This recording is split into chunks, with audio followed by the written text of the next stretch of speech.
that banks are coming to you.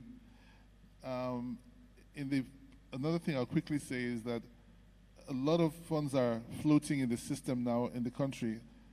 A lot of funds are floating and at very high interest rate. I want to warn you in advance to be very, very cautious if you are a startup in business without a cash flow in place. I want to warn you not to ruin your credit by taking funds that seem to be on the table but are more expensive than you can afford. I won't go deeper than that for now. Thank you. Okay. Did you have certain steps that you took in terms of, yes, you access the finance, but to sustain, to keep these things, to like, what are certain steps that you took, or strategies that you... To sustain the finance? Yeah. Okay, a couple of things. One of them is, in our case, before we started, like I said, we started without getting access to finance at all. We were only having to plow our money back into our business.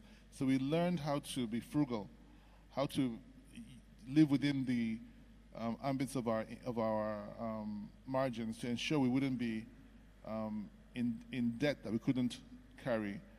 Now, over time, we got to know, once you're in business for a period of time, you start to know your cash flow. You can almost predict your income. Like this particular month, you expect to make 5 naira or 10 naira. You can predict it. And when you can predict your income, which is your cash flow, you're able to say, okay, if I get this money from XYZ source, I can afford to put aside this much to repay the money, even if the venture I'm going into does not succeed.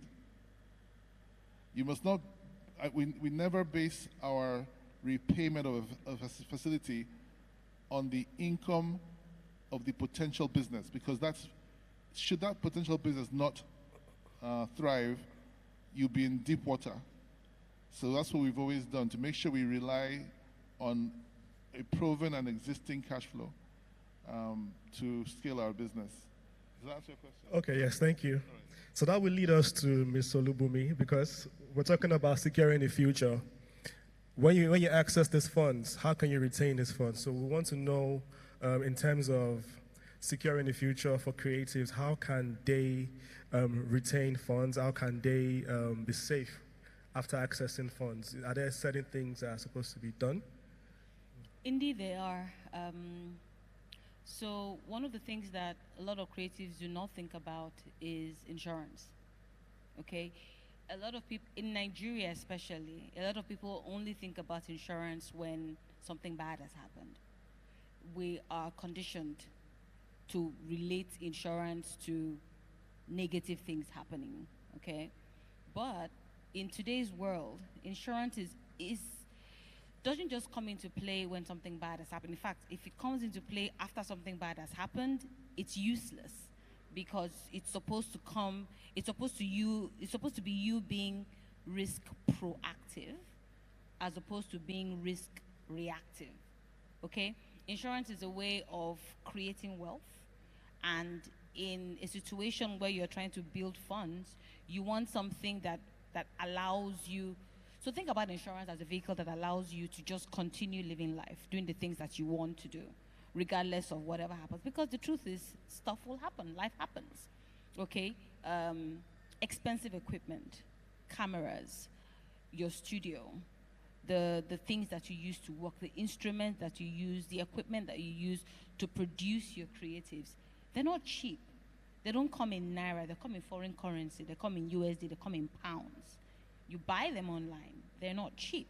So it stands to reason that if you're going to invest that much money in the work that you do, and I'm not just talking about equipment now, but even with the people, the creatives and the persons that work with you to help create your business that you're investing in, it makes sense. It just makes sense to protect them. So I'm talking about equipment insurance, I'm talking about all risk cover, I'm talking about liability cover, not just for yourself, but for people that come to where you work, your studio, you're on site somewhere, you have people around you that are doing different things, hires that you've called to come on your set. And something happens, God forbid, one of the cameras or one of the things that have been installed falls down and crashes, or a ladder. You want something that makes sure that those people are taken care of. And insurance just helps you do that. It's just very smart.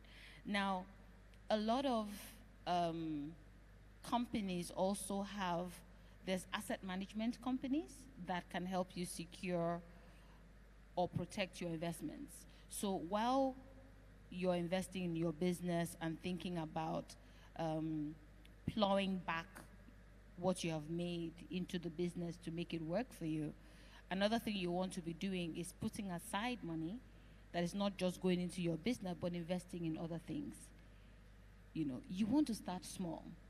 You're plowing it back, you're making the business work, but you're also putting something aside that helps you grow, that helps you spread your investments.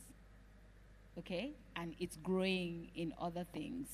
It's growing in other places, and you're giving it to people who know how to put these investments to work for you, so that that money is just there and it's growing, and then you can reap the profits from that and plow it back into your business. So those are some ways that you can secure your future and secure your equipment and the people that you work with, and essentially the business that you're working with. Okay, so, because I know a lot of creatives, we don't think about insurance, we don't think about production insurance when we're doing these things, and it's very important. You know, so are there specific types of insurance for creatives, or is it like a general thing? So insurance is very fascinating. A lot of people will not agree with me, but insurance is, in today's day and age, you can literally insure anything. What is important to do is check what the risk to that thing is, whatever it is, whether it's a person, a building, equipment, whatever it is can be insured. So you would, some companies have created policies for creatives. They've branded it as such. In Nigeria, we don't yet have the critical mass that shows that creating a specific product for creatives would sell. And a lot of companies, the insurance industry generally is still very conservative. So you want to be doing, you know, the basic things that people do: motor, fire, building, whatever. So my advice to a creative would be, just ask what will cover the equipment that you have. So you'd find equipment insurance, you'd find all risk insurance, you'd find liability insurances. Okay, electronics insurance will take care of equipment and electronics, and an all risk cover would take care of the fact that you're moving your equipment from place to place in different places. So wherever it is covered while it is there. If you have cars, vehicles, if you have buildings, there are specific insurances that cover that. So just ask. Thank you. That's perfect. Yeah. Let's move over to tech, to fintech a little bit. Yomi, can you tell me how the fintech industry and technology can be harnessed, or how can the fintech industry and photographers collaborate to build wealth, and how can we use that technology in this day and age? Okay, thanks for that. That's a very good question. So in terms of fintech is very broad, financial technology, but I'm just going to focus on the parts of Web3. Web3 is emerging in this parts of the world, and especially with the likes of NFTs and the blockchain technology, more or less. So in terms of creating wealth, I would say that there are quite a few creatives, for example, photographers, graphic designers, that are actually tapping into the possibilities of Web3, for example. So I'll give a few examples. I would say that there's a particular collection on OpenSea. OpenSea is like a marketplace where you can basically sell NFT artworks and all of that. So there's a verified collection called Droid by Owo, for example, and I would say that the person that actually started that collection, they generate like daily income based on the fact that they can tokenize their artworks and all of that.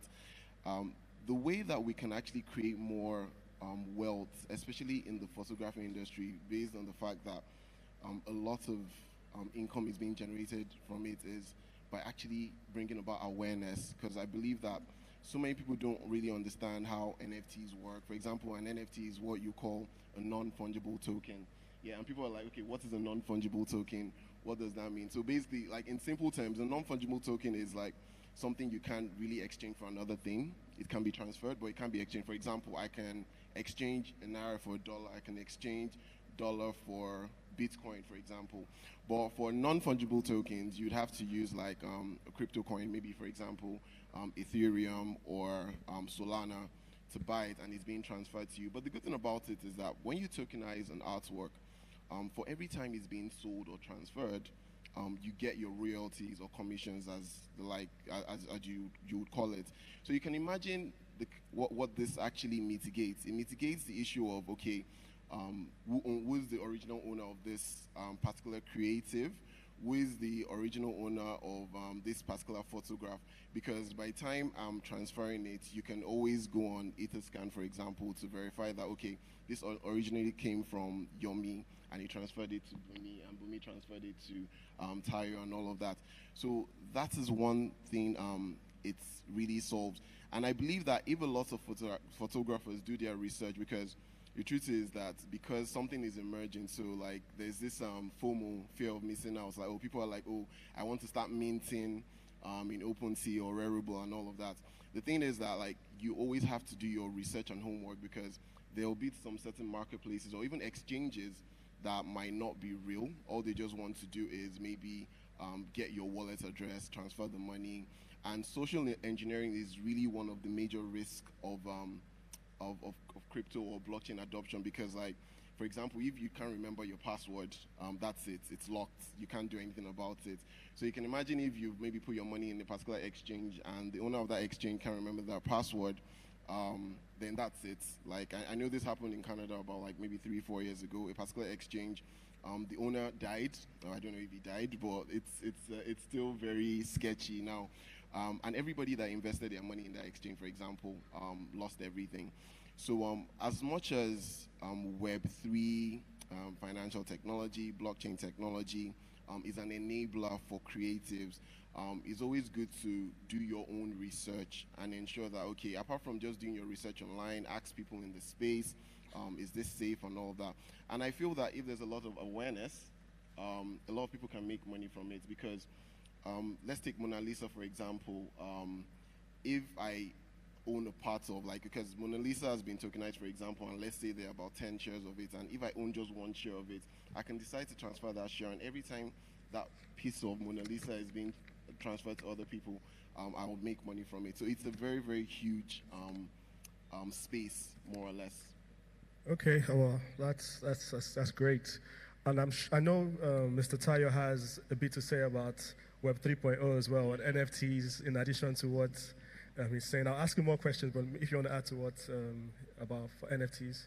I'd just like to add that he basically went through the ABCs of NFTs. So without repeating what he said, there are many opportunities when it comes to Web3. And if we look at the way the world works today, how do creatives get their work around? Through social media.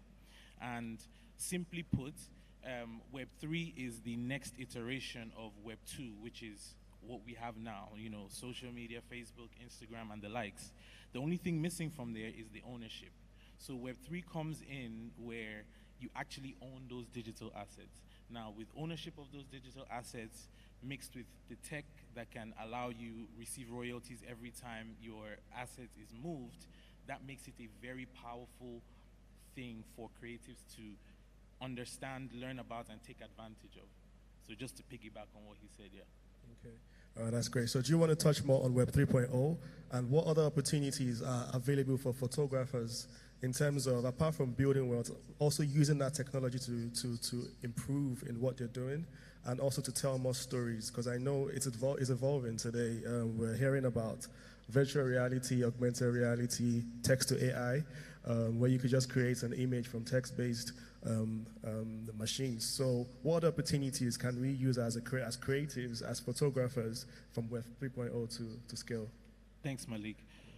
Okay, so having spent a bit of time in photography in my earlier on in my career. One of the basics of photography is storytelling.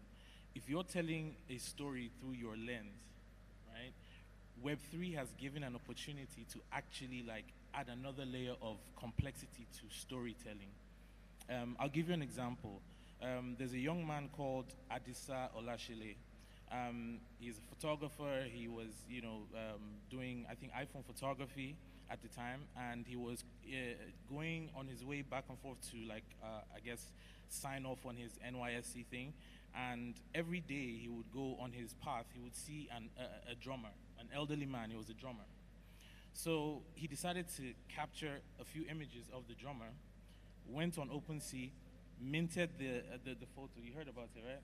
He minted the NFT, the image as an NFT, and then it was so captivating that when it was bought, I think it was purchased for about 1.1 ETH, which right now is about $1,600.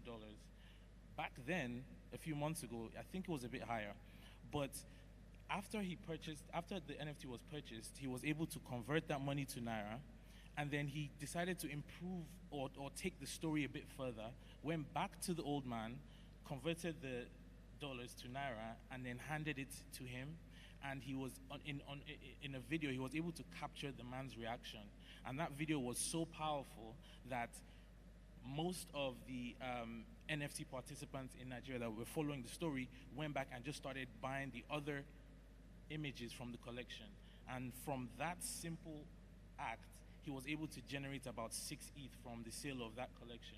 So when you think about it, Web3 and the power of the community and social media linked to the fact that he can own an image, sell an image, receive royalties on an image, has gotten him to a better place. I mean, if you're a photographer in here, imagine what you would do with what?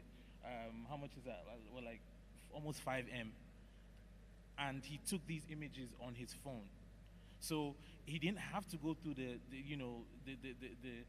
pain of having to get like a Hasselblad or something to start making that much money. So exactly. So when it comes to being able to tell a story, a lot of times when you think about Web3 and you're doing your research, like Yomi said, you're going to find a lot of technical mumbo jumbo. You're going to find a lot of foreign words and terms and things like smart contracts and ERC 721s, and they just make you go dizzy when you see it.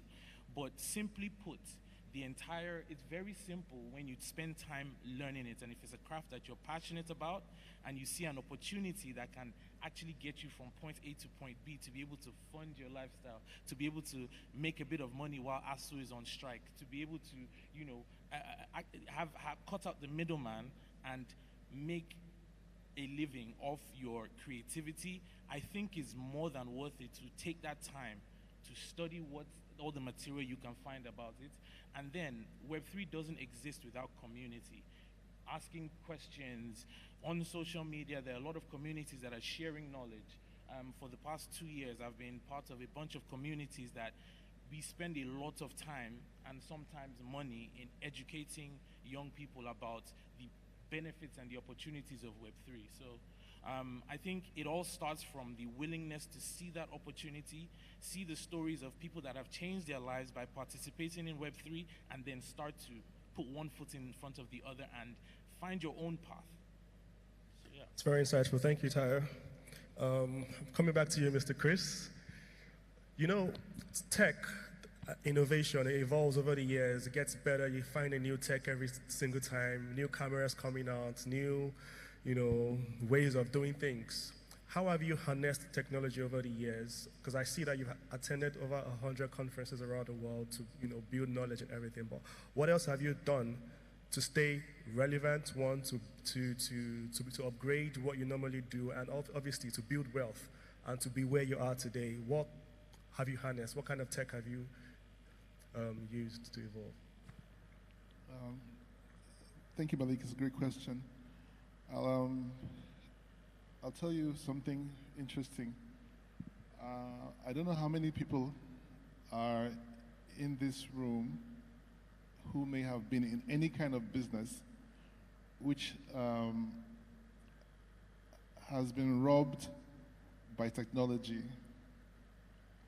Because see, a lot of people talk about technology, but and most people want to be beneficiaries of technology, but very few people have been victims of technology. And I'll tell you how it works. We had a thriving business, absolutely thriving in the 90s. Thriving. Our production department had 230 or 40 employees in 1998. Our production department, I started business very early, so at that time we had these people. And then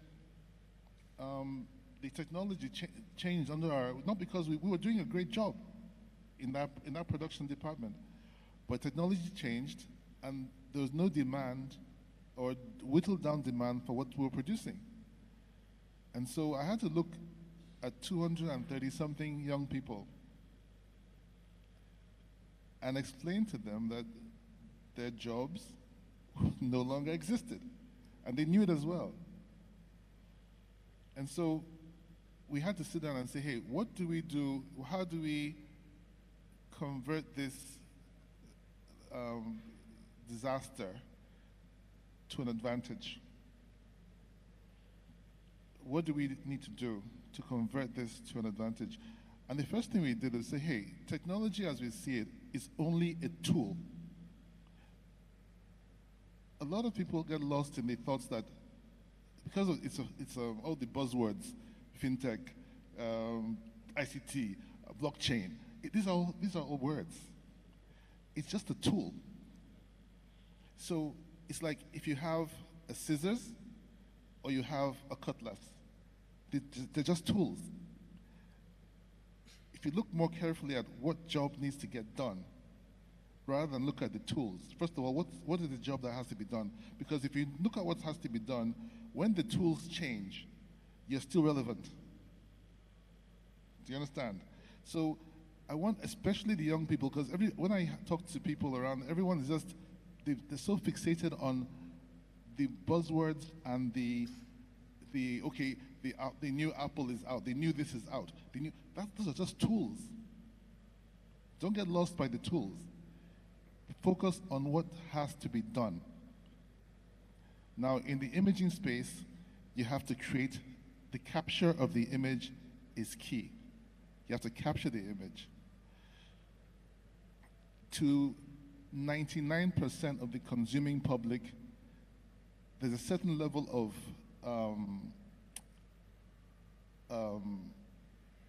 quality, picture quality, that's relevant to them, to 99%. And that picture quality that's relevant to them stops at about 10 megapixels. Anything more than that is irrelevant to the consuming public, to the people who pay money. It's irrelevant. Now, a lot of imaging people, and I'm talking to you guys here, make another mistake. They're competing with themselves. I don't understand.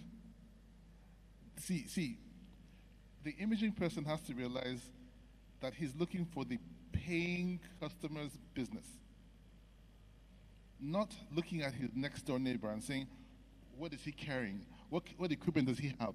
Oh my God, he has the latest this. I don't have this. It's silly. Because the buying customer doesn't even know what it is. So technology is a tool. To the level at which it's relevant, get involved. Beyond its relevance to your consuming market, do not get involved. I'll give you another example. Let me use a restaurant, for example. There's Chicken Republic as a restaurant, as a fast food center. Now, I have some background in catering, so I understand a bit about catering. You have something called a deep fryer. A deep fryer, frying chips or chicken, whatever. A deep fryer, there are some of them that can fry in 35 seconds faster than the other one. There's some that can measure the technology to make whether the fish apply itself automatically. You don't have to use it's automatic. But the essential end automatic. But the essential end that they both produce chicken. And the buying public wants chicken. That buying public isn't going to get concerned about the technology you use to produce chicken.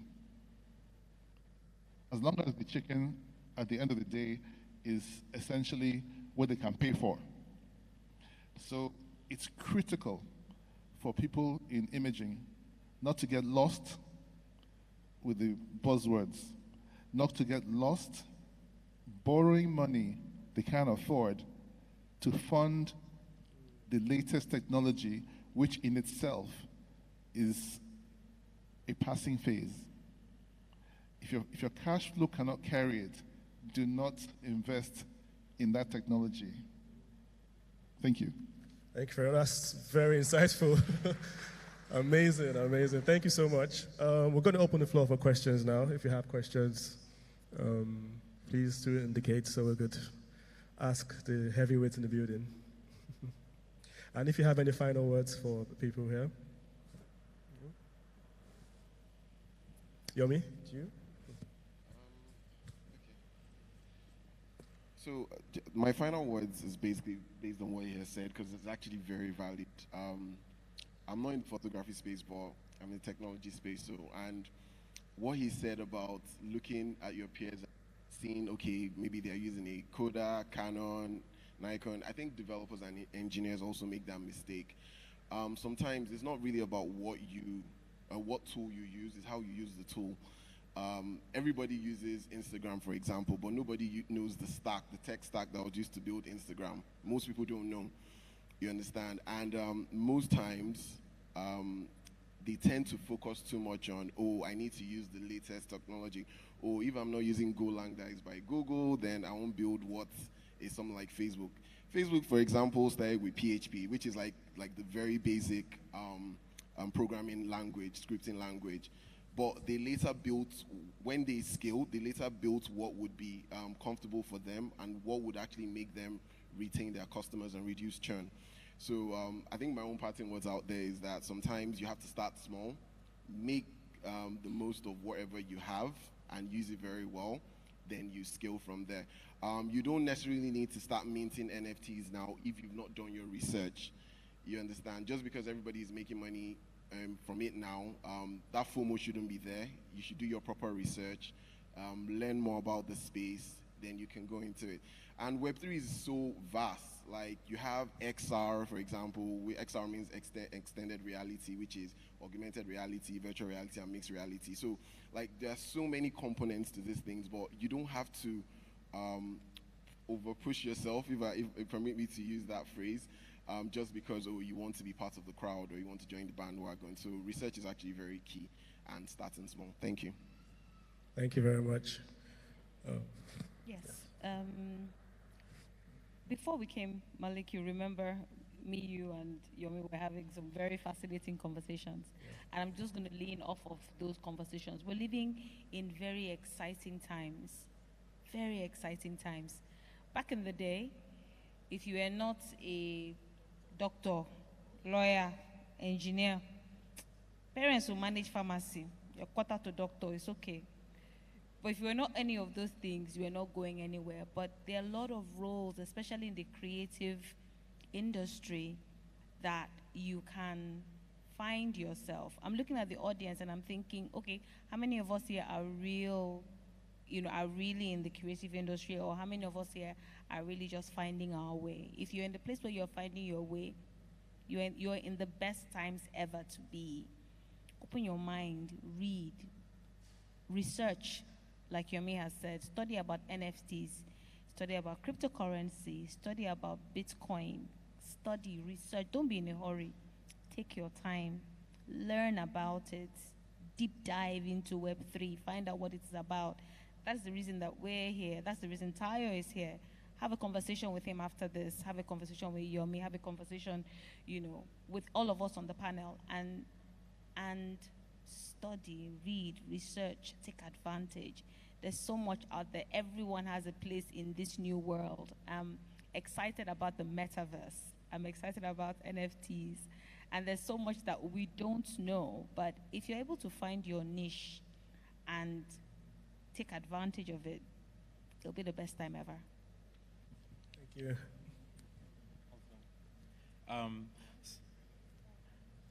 So let me start by piggybacking on what Chris said about your jobs being obsolete. Very quickly, in undergrad, I studied computer graphics and visual communication. Today, there's a website called Canva that literally makes that very useless. Done, right? And then now following on what you guys said, research is very, very, very key. And over time, I tell people that I've done a lot of stuff from computer graphics to graphic design to web design to photography, video production, animation. Right now, I'm in game development and VR. And sometimes a lot of people ask me, how do I do that?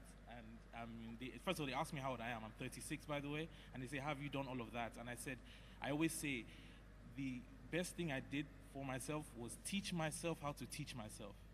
So a lot of times we sit down and we expect, or we kind of wait and hope that, okay, yeah, if I go and I, wait for this person to teach me this, I'll automatically learn and be as good as that person. A, it's never going to happen. B, nothing is going to happen unless you actually do it yourself. So yeah, I just wanted to add those points. Well, that's yeah. Okay, I want to speak to just to try and create a picture of the humongous opportunities that exist financially for anybody who wants to invest properly in the creative space. The first thing is that we don't exactly have a creative industry per se. Okay? What the lady mentioned about insurance people being at a loss as to how to approach this industry is because nobody really knows the power of the industry. The simple reason is this: 99% of the players in the creative space are self-employed individuals. Okay? This is not sustainable down the long road.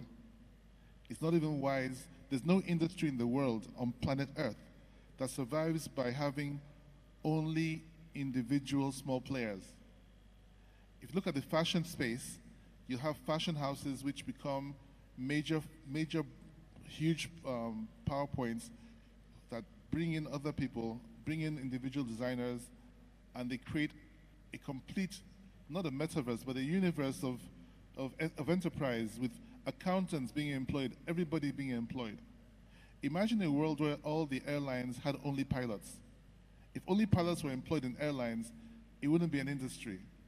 So the photography and creative industry has the potential to employ almost everybody, from customer service personnel to accountants to lawyers. The whole 9 yards of people can be employed if the industry is deepened. How do we deepen the industry? By getting you guys to understand that, yes, it's a very exhilarating thought that you're your own boss, but some of you have to understand that you may have to work within organizations, or you may have to start an organization and employ people, even if they're going to be volunteers, but create an organization as against being a single man in a universe of people, thousands of people every day going to this space. It's a warning to you. I said it before several times. The young guy who is online every day teaching himself is going to be a badass creative individual, but he's staying at home. He has no costs. He's staying under his parents' roof. That person who is staying at home will take pennies to do the job that you as a creative superstar are doing, okay? Is doing. So we have to create an industry. And when you create an industry, next thing you do is you get regulation. Pharmacists across the country have a body that regulates how the practice is carried out. In a world where there's in a country especially, when there's a very serious security problem, we can't afford to have every Tom, Dick, and Harry that carries a camera have access to your children, access to your homes. It is a security risk we all know the kind of people who fill our space. So I won't take too much time, but I'll tell you for free that there's a It's a trillion naira industry. A trillion naira industry. Okay? I'll tell you for sure, for free. So it has the space for everyone. We've been in this space, we're playing in the space, we're not challenged in the space. And that's crazy. How can we be there for 30 years and not feel challenged? We're not. So challenge us. Come into the space. Thank you. Thank you very much. It's amazing. Do we have any questions? And just to add to what you were saying about Canva and being a graphic designer, have you heard of Midjourney? Yes. So now, you know, with Canva, you even have to design. You have to still put these things together. But Midjourney, all you have to do is put in your text in the AI, and that creates, you know, perfect artwork, perfect graphics. I'm guilty because I've sold artworks for like $1,000 from text to AI. I didn't even know I didn't draw it. Yes.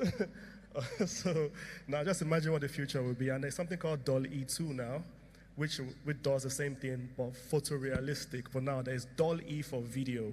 Now imagine putting text, just text in a bot, and that creates an entire video for you without even carrying a camera to shoot. That's where the future is going. So, yeah. So yeah, do we have any questions? Hello, panel. Good morning. Good morning, everyone. So I'm going to be asking around the platform for NFTs. And we understand the way the government reacts to blockchain and cryptocurrency in Nigeria. So for a lot of people to navigate on that space, it's actually a problem. Now, coming to NFT and Web3, we know that we have the high frequency of Asians and Americans on that space. The literacy on that technocracy space for NFTs for young people is limited to Nigerians, I would say. I'm an enthusiast for NFTs, and I have minted my NFT since February on OpenSea.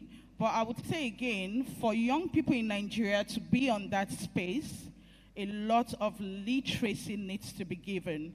Because one, there's a scare for young Nigerians to access blockchains to get cryptocurrency very easy in Nigeria.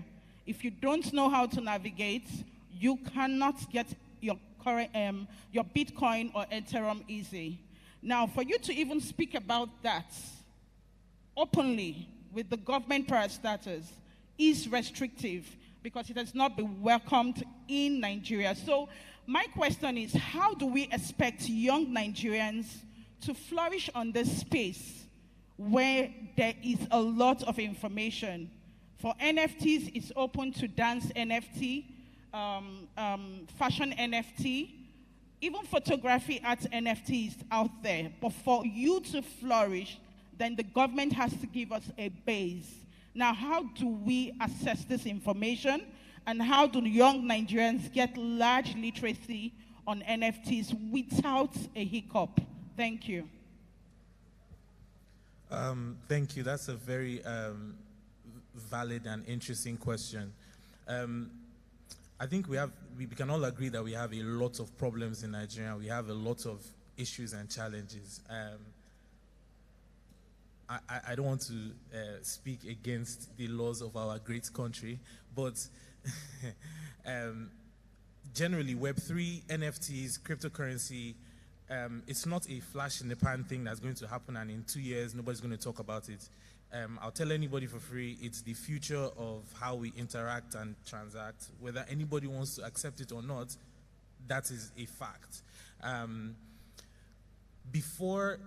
I don't want to talk about, you know, the regulation side of it. I want to focus on the education side of it. First question is about education. Okay, what are those barriers? If you spend time on Instagram or TikTok, you can spend time on websites that give you information about Web3. If you spend time on Instagram and TikTok and you follow the right people, you will get information about Web3 and NFTs. If there's too much big grammar, there's an account, and he's actually a good friend of mine. A guy has chosen to remain anonymous, but has taken it upon himself to set up a page called, his handle is Crypto Pigeon Analyst. his thinking is the fact that there are lots of big words and there are lots of, fancy terms about Web3, but to break it down to the common man to understand, what do we speak most of the time from the bus stop to, trying to get some food? You're speaking Pidgin, and it's universal. Whether you're from east, west, north, or south, Pidgin can actually get you to understand what's being said to you. So what he's doing is taking all these complex terms and breaking them down into, Pidgin for people to understand and understand the concept. Again, Web3 is more of a concept than a lottery. And I would urge everybody to break away from the thought, no matter how much money or how many millions somebody else has made, it is not a lottery. It is not a, Naira bet or any of that. It is the evolution of the technology that we are currently using. And it is, quite frankly, the it's the obvious escape from the financial situations of the world. Talking about Bitcoin. When I say understand cryptocurrency, before we even get to NFTs, and I'm so sorry it sounds like a lot to learn, but to summarize it and not to go on too long, you have to understand the concept of blockchain technology and Web3. And for that, the understanding doesn't cost you any money or spend. Just taking that information first. At the point where you feel comfortable to then participate, I'm pretty sure by that time they would have ironed out the legalities. And I think with any country, even if something is banned or something is, frowned upon, as long as you as an individual can link your activities to your fundamental human rights, you would never have any problems in a system that works. So I hope that answers your question or gave a little bit more insight. Crypto Pidgin analyst. Yeah. Pidgin. Pidgin analyst, yes, on Twitter. Oh, and one of the best resources for understanding what happens in Web3 and, keeping up with what's going on is Twitter. Discord is a little bit more technical, but from hearing the seasoned NFT and crypto participants that have been in this space, like I've been trading NFTs for over 2 years now before it became a thing, but a lot of people share information, and even in those 140 words or whatever, those tweets, you can always pick up one thing and another thing and another thing, and over time it starts to make sense. It will start to make sense to you, hopefully to the Nigerian government, and then it can actually come to its true potential as it relates to creatives and anybody else participating. Thanks. Thank you very much. Do we have any other questions? Good afternoon. Okay, it's not a question, but it's to help her out. So you talk about research. When I heard about NFT, so I started Googling and every other thing, question and all that. So I find out on Twitter, there are a lot of community with professionals that they are ready to teach you whatever you want to know about NFT. So you just choose your day, your time, whatever. You have a lot of them that they are ready 24 hours to teach you. So the other guy that you talk about the drum, anything, his sources is from the Twitter. I made that research. I find out that. And when those guys, they get to know that you are a good person, they are ready to promote you to any length. So Twitter is where you, for now, I don't know that. And then the other one is too technical. So Discord is too technical. I have to run away from that. Truth be told. Thank you.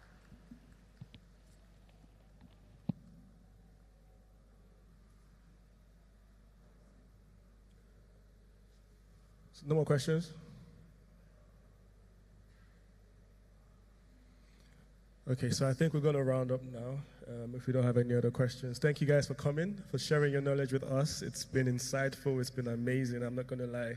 I learned a lot from everybody here. So hopefully we have more conversations. And please feel free to speak to them, have conversations with them, ask questions. They're around. They're not going to bite. They're friendly people. Thank you, guys.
All right, guys. Can we just get one more round of applause for that absolutely phenomenal session?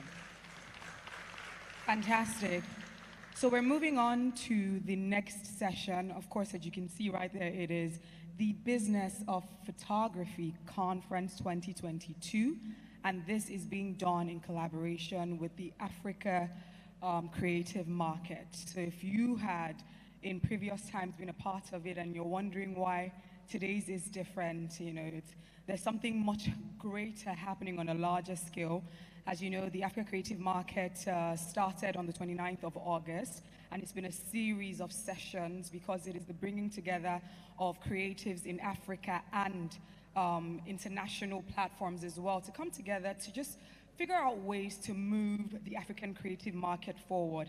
And when we talk about creativity, we can't do that without photography.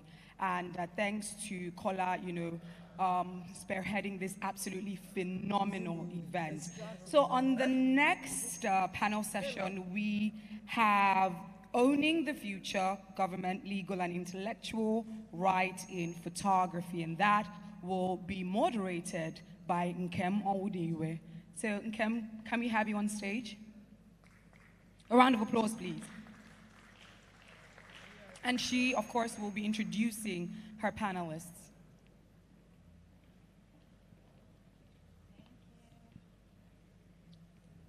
Good morning, everyone. Good morning, everyone. A round of applause for ourselves. And of course, the phenomenal people that were here before I took the stage. My name is Nkem Onwudiwe. I am the founder of Her Network, a global lifestyle and inspirational platform for women. Today, we have prepared a fantastic panel session for all of you, and I'm sure that you're going to leave this place with a lot of knowledge. I will introduce 4 phenomenal people, 3 amazing men, and 1 gentle, one queen.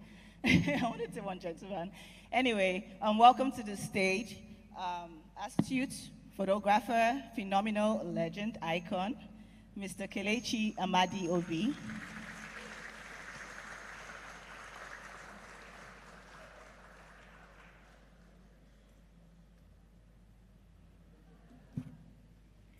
Thank you very much for joining us. The queen of the panel, Mrs. Toyosi Etim Effiong.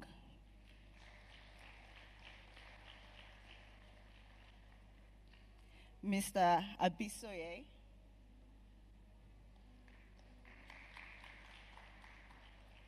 And of course, our lawyer, Mr. Emmanuel. Thank you very much and welcome. So this morning, we're going to be having a conversation around government, legal, and intellectual rights in photography. As creatives, it's very important for us to have legal knowledge. And because we are so passionate about what we do and the impact that we want to make through our gifts, we forget that, the legal aspect is one of the most important parts of photography. So I am so excited to have a conversation today and hopefully impact you in a way where years from now you remember what Mr. Kelechi or Toyosi or Abisoye or Emmanuel said today. Thank you very much. Round of applause for me, please. Thank you.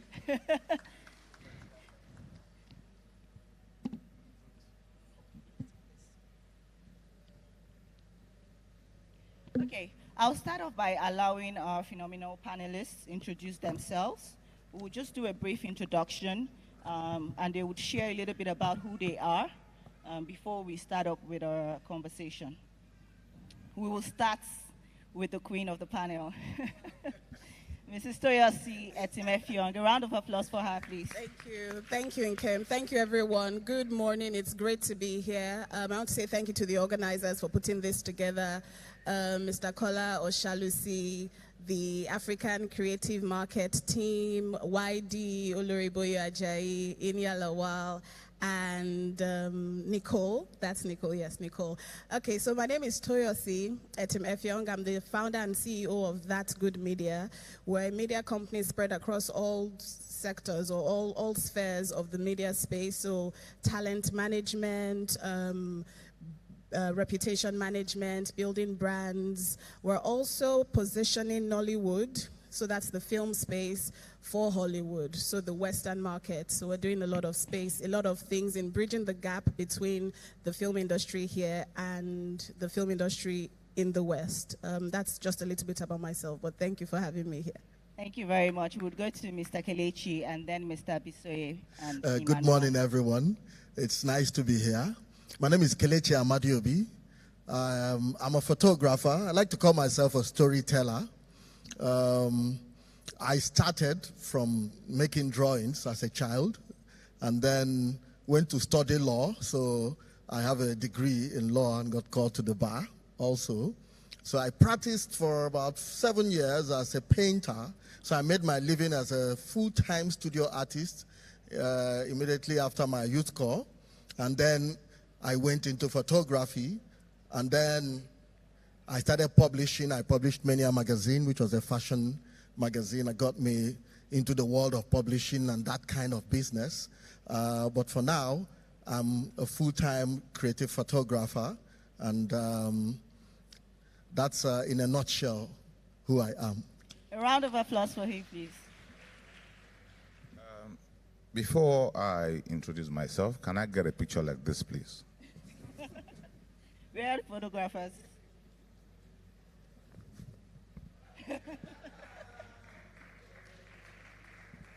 If you know what that means, my name is Abisoye Fagade. First of all, I'm an advertising man.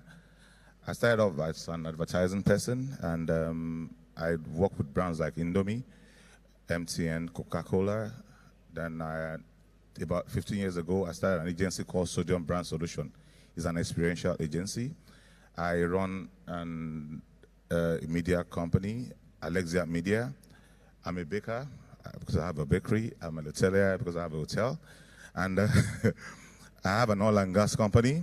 Currently, I'm into politics. I dropped all of these things because I felt that it's time we stopped the worst of us ruling over the best of us.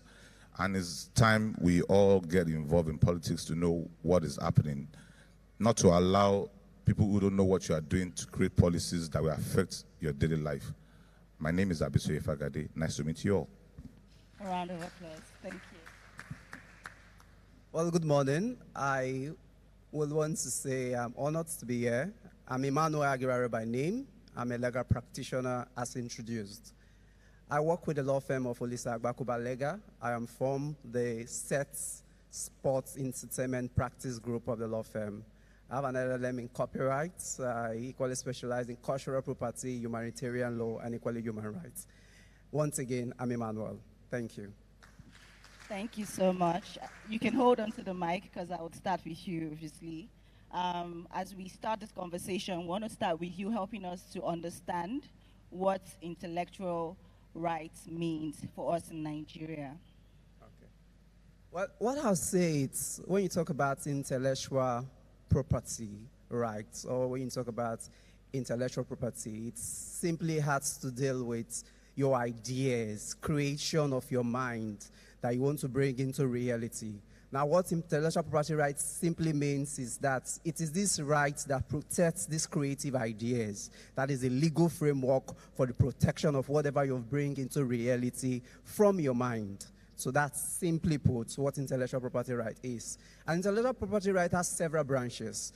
You have the copyright aspect of it, you have the trademark aspect of it, you equally have patents, and you equally have geographical indications, you have trade secrets, and you have confidentiality and other aspects of intellectual property rights. But the major three aspects of intellectual property rights is the copyright, the trademark, and patents, which is what most of us are used to.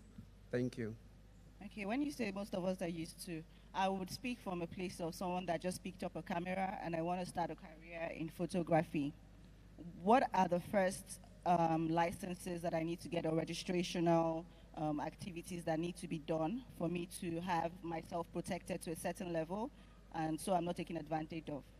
Okay, well, as a photographer, I would say basically what you need to do once you want to go into photography, if, for example, you want to have a brand name, you will need to register that particular brand name, so that you will not wake up one morning and someone else has already registered that brand name, and the person can sue you for passing off, or for trademark infringements, or for using a name that already exists. So the first thing you want to do is that if you have a brand that you want to protect, it's for you to register that particular brand name.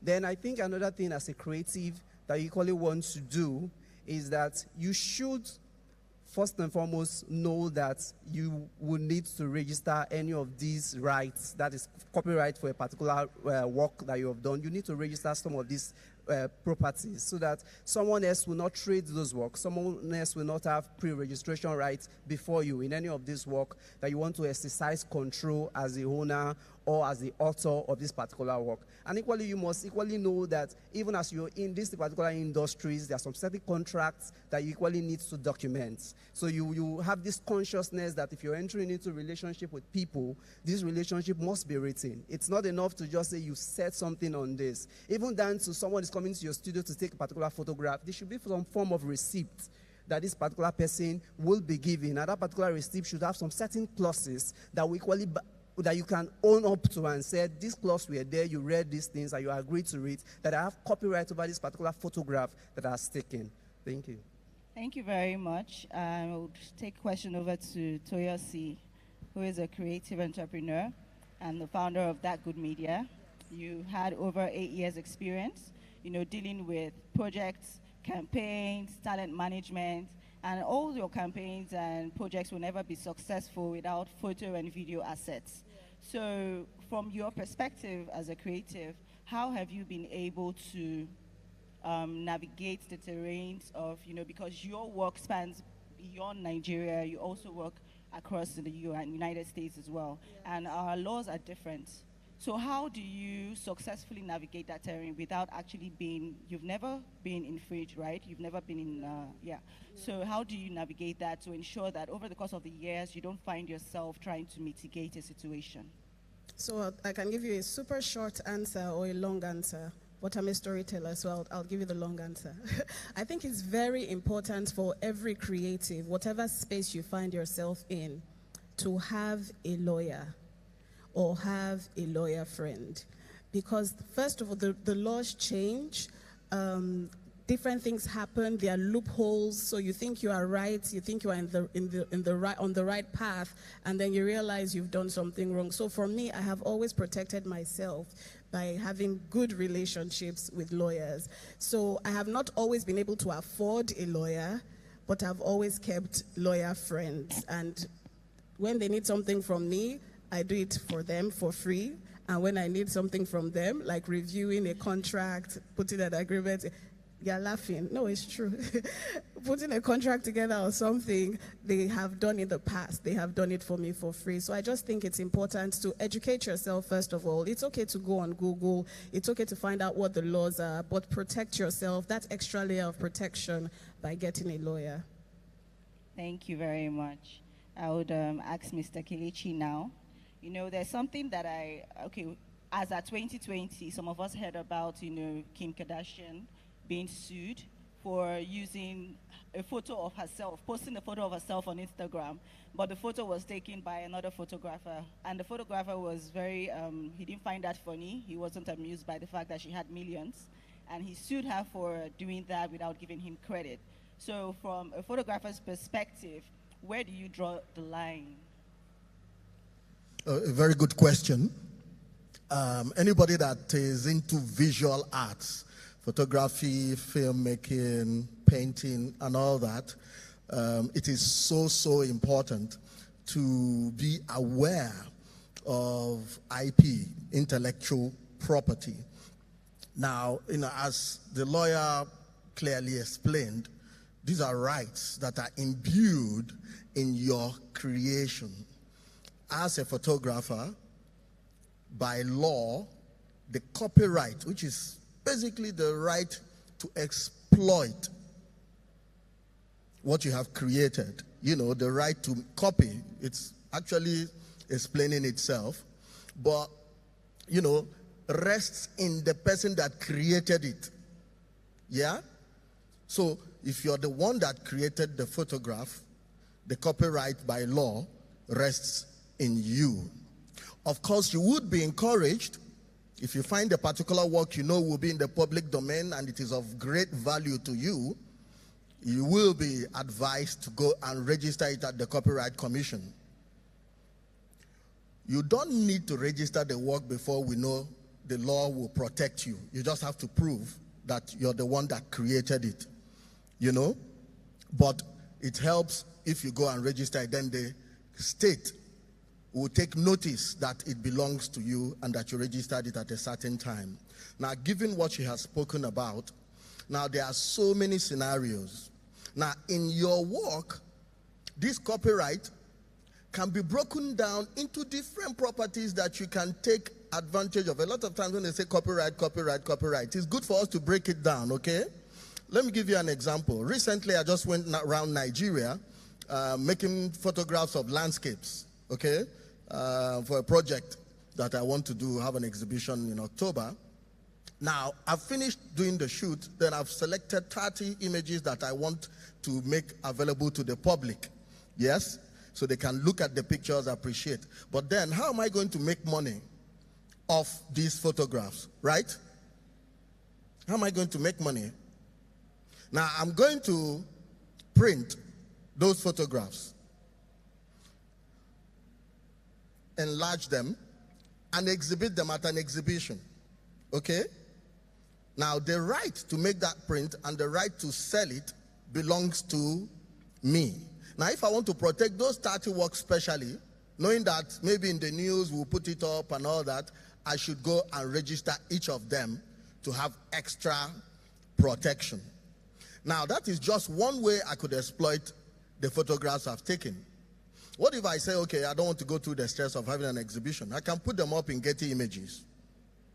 And then they will be sold to whoever wants to buy them and use them for whatever. I can decide to start selling them by myself without a middle man. Somebody can use it as a banner for the cover of their website. Another person can blow it up and put as a wall for a newsroom. Another person can blow it up and put in his home. Another person can say, I want to make a series of mugs with just that image. Do you know that you can sell limited licenses for these different uses with that same one image? the right belongs to you. But in the case of what you were talking about, Kim Kardashian, that's a very interesting case.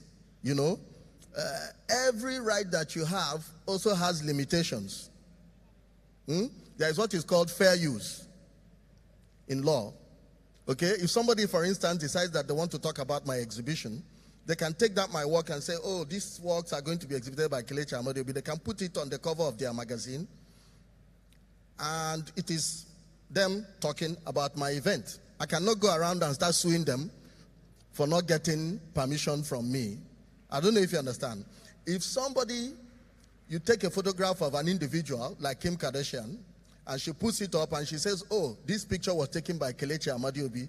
I'm acknowledging him, and he's such a great photographer. Thank you very much, people. This is me. I may find it difficult to sue her for copyright infringement. I don't know if you understand.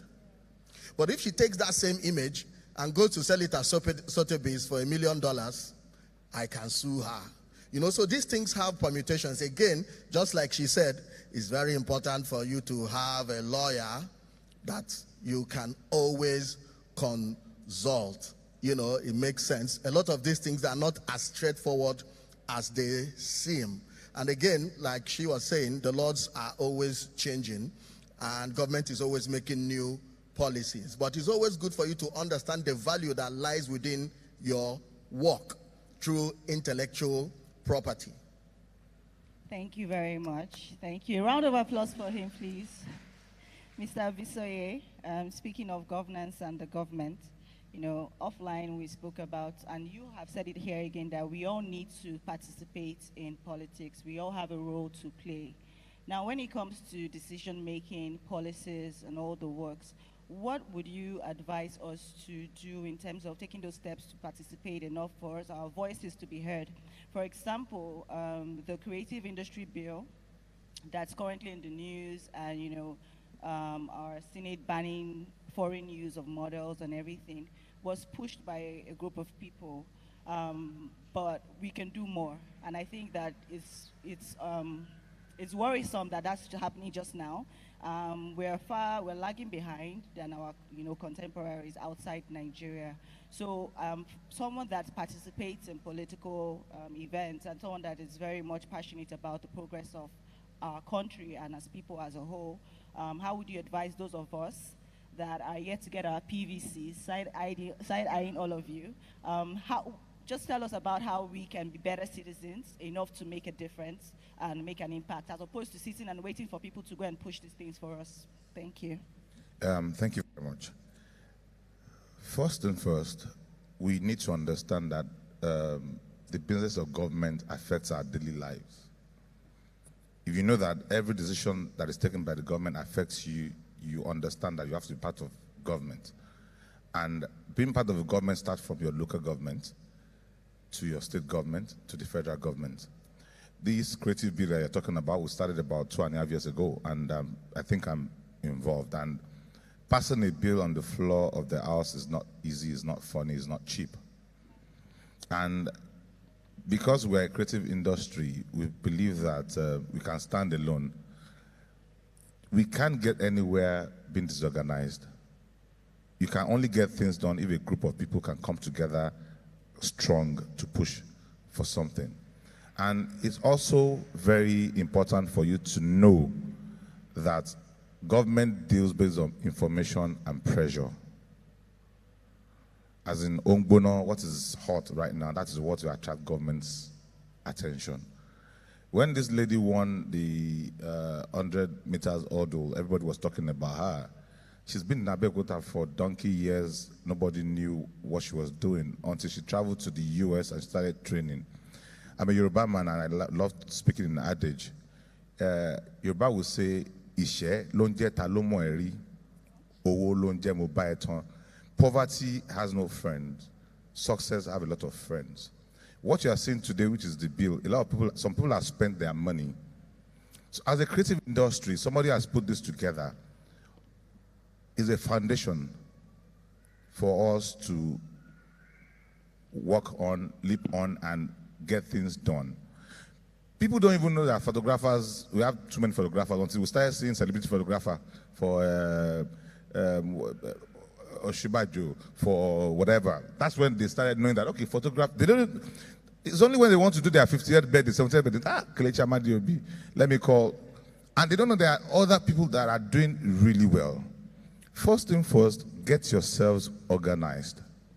Another industry that I think can make this kind of impact is comedy industry. Despite the fact that the music industry is big, they are not as organized as comedy industry. They are strong. So coming together makes a difference. And when you come together, you are the ones that know what you are doing. Put a structure to what you are doing and push it to the government. All those down Boruba, they don't know what you're doing. So you need to give them information and then mount pressure. Okay. Still Do I make sense? Yes, absolutely. Thank you so much. You have over 20 years of experience in media, so it's not just, governance and all that. The difference between 20 years ago and now is vast. However, again, like I said, we still have a long way to go. So in your opinion, what are some of the things that we can do to bridge that gap between where our people in the US and other countries are and where we are right now? For example, if whatever the story that I told, if it had happened, how are we sure that it will work? Some people don't believe that, I know that I'm going to come to you for law, but based on your experience, I'm sure that over the course of 20 years, you've had to mitigate one situation or the other as relates to photo assets for media campaigns and all. Being one of the key brains behind the biggest brands that we know now, how have you been able to keep a clean slate and not put yourself in such a situation? Well, I'll say something. I think this country that we live in, logic has left all of us. Sentiment and emotion is the order of the day. Sentiment and emotion are there in all those countries too, but logic still play a major part, a major role. We allow too much sentiment to take over our thinking. Between when Kelechi started or when we started advertising and dates, somebody mentioned something that all these things that are coming up, they are tools. And where America is today, we are there. We are global. Something can happen here now as we speak today, and we trend the same minute, same second in America. So what's the difference? What are we doing differently? What we are doing differently is because we do not think logically. If you are logical enough, we understand that sentiment will not play a role. When they posted the picture of Kim Kardashian, and person, I should have left her alone now. She is just a picture.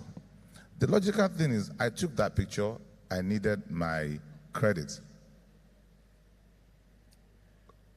An 18-year-old girl in the UK or London, in the UK or US, will leave their home and start working. I'm not sure you can leave your 18-year-old girl to go and work. They'll still be under you. We live on sentiment. So if you can rule out sentiment, be logical in our thinking. Logic will give, if you have logic, you know where this will end. With sentiment, you don't know where it's going to end. It's like a relationship. If you guys are sentiment, the husband can kill the wife, I can kill the husband when they get angry. But with logic, say, let me leave this woman. No. So we should apply our sense of logic, abandon the sense of sentiment and emotions, because it has wrecked this country enough. We have too many brains that we cannot even put structure around. If you can create structure, which is logic, structure, creative industry will work, education will work, judiciary system will work, everything in this country will work. So I feel that between that time and now, logic has left the room, emotions have taken over. So how can logic get back in the room? I can logic get back, creating structure. Because let me give a simple example. Of a marriage system, simple, getting divorced and not getting divorced and all of that. It's not like most Nigerian men are the ones that only cheat. Because there's nothing that binds them. In America, in UK, you can get your medical license seized if your wife reports you. You can, we have those laws that we're not enforcing. We use sentiment because son of somebody, daughter of somebody. I don't know how to expatiate this, but I'm trying to say we just have to put structure into everything we are doing. Let structure take the pace, take the front role, and the sentiment takes the back role. For everything we are doing in this country, there are laws from donkey years. And we don't even know if those laws are working anymore because we don't even use the laws. We say the laws are archaic. Are we even using that at all? Because we use more of sentiment than logic. Okay, so let's bring it down. Let's bring it back to us, to the individuals in this room, the creatives in this room, the photographers in this room. He's talking about structure.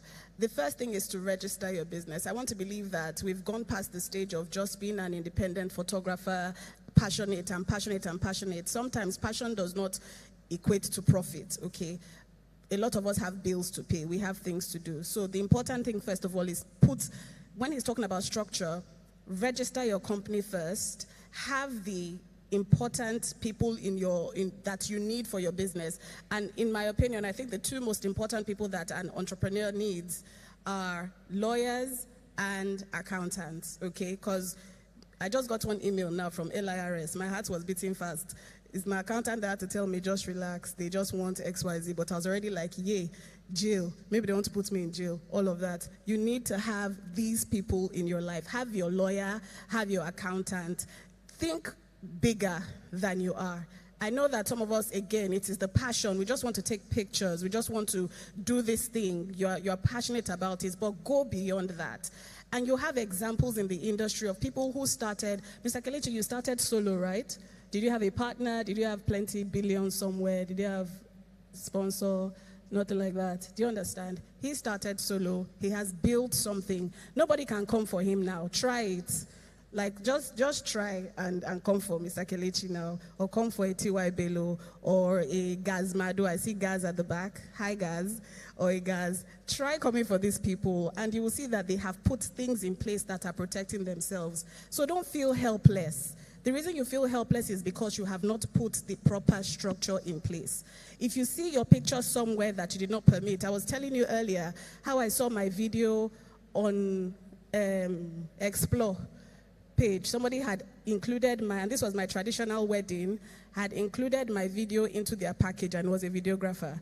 I was just like, first of all, you do not have my permission. You cannot make profit off me without me benefiting from the profits. Let's know that we're all eating this profit together, and I reached out to them, and that's because I knew my right. I knew that you do not have the right to just exploit my image anyhow, okay? So just think bigger than yourselves. Don't feel helpless. Don't feel like, oh, there's nobody that can help you, or there's nothing that can secure your own stance or your own position. I think it's the mindset first. When you have a mind shift of, okay, I am an industry. See yourself as an industry. Yes, you are one person now, but project to the future. Have vision. Then put the right things in place that would help you attain that vision that you have for yourself. Because I really and truly think that there's enough space for the photographers we have in Nigeria to prosper. There's enough space there. There are so many gaps to be filled. So many gaps. So identify the gap you want to fill. Build structure around yourself. Position yourself as somebody important. Do not feel helpless, okay? Don't feel helpless. And nobody will be able to come for you or steal your ideas or steal anything that you have created. Thank you. Thank you so much. A round of applause for her. Yes, sir. Show of hands. How many of us here are photographers? How many of us are creatives? How many of us are registered? Companies. Okay. Or business name. How many of you have your PVC? Sorry. Okay. And I'm sure you are all obedient, right? Okay, continue. It brings us back to our learned colleague. My question for you is, share with us some key things to look out for when we are trying to protect ourselves from those that are just starting out and those that are well established. the laws, like we had mentioned already, evolve daily. What are the steps we take? What are the precautionary steps that we can take towards ensuring that we are always protected beyond having a legal friend? Well, I want to say this as a creative, as a photographer. One of the key things that you need while dealing with people is that you should, to an extent, document what you do. You should, to an extent, equally have an archival data where you save your works, because it's important even for registration. And as much as possible, just like Mr. Kelechi said, you should try to, some of this work, get them specifically registered with the NCC, because there's a regime for registration. Because this is the prima facie evidence of what you're going to show that you had that particular owner of that work. If it's been challenged, how do you prove that you are the first to have taken this particular work and that you were the first in time? So if you want to have prima facie evidence, one of such means for which you can have such is registration with the NCC. A certificate will be given to you. Your database will be with the government. And anyone that wants to get authenticity from anywhere can just go to NCC website, click on it, and it will come out that you have registration with the NCC. We're talking about structure. A lot of us don't know that there are some organizations that we can equally belong to. There are some institutions that are already in place for which, yes, but some persons will say copyright is territorial. But if you have, or you belong, or you register with any of these institutions, for example, we have ARIPO, that is the African Regional Intellectual Property Organization. If your work is registered with them, in the whole of these countries that fall among those West African nations, your work are protected in each of these nation states. So it's not just limited to Nigeria, but you now have a broader space for which your work is equally protected.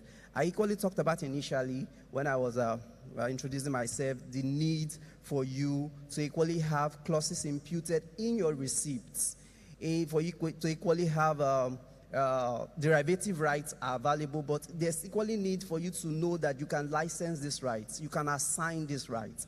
And as such, if you want to license or assign this right, there is need for you to have documentations in place. And I think initially in one of the panels that heads today, some persons were talking about NFT. There's something known as Digital Act. Your work can go online. And if your work is going online, you can do some form of a NFT for which you can have royalties. So its recognition is given to you, which is the moral rights, that you have a moral right over a particular thing, and equally you can make economic gains from that particular work of art that has been created by you as a photographer. Some persons want to argue that, yes, you don't need registration and all that, because copyright automatically subsists in a work of a creator, the minute the creator or the photographer takes a particular work, takes a particular photograph, copyright is deemed to have subsist.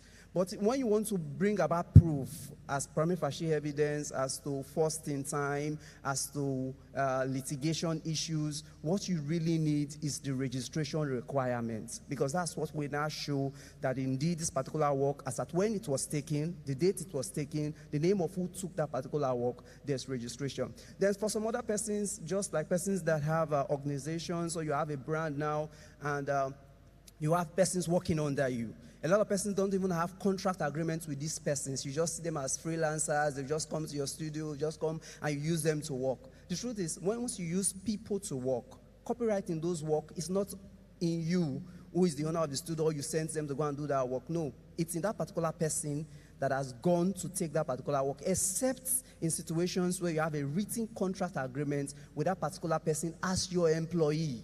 Then you can now go out and say, yes, you were my own employee. So when you were doing that particular work, you were acting within the scope of my work frame for which you have been employed or engaged for. Thank you. Thank you very much. I want to go to Mr. Kelechi. Round of applause. You spoke about Getty Images. I know that I visit Getty Images a lot, but I'm always asking myself, why don't we have our own? Why do we have to? And it's amazing how it works, because something can literally, like this is happening right now, and you go on and it's already there. What would you say is your opinion in terms of how we can bring that here so that we can keep the money within our ecosystem? That's a good question. Getty Images is an image bank where people can go and buy licenses, in fact, if you go to Getty Images, you will start to see the import of intellectual property, because you will see the different breakdowns of different uses and limitations and different prices for just the same image. Now, Getty Images is huge. It's not it's not for small children. There is a reason why you would go to a shopping mall and be happy to go there, because the sheer size of the shopping mall and the convenience of getting there and buying almost everything you need attracts you to that particular mall. So the bigger the mall, the more people it attracts. Getty Images is that big. I mean, you can see how their name has become a household word. Multi-billionaires invested in that image bank. Now, setting up an image bank is not child's play. You need a house of lawyers who are also going to be watching out for those who will steal the images. You need some serious algorithms to protect your server from hacking. You need a ridiculous amount of storage space to store. You need some ridiculous amount of manpower to catalog these images and have a functional AI search engine. Look, it's not the kind of business that anybody can go into. What we would say is that instead of us trying to go it alone, we can think big and bring investors, or have a group of photographers come together to invest and start it. I also know that there are smaller groups. I remember in those days, they used to have, a collection of photographers that will go and start their own image bank. So, I mean, we have to start from somewhere. There are a couple of image banks here in Nigeria that individuals have started.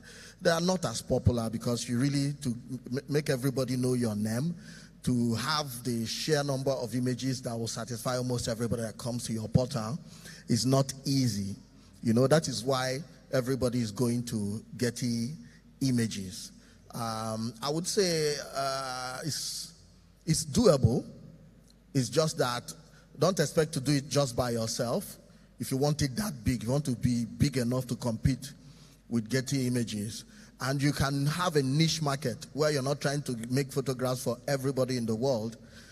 You're going to make photographs that pertain to some specific, let's say, Africa and Nigeria. And that is it. Those who are looking for specific images of, let's say, Lagos will come to that portal. I think it's something that a lot of people are working on, but I'm yet to see one that is huge enough to... Yes. Okay, thank you very much. A round of applause, please. Just to support what Kelechi said, I think Nigerians, the way our mind is structured, we look for immediate benefit. We don't invest for long-term goal. If you're talking about sugar, salt now that people can see physically, you see a lot of people bringing out money. I could remember when Iroko started. Iroko started off and it grew bigger. I think the guys sold it. We need to start focusing on the long-term goal. And people in government will not support this kind of thing because they... Mike? People in government will not support this kind of thing because what do they call a server?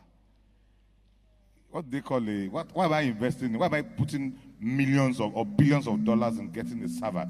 Why am I getting lawyers for? Which is why you and I just have to start looking into politics as early as possible. We are old. I'm not that old anyway, but I would have started politics at the age of 21 if I knew better than I do now. They would never support you because they don't have an idea what you're talking about. So let's do it for the long-term goal. Invest our money, invest our time. Getty Images didn't get this big. It's been there for almost 10 years, I can remember. More than 10 years. So it takes time, it takes patience, it takes a lot of money. So it takes us back to structure. Thank you. Thank you very much. That was really an interesting one. Right now, as we speak, I've seen some people with their phones taking pictures and videos and all. Who owns the right to that? Over to you, lawyer.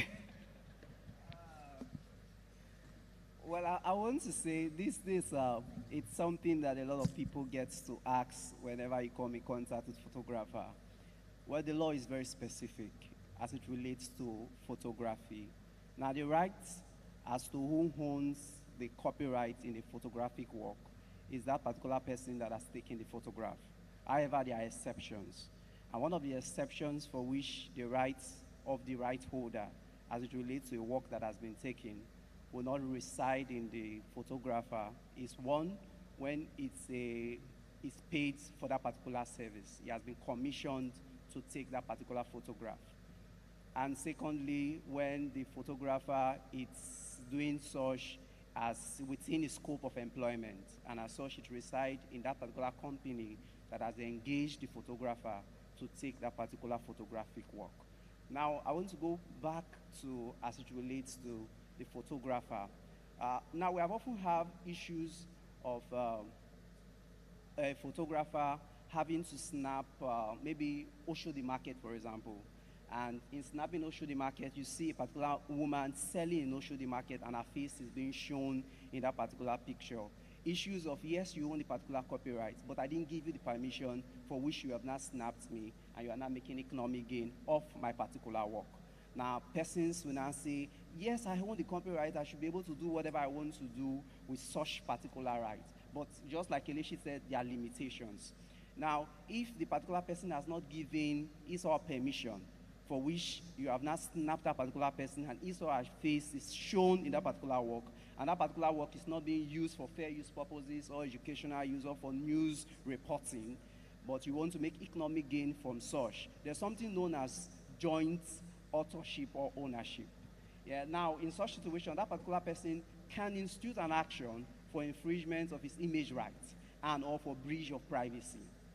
Yes, as a photographer, you were the one that took the particular picture, you had the right capture, the right lighting, you had the thought of what you want to see in your mind, and you were able to bring it into creation. But it's that particular person that was there at that particular time, dressed that particular way. And so, to an extent, the person should be able to get recognition for whatever it's worth. So there's something in law equally known as joint ownership.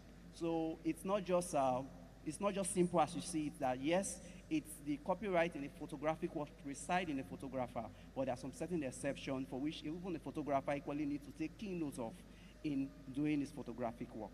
Thank you. Thank you very much. Over to Mr. Kelechi. I think he has something to add. Yeah, it's really important for us to, this terrain of who owns the copyright to an image. It's really important for us to navigate there with just a bit of basic knowledge, which is what we are trying to. Now, yes, a lot of times we photographers would call a model to the studio. You have an idea, you want to do this, you want to do that, you want to make some nice photos, right? And you finish with the model, you put the picture up for sale. The model has a right to sue you, for infringing on her, right to privacy. Now, what you need to do as a photographer, if you have intentions of commercializing that work, you must make sure you agree with the model so that she can give you the right to use those images for commercial purposes. That is what we call model release form. Please go and investigate it. Make sure you have it with you before you take your photograph. Have an agreement with the model. If you are going to pay them, you pay them. A lot of times you do what you call trade by barter, where you're making pictures for the model in exchange for her letting you use the images. If you do not put it in writing that she has given you the license to use those images, you may not be able to use those images beyond just posting them on Instagram. Now, this is very, very crucial. The other thing is where you are being commissioned to do a shoot. Now, if you're being commissioned to do a shoot by a client, and you finish doing that shoot. Now, the law is that the copyright still lies in you. Now, you have to, in writing, let them know the uses for which you have given them permission. So if I do a shoot for a telecommunications company, for instance, and they tell me, oh, they want to use it for billboards, TV, and all around within Nigeria, I should put that in writing in my invoice so that they know for sure that I have agreed for them to use this thing for these specific purposes. What is happening is that I've given them a limited license to use the images for their purpose. So that is what is called usage rights under your invoice. That is you giving the client a license. That is something you negotiate with the client, and it has to be in writing. Now, if it is not in writing, and you give them the image, you've left it vague. Now, they may decide to use it in perpetuity, and when you come out and say, no, I did not give it to you in perpetuity, then you're beginning to look like a fraud because they paid you to do a job, right? Now, if you don't specify that, it now be left for the court to decide who is right and who is wrong. So it's always good to write these things down. Now, that other exception is where you are in the paid employ of an organization. You're a journalist and you're shooting for a newspaper. The copyright does not lie in you. Every shoot that you did as an assignment for that newspaper, the copyright lies in the hands of the newspaper. If you're working for a studio, a photo studio, and you're a photographer in the employ of that studio, every photograph that you make, all those portraits, the copyright belongs to the studio. It doesn't belong to you. If you take those images and go and start printing them and selling, you can be sued. You'll get into trouble after you've left that organization. All these things need to be looked into. But most importantly, because I've been a victim of this, if you have a creative idea that you want to make and you're bringing a model, it's your idea and everything, please get a model release form from that model before you start to shoot Pacam. I don't know if you understand. If the model does not sign your model release form, you can say, okay, sorry, there's no need for me to waste my time. Please make sure you pay for her transport going back so you don't get bad blood. I don't know if you understand. Be nice, because the model also is ignorant of these things. Absolutely. I've done a beautiful shoot, very creative, everything. By the time I now said, I want to put this in my magazine, the girl came and said, I'm married now. My husband said, I should not be a model again. Don't want to see my picture anywhere. I don't know if you understand. I couldn't use those images. I retired them. You understand? It's quite interesting, because yes, we can go on and on and exactly. on, and you will not be able to even cover the entire, scope of how we can be intellectually aware in terms of our copyright and all.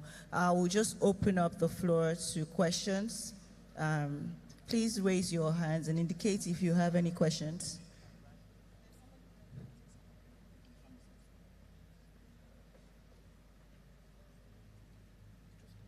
Okay, just one question to the lucky guy over there.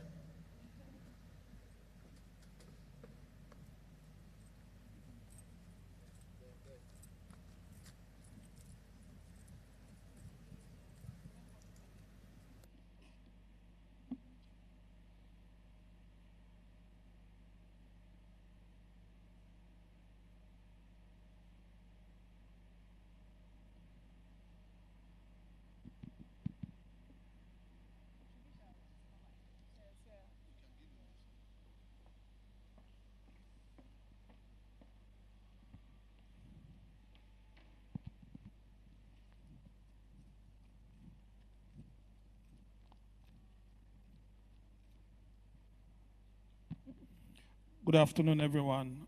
My name is Patrick Edwards, and I must confess with the panelists, it's been very wonderful to hear feedback and be educated in so many areas. Now, this question is specifically challenged to Kelechi Amadi. I'm one of your admirers, but just for something that I stumbled into and I really needed a lot of clarifications about working with international platforms. And for example, you mentioned Getty Images, where you need to do stock photos and supply it to them. Now you get to this part where they ask for tax. The 30% you have to give because Nigeria doesn't have a treaty with them. How do you navigate along that line?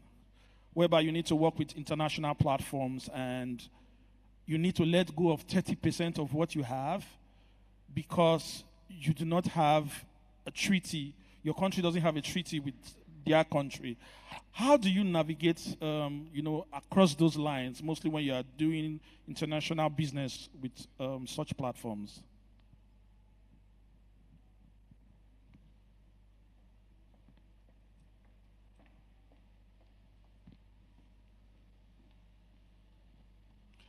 That's a very nice question.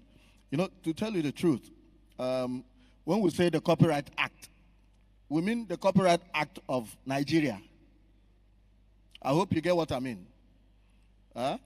Copyright Act is the Copyright Act of Nigeria. If you're going to do a deal with Getty Images, I don't know where their office is, if it's residing in America or in France or, God knows, these big organizations, they find a place where they can pay as little tax as possible, but they are global.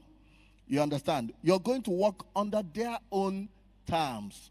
And if there are any of those treaties that Nigeria has not gone into that puts you at a disadvantage, again, just like my friend here was talking about, if we come together as photographers, then we can put it up as an issue of government policy and say, oh, look at what they're doing to us in America if we want to put our images and we are losing 30%. Those are issues of policy where Nigerian government will say, oh, we have to go into a treaty with the United States based on the fact that, the quid pro quo of it all and all that. So it's one of those points at which, not one individual can take care of this. This is now a deal between governments, between continents sometimes, So, like I said, if you're taking, it's another part of that question we were trying to answer, why don't we have our own Getty image where we'll get better deals? I looked at the deals on that Getty image. I don't know. I wasn't too impressed with what I was going to get. So it all depends, So it's one of those things that we need to work on in the future. And there are so many of these things that we don't know about because different countries have different nuances of their copyright law and what their policies are, in relation to, creative work and intellectual property. Thank you so much, sir, for that. We're going to take one more question. One more question. Hi, good afternoon. My name is Onawachukwu.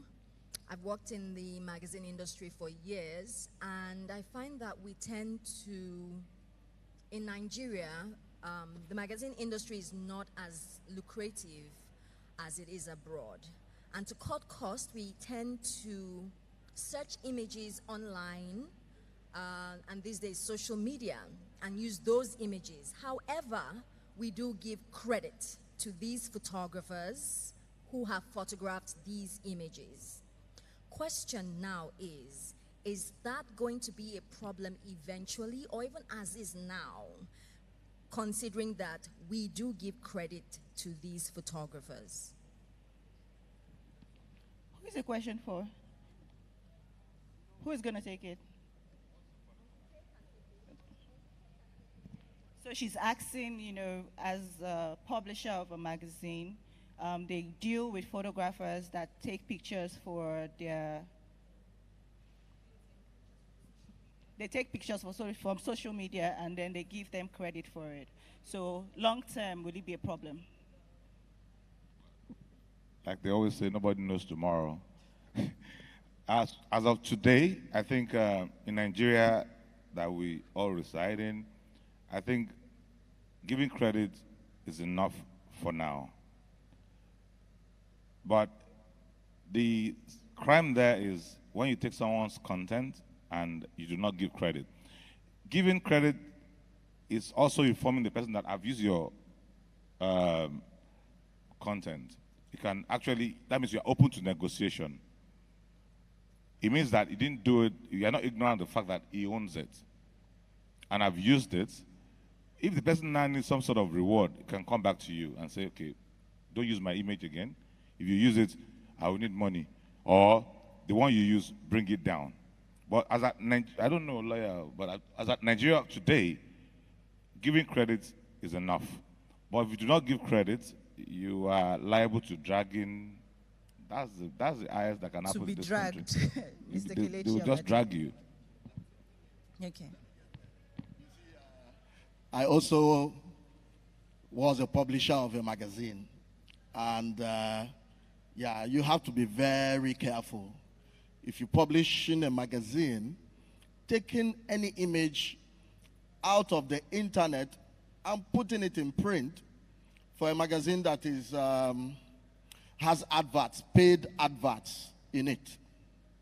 You know, if you have paid adverts in your magazine, it's not a pamphlet for charity, it's not a free university magazine for education, in which case you are making money from the magazine, and any picture you take from the internet of any photographer and put in your magazine, even if you give them all the credit in the world, if they are litigious individuals, they have the right to sue you and leave the court to interpret whether what you did is fair use or not. It leaves you open for that. You may win the case if the judge in question appreciates that, oh, look, you did not harm the guy in any way. But if you have a judge who has a son that is a photographer who has been crying every day about how his copyright has been infringed, you will be surprised. So it's a gray area that you really don't. And by the time you find yourself going to court, you would have paid copious amounts of money to your lawyer. And if you have a litigious photographer who is a lawyer too, for instance, you may be surprised how messy it can get. So my advice is this. If you find a picture that you really like, contact the person that made it. Tell him that I'm going to give you credit and leave your Instagram handle so that you can get more business. The guy will be glad to give you his image. If you get what I mean. There are so many ways of doing this. Photographers and creators want their work to be published, which is a help to them. But if you do it without their consent, no matter the amount of credit you give, it is still subject to interpretation, whether it is fair use or not, especially if your publication is a publication that is making money from how good the publication looks. Thank you so much, Mr. Kelechi. So from a legal standpoint... Can I quickly add something? I was just looking up the fair use for Instagram, and that has changed. It goes back to the whole legal thing. So before it was fine. I think that's what they're saying now from what I read in the last 5 seconds. But now they're saying you should request permission from the person, the owner of the picture. So it's not straightforward. I know I have seen my picture in a magazine before, and they did not ask me. I was looking fine in that picture. It was okay, it was a nice picture, and so I left it.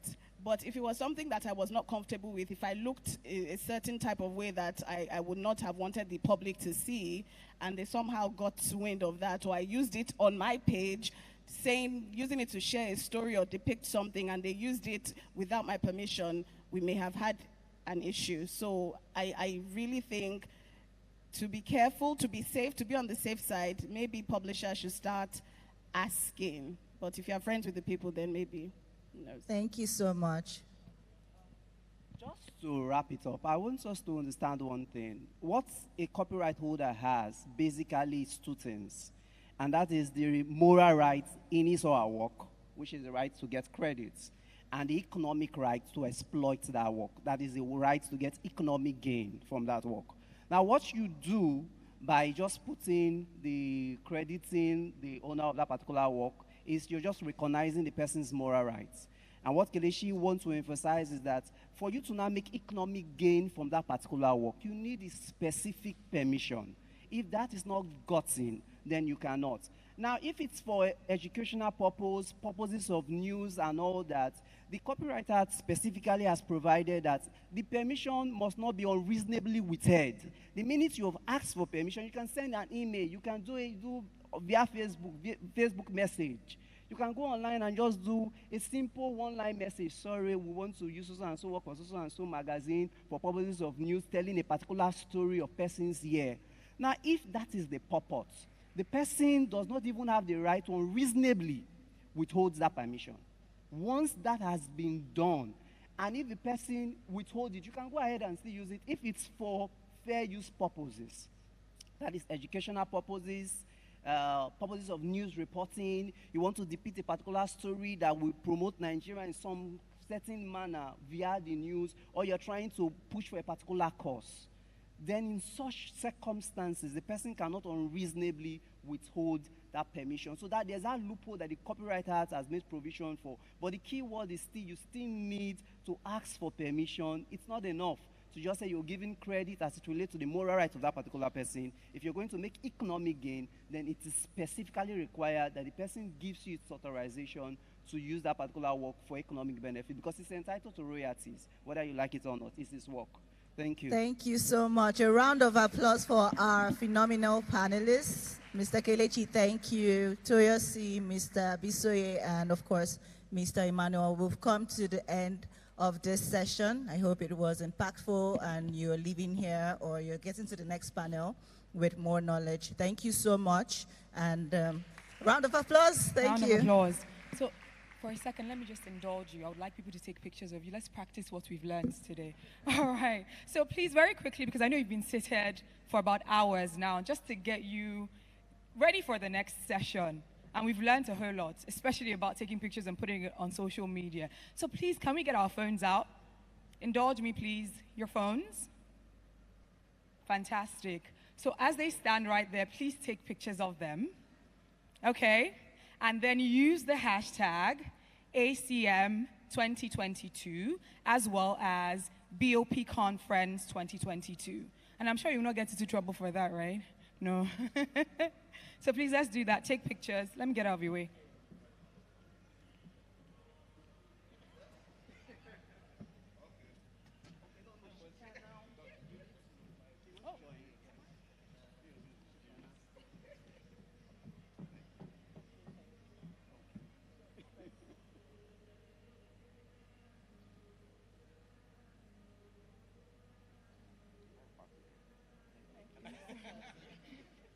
All right, thank you so much. A round of applause once again. A round of applause. I'm sure we're not tired yet. I'm hoping not, because there's still an amazing session that is coming up right now.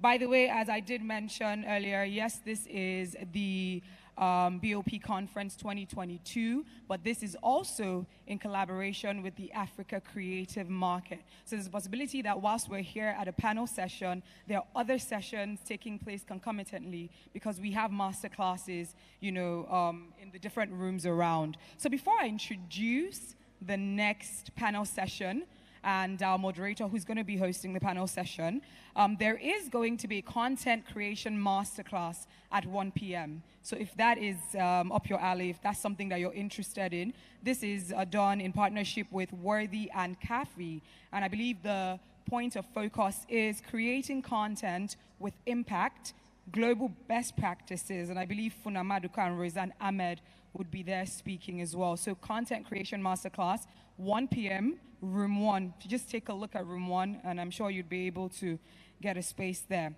Okay, so let's move on very quickly to the next session.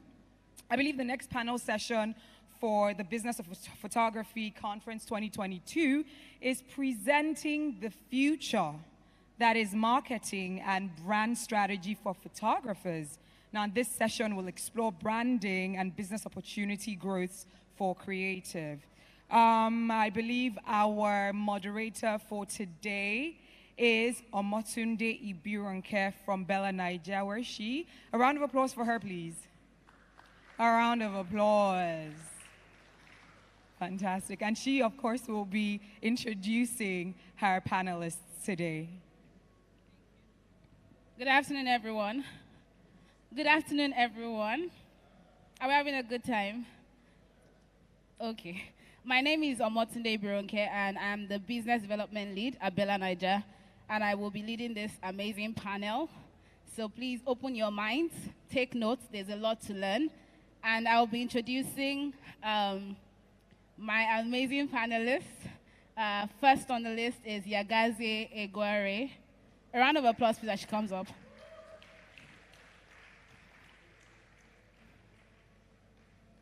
Yagazie. Where is she? Okay, also introducing Jide Shikwe to join Yagazie. Also Akilabi Akibulumo as my third panelist. And then Jokotade Shonowo as the fourth. Please, a round of applause as they come on stage. Thank you. While they are coming on stage, like I said, please, I would really love if we open our minds to learn. I know that, yes, a lot of talk today, but it's all for a greater good. Today, we're discussing something around marketing and branding in photography. Photography is beyond having a camera or click and take a shot, or just knowing how to tell the person to pose, knowing the angles or not. Photography is way beyond that. Having a brand is way beyond that. And my amazing panelists will be telling us more about that. So please, let's have a good time and let's enjoy. A round of applause for them again, please. Okay. So before I go on, I just called you on stage, but I will let you do the honors of telling people who you are. So I will start with Akilabi, please. Akilabi, let's get to meet you. Hi, good morning, or good afternoon, actually. My name is Akinlabi Akimbulumo. Okay. I go by the alias Mr. Fisher. I'm a visual storyteller, brand strategist, and currently the executive creative director at LiveSpot 360. I've been doing photography, art, exploring interesting approaches to art, to telling stories, and fusing black and white photography and art. Yes. Nice to meet you. You do an amazing job, by the way. Let's meet Jide Shikwe next. Good afternoon, everyone. My name is Jide Shikwe. I work with EcoBank Nigeria as the head marketing and corporate communications. I like to make brands look good. We work with creatives within my team, and every day we're just thinking, how can we make the bank look better? How can we create the perception that people have about the brand? But generally, beyond what I do in the bank, I think I like what photographers do. I love what creatives do. And I just like to be in that space where there's a lot of creativity, there's a lot of new, interesting things that are happening. And that's why I'm happy to be here. Thank you. Thank you, Jide. So, like you said, banking is more than just your money, so, right, Jide? Okay, so let's hear from Yagazie. Okay, hi, everyone. My name is Yagazie Egware. I am a photographer, I'm an educator, and I'm also the lead creative and founder of Gazmado Studios. So, my photography journey, I've been on this for a bit of time, and I personally see myself as, someone who has been, cold to people. I'm very interested in people generally, and also really interested in helping people see themselves more and become better versions of themselves. And that's why I'm doing that. Photography is the tool in which I use to do that, both, when I'm photographing at the studio, creating images of women, that celebrates them and empowers them to become more of who they are, or, also educating creatives and photographers to up-level their skill sets and build successful businesses. So that's essentially what I do. Thank you for that. And it's nice to meet you once again here. And I'd like to start with you. Good that you have the mic. Sure. Okay, so Yagazie, let's be honest with ourselves, right? Everybody is a photographer. as long as you have face app, you have InShot, you know how to, set the angles right, you believe you're a photographer. But I want to ask you, who really is a photographer? Like, what really makes that brand, that name unique? What makes you a unique photographer? Thank you so much for that question. And, well, I wouldn't say everybody is a photographer. I would say everybody takes pictures. Yes. Everybody that has a phone, a great phone, can take pictures. And, also the barrier of entry for photography is also very next to nothing. But the word photographer is beyond just being able to take picture, right? Photographers are artists. They are not people that take pictures. They are people that use cameras as a tool to interpret what the vision that they have in their minds, in such a way that, it communicates something to the audience, or it, inspires, it inspires an action, or, it's emotive in one way or the other, So those are one of the things that really distinguishes photography: the ability to see, the ability to think, and the ability to interpret thoughts into photographs, right? And also the ability to tell stories. And I think that's completely different from saying, I just want to take a picture, because anybody can take a picture, but it doesn't mean anything. But you would see people that will take a picture and it's, that will create images, and it's like, there's just something about this because there is a story there. You can look at a photograph and you're wondering what is in the mind of this photographer, because he didn't just take a picture. He just brought out what is in his imagination so that you can see it and you can interpret it. Not just interpret it in the way that he intended it, but also through that you can also find your own interpretation to it, completely different from maybe what he intended. So I think that entire process really distinguishes, photographers from that. And also that ability, especially when it comes to portrait photographers, the ability to connect with subjects in such a way that you get them to, you create images that are unique to them, that captures their essence. It's different. I can just bring my phone and take your picture, and it's just a picture. It's flat. It doesn't do anything, right? But I can create an image of you that is almost, you're looking at, you're like, wow. Why would you just look at a picture of someone and you're just stuck there? You keep looking, and someone still takes that picture and it's just like, it's just a nice picture. Yeah. Thank you for that, because I think you expanded it more. Please, a round of applause for that. And I'm coming to GD. I was meant to come to GD next, but I would also like to hear Akinlabi say something, because you're a visual storyteller. And from the layman's angle, it almost seems like it's different, like photography, visual storytelling. But I want you to let us know the correlation in, of the two of it. Okay, so I call myself a visual storyteller because it has nothing to do with the fact that I was trying to eliminate myself from being a photographer, but because I have a combination of things that I bring together in which my photography was only a part of that element. For me, exactly like what it is that she said, this is about storytelling. And the idea for me is, how do you tell a particular story?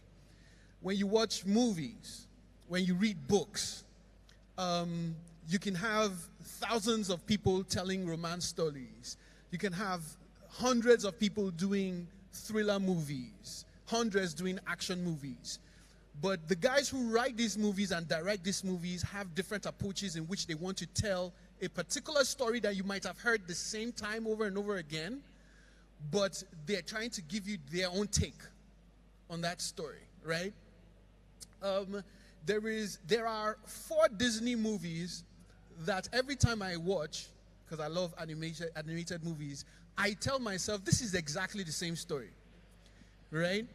But these guys have told this same type of story in different ways. Same story.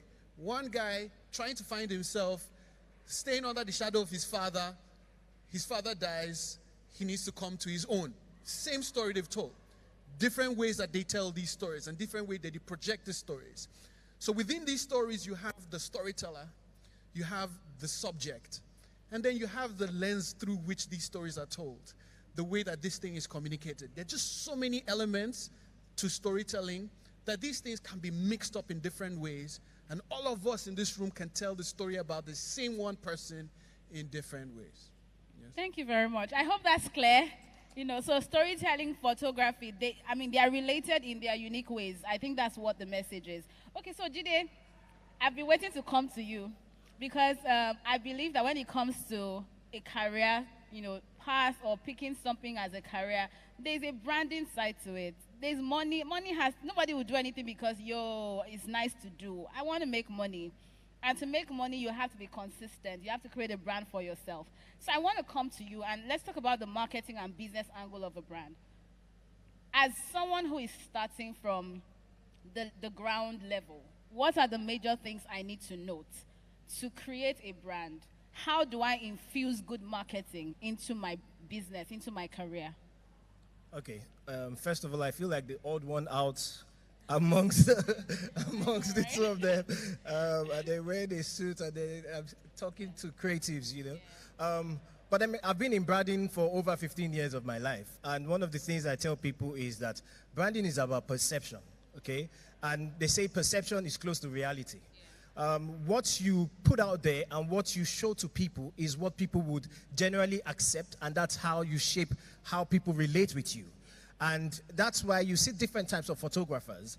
And as Akinlabi said and Yagazi, you realize that they are telling different stories. But apart from that, you realize that they have different identities. And your identity can be shaped by different things that you do. It can be shaped by who you are, not necessarily even the pictures that you are taking. All right, just the fact that people can relate with you is an identity. Sometimes it's the type of pictures that you take. That's also a form of identity. Some people will take landscape photography and you can identify them based on that. Because I work in brand management, we do a lot of events. And if you're calling a photographer for something, all right, you realize that you're looking for different aspects of the event that you want to cover, and you're looking for different photographers that can cover that aspect of the event for you. For instance, when I was working in my former bank, we used to have events, big events, and those events have like thousands of people, tens of thousands of people, and you're looking for someone that will do landscape photography that will show the public that there are a lot of people in this place, and that attracts people. But we have another set of photographers that they are doing more experiential photography. So you come there and then there's someone cooking, and then you are taking a lot of pictures from different angles, and they are creating experiences in different parts of that event space. And that's their own field. Sometimes too, you want to have a dinner party and you're looking for that person that is more of an events photographer. All right, or you want to do a wedding, you are looking for a wedding photographer. Or there are some photographers that they make you feel like having a baby. Do you get what I mean? Because they take pictures of babies, couples, and they just look amazing. And because you've been able to identify yourself, and then people have also been able to identify you for a particular style of photography, you become a brand. And in becoming a brand, it's easy for you to sell yourself without necessarily even doing much marketing. Okay? And so once you identify yourself that way, what you need to do next is, how do you start to connect with your audience? Sometimes you have to do some things that are pro bono, especially when you are starting young. Okay, even the professionals do pro bono. Okay, we just had a photo exhibition like 2 weeks ago in my office, and we invited photographers, both established and upcoming. And we realized that some of the upcoming guys, they were very passionate about it. There was a particular guy, he's not upcoming, but we won't say, his name is not so big, but he's doing fantastically well. But the thing that struck me about him, he came prepared. He didn't have the name, he didn't have, but he came prepared. And you know what he did? He was in a strategic location, and everybody that was coming through his booth, he stopped them and said, sit down, I want to take a picture. And he was like, sit down like this, do like this. No, I want you to stay like this, sit down like that. And he created an emotional connection with people. And throughout the 3 days, he had more visitors in that space than any other photographer. Why? Because he put himself out there. So if you're a photographer, even if you're established or not, there's the marketing aspect where you put yourself out there. Either you put yourself on social media, you go for exhibitions, you go for events, you find a way to collaborate and put yourself out there so that people recognize you, people partner with you, and then people can start doing business with you. Thank you, Jide, because And I like that you, please, a round of applause, thank you. Very, very interesting to note. And my next question to you, you kind of ushered it in your conversation, and that's talking about sustenance. I am a strong believer of the fact that, you know, when it comes to branding, you have to be able to sustain yourself. And we're at a time when, I remember when we were very little, the applications that we have now, we didn't have it then. Okay, when I say we're little, a lot were like, how old is she? Never mind. You know, we didn't have those applications then. It means technology is changing. Business structure is changing. Processes are coming into play. How can I sustain my brand as a photographer at this time when a lot of things are changing how things should be? Yeah. Okay, so for me, photography is like every other business, okay? And you have to think futuristic. Where do you want to see yourself in the next 2, 3, 4 years? Have big goals, but have short-term goals as well. Do you want to be a photographer that is just taking pictures for the sake of taking pictures? Or do you want to take pictures where you can almost project the type of clients that you will have in the next 5, 10 years? Mr. Fisher is sitting with me, and you know, we started together. I mean, we're in a bank together. He started as a banker, and he started into graphics design, and he was doing a lot of graphics design, and then he moved into photography. And initially, I was like, what's this guy all about? I mean, why are you a photographer when you're a creative designer or a graphic designer, yeah? Okay. So, but you see, one thing that stood out for him in particular, using him as an example, is the fact that he takes pictures, he uses his graphic design skills to enhance those pictures. And in doing that, he's been able to do that for a lot of people that put it on their own platform, and in reposting the pictures that he takes and him telling a story about the pictures that he's taking, more people know him. Now he's created an identity or a room or a space for himself. Now, you need to think of the future. You need to think of your style, because styling is important. You can't be everything. So you can imagine if there's another type of Mr. Fisher doing the same thing he's doing. One person has already taken the lead. All right? So you need to find the best way to take a lead in your space, because everybody has a space that they own and they control, just like every other business. You can imagine what people, I mean, there are different types of sugar industries, different types of noodles industries, but when you call a particular brand, everybody just feels like, no, this is the brand. All right? And that's the way photographers should be thinking. When people think of a particular thing, when they have it in mind, they think about me. And that's what will keep you for the next 2, 3, 4 years. Some people, they take pictures of just women, all right? And there's a way they make women feel good about themselves. So you can imagine if I want to take a picture of my wife or anything, all right, I'll just think, oh, let me just go to Yagazi, because she's created that image and that style for herself, and she's creating room for herself. It doesn't mean other people will not come into that space, but once you own that space, expand your space and take control of that territory. Thank you, Jide. I have a take home there. You can't be everything. I think that's very key, because everybody wants to let me just try it all. Now, every way, now way, you know, but you can't be everything. So thank you so much for that, Jide. Let me come to Mr. Chemical Engineer here. I know. So, Akelabi, you started as a chemical engineer, and as Jide has let you out, you also had to do brand development, I guess, at a bank. And you do visual storytelling. How were you able to realize the strength of your passion? Because I will believe you delved more into passion than skill, right? Or than credentials. How were you able to realize that, you know what, I have a passion here and I have been able to figure my strength in it? Okay, so I think that what everybody just sort of needs to understand is, for the most part of our early lives, we're just figuring life out, right? And we're experimenting and just trying to navigate life.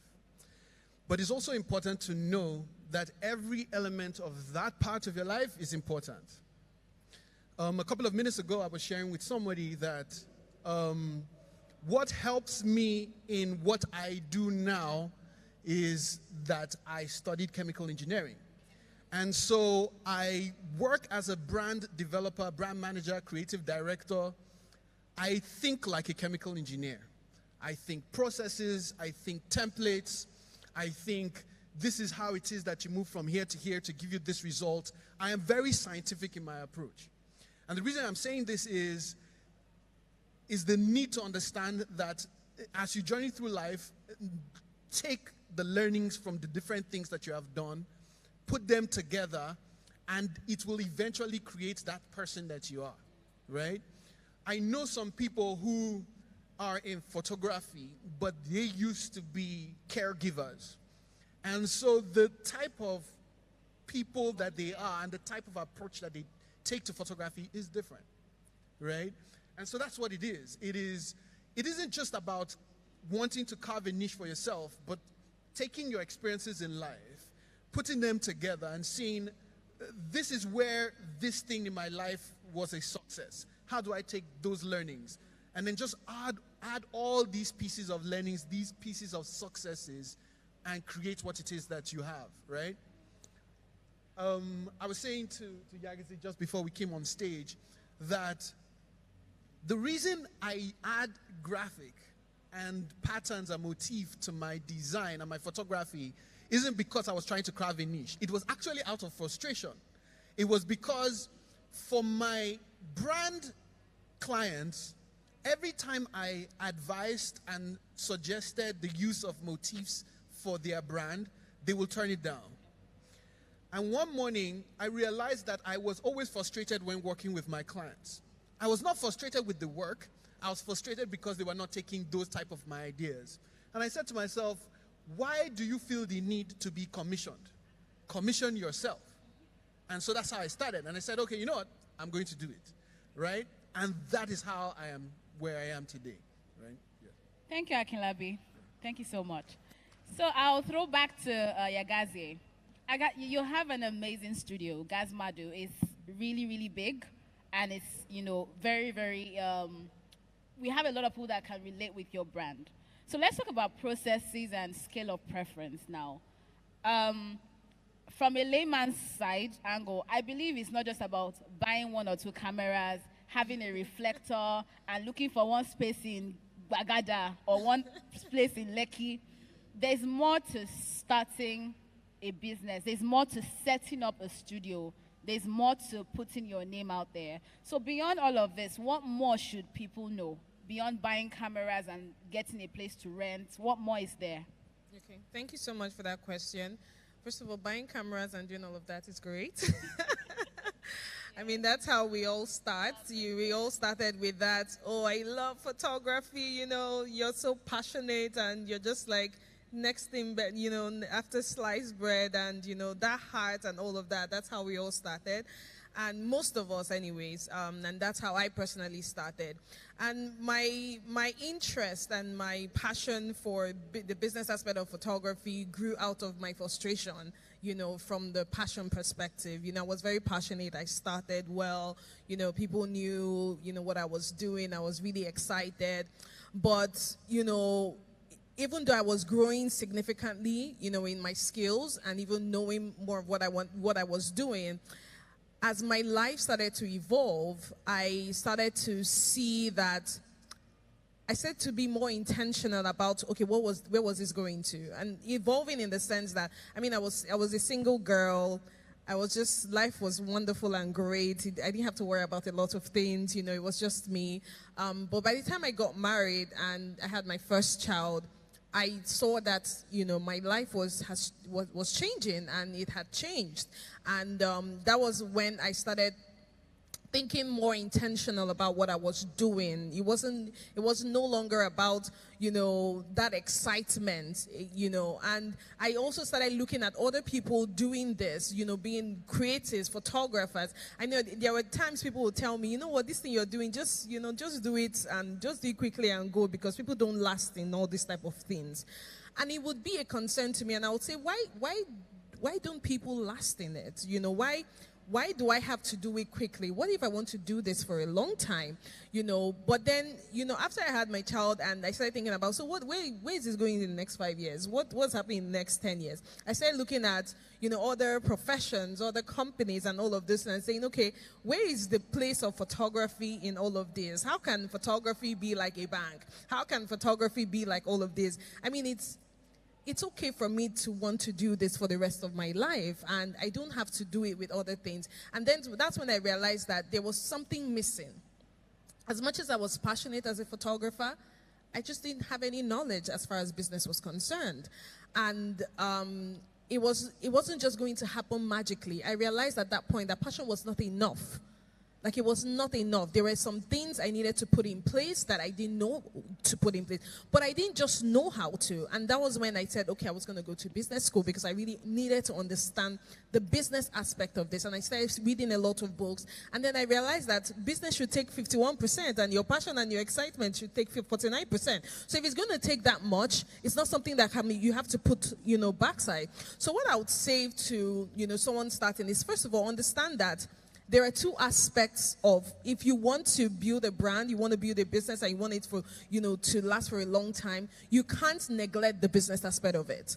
You have to get the needed knowledge to understand what it means to run a business, right?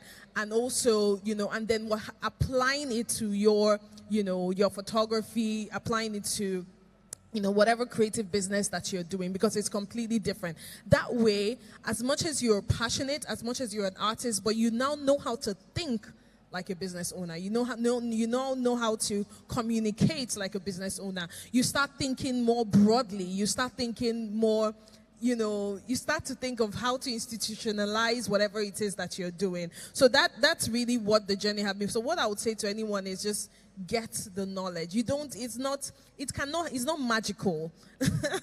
It's not magical. That's an aspect of you that you have to intentionally and consistently invest in it, and just know the different aspects. Recognize the areas that you have gaps in. So is it structure? Is it that you don't know how to price yourself? Is it is it communicating with clients? Is it customer service? Is it, communication? What are those gaps that you see? What are those things that you're struggling with? Don't just let it at something you're struggling with. Understand that if you're struggling with it, it means that there's something you need to do about it. There's something you don't know about it, that when you know about it, it's going to help you even grow, faster and further. Yeah. Thank you so much for that. A round of applause, please. That was really deep. So we're wrapping up gradually, but we still have like a couple of very important things to note. And my next question is to Jide. Yes. So Jide, I really want you to throw more light on this. And this is talking about client growth and client services. And I think it's a core element of branding. It's a core element of marketing. My question is this. It's good to recycle clients. I mean, you have them coming back. That's the good side of it. But I think the measure of growth here is how you're able to reach out to new people, right? So how, as a photography brand, how am I able to not just recycle my clients, but reach out to, the most people that would really appreciate what I do? How do I do that? Okay, so I think the first thing, and it's very important for anyone in business, is to build relationships. And build relationships horizontally and vertically.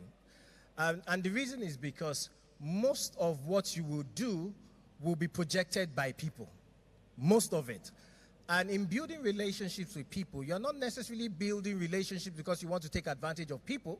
You're building a relationship because you are trying to ensure that whenever you need a particular person or whenever there's a service, they're thinking about you.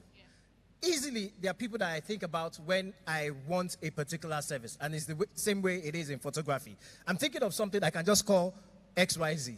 All right. Now, if you go for some events, for instance, you can think about someone that, he has a booth where he sets up, I'm talking about Kelechi. And then, he has this setup that is so nice and people just want to go there. And, the funny thing about him is that we had an event where we necessarily we're not the ones that invited him directly, but he came through a group or an association for the event that we had, and he stayed the whole day. And we were shocked because we're like, okay, he's just going to come for 1 or 2 hours and then he'll be done. Before the end of that day, we had already started talking business. I'd never met him before. Obviously, I'd heard about him. I'm sure he had never even heard about me or seen me or met me before. But we established a business relationship right there and then, immediately. Why? He built a relationship with the people that he came in contact with. He came for the event. We started talking. It was meant to be there for just about an hour or two. He stayed the whole day. He came again the day after. Why? He just felt, this is fantastic. And, he just kept on talking about why it was a good initiative. Well, what am I talking about? For you to be able to build new clients, explore, build relationships, okay? Ensure that you are not just stuck with the people that know you. As I said, build horizontally and vertically, all right? The ones that know you already, but the ones that don't even know you. In business, most business people are not successful by being quiet. And they are not successful by not marketing themselves. All right? Marketing is a core fundamental part of any business. You must find a way to market yourself. And marketing yourself can be in different ways. It can be your craft. It can be the way you dress. It can be the way you relate with people. It can be your relationship with people. It can be how passionate you are about your job or how passionate you are about your craft. But build relationships, because it helps you with your business. It helps you to be able to get new clients, retain old clients, because the part of retainership is very important, because you can't, because I want a new client, lose the ones that you already have, all right? It's about expansion. So as you're thinking expansion, go for events, attend seminars, build yourself, let people know that you are, for lack of a better word, you are badass with your gift. Do you get? Because once people recognize you that way, people would even want to associate with you. Because that's even another thing about expanding your business. What do you give to people, or what's that connection that people feel with you, that even when you're not looking for them, they are looking for you? And I think when people start looking for you, when people start seeking for you, that's the best way to be in business. Thank you. Thank you, Jide. And I want to tap from what you said. Thank you, everyone. I want to tap from what you said, and I was going to come to you. So it's good that you held the mic. Jide said something about, being that person. Like, I want to do this. I'm reaching out to this person. I want to do this. And from your, from what you do, you have a unique style of creation. Let me use that word. How have you been able to create a need for yourself? Because well, at a time, and I think Yagazi said the same thing, or Jide said saying something about wanting to do everything. But you do one thing, and you do it well. I mean, you know how to do other things, but you just, how are you able to create a niche? Is it okay to just say, let me just do? Or is it okay to prioritize? What is it for you? Yes, so here's what I always say. As a brand person, what I would always advise in my brand seminars is this. People buy into extensions of themselves. That's how people buy. When two people buy iPhones, they are buying into extensions of who they are. Each of them have these phones that help authenticate the stories that they want to tell of themselves, right? When you see two people buying different types of cars, right? Or the same type of cars, rather, they have stories that they want to tell of themselves, and so they buy these things to authenticate the stories that they want to tell of themselves. So I know this, that people buy into extensions of themselves. So the question is, what is it that I can do to better help the people who are out there authenticate the stories that they have on themselves? And one of the things that I do is, my photos are black and white, they are gritty, raw, they are high contrast. They have a way of showing the soul of somebody, the pureness, the rawness of someone. And so, for everyone that is looking to show their vulnerable self, I am the person to go to. And when I include my graphics and my art, I'm only doing this to help embellish that thing. I've had two people, interestingly, two close friends of mine, so people say that the prophet is not welcome in their own home, right? And so when you are a prophet and you're welcome in your home, then it gets a little scary, right? So I have two friends, and I'll use them as examples. One of them is late, and interestingly, she never wanted to take photos. And just a few months before she passed, she decided she wanted to take photos. And I'm like, I will take photos of you, right? I have a story I want to tell. And she says, what is this story you want to tell? I said, allow me. Let me show what I see through my eyes. And I did these photos of her.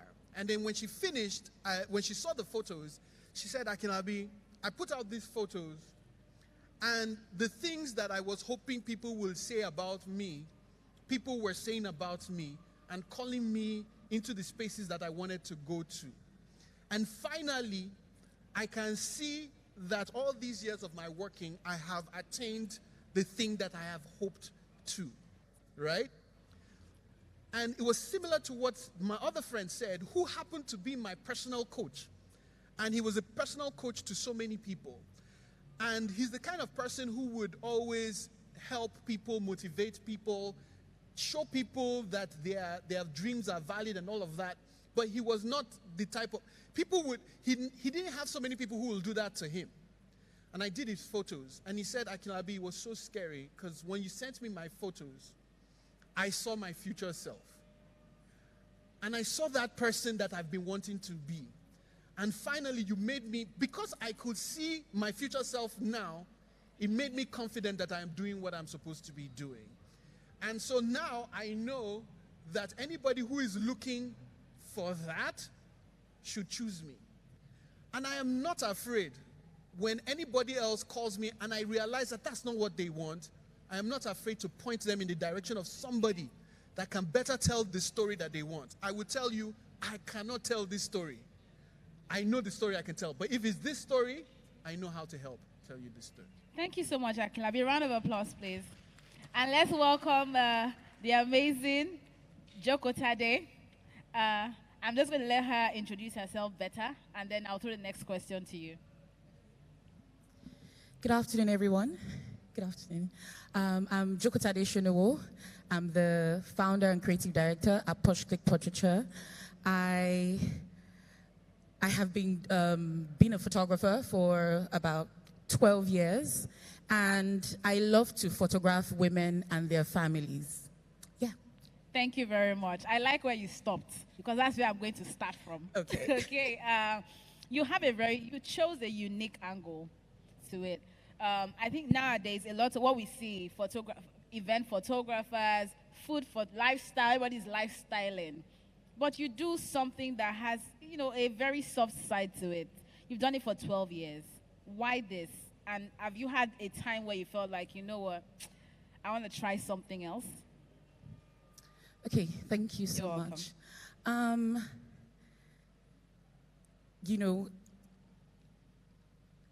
I get the first part of the question again? Yes, so why did you have to? Why women and children? Yeah. Okay. So not just women and children. So I photograph women, I photograph everyone, but for me, I feel like the women are the core of the family, right? So regardless of the fact that I've said I photograph women, that doesn't mean we don't photograph men. But half the time, over time, we've looked at the track record, and we realize that even when a man is going to book for a session, his wife will probably book for him. Right? So they make the decisions in the family when it comes to things like this, for the children, for their husbands, for the family. So our ideal target market are women. Okay? Yeah. And I find it really, really interesting because I get to meet diverse kinds of women. I meet some women who know who they are. I meet some women who don't know who they are, who are still on the journey to discovering themselves. I meet some women who are not even interested and just feel like they don't look good. And for everyone that I meet, I particularly love those ones, because I want to help you, unravel, that beauty that you have, that you don't think that you have, based on what people have, said to you in the past. And, when I'm able to do that, that brings me so much joy. Like, I'm always happy when, in fact, the last 3 to 4 personal branding clients that we had at the studio, they literally told me straight down, I don't look good in pictures, but I'm just doing this because I got a promotion and my friends forced me to come and do this. And I'm like, you are in the right place. You're the one I want. And by the time I finished, the expression was like, oh my goodness, is this me? And you know, the woman saying this is someone that I would see and be like, oh my God, like, wow, God really took time creating you. So seeing that kind of beautiful, gorgeous woman, you know, feeling a different type of way about herself, it says so much about, you know, the perception people have of themselves based on, you know, things that people have projected onto them, you know, because whether we like it or not, you know, what people affirm on us and we allow to stick actually almost becomes what we believe. And we start to almost turn in that direction. You know, but seeing herself that way, she was just like, oh my goodness, wow, I love this. I never knew, you know, I could look this way. And the next thing she said, oh, I'm coming back with my family. I'm coming with my children. I'm coming with my husband. And that for me is a win, literally. So I really enjoy photographing those kind of women, and women who are also winning in their industry, women who are discerning, going somewhere, and also accomplished individuals. Thank you so much, Okotade. I like that you were able to like answer the question and also, you know, say more because of the timing, you know, what is she doing? What's it about? So you're able to touch that. Thank you so much. Let me talk about challenges. There are challenges everywhere. It might vary based on the technicality of what you do, you know, when it comes to lifestyle photography. I think it might be difficult, but it's the easiest part because everybody's lifestyle is food. What challenges did you have to face in growing your brand, and how were you able to tackle them? Okay, thank you so much. I faced a lot of challenges that any typical business owner, you know, would go through. From the fear of even thinking, would this work? You know, to that part where, so I'm a very visual person. When I started photography, I saw this big stage where I arrived at. But it wasn't equal to the kind of work I was producing. So it was very difficult for me to marry the two together. And I was just like, so how am I going to get here when the actual work that I'm still creating now seems mediocre and it's not good enough? But I didn't stop there. I kept on learning, meeting new people, going for workshops, going to master classes, paying for one-on-one classes just to get better, you know, networking with other photographers who are my peers, some ahead of me, you know, just to learn new things. And I have to say, the key thing to it is that I made constant improvements, you know, on myself to be able to arrive at a point where I became good.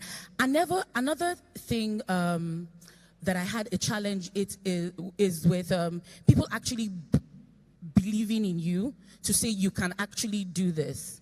So there came a time where I decided that I was going to do more portraits than any other type of photography. And this was after I had my children and all of that.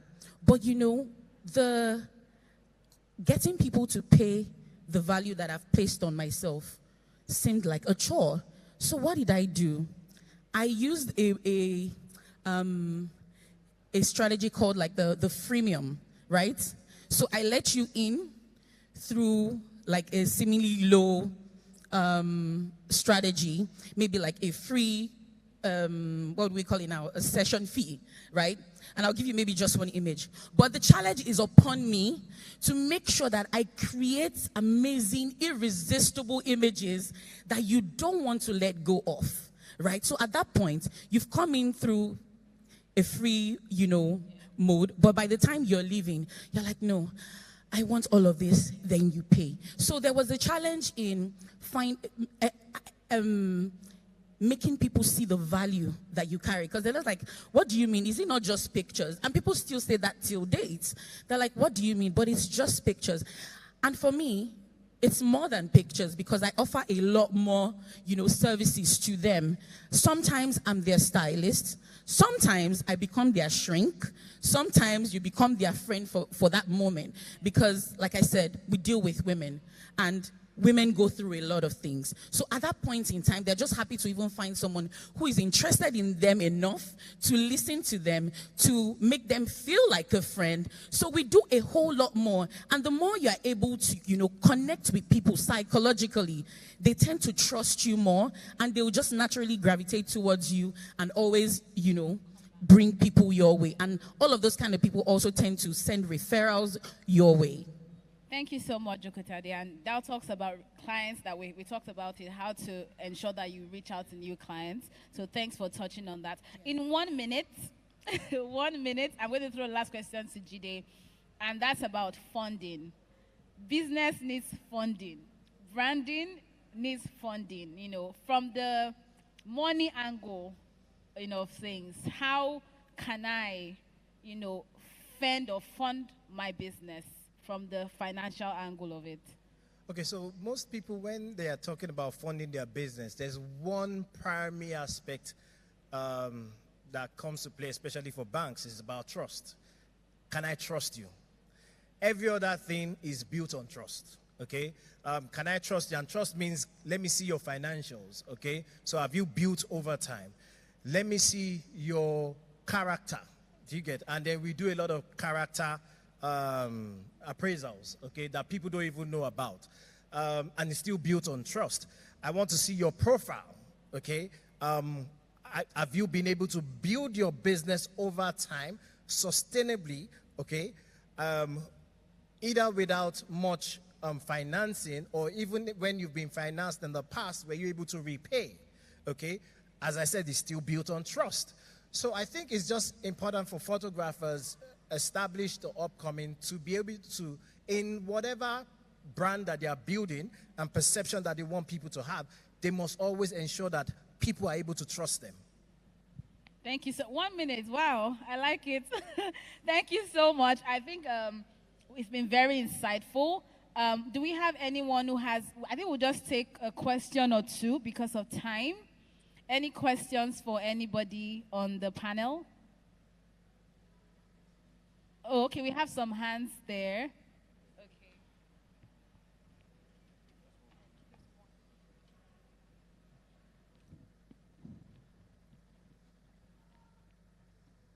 Thank you very much. My name is Aditayo Samuel.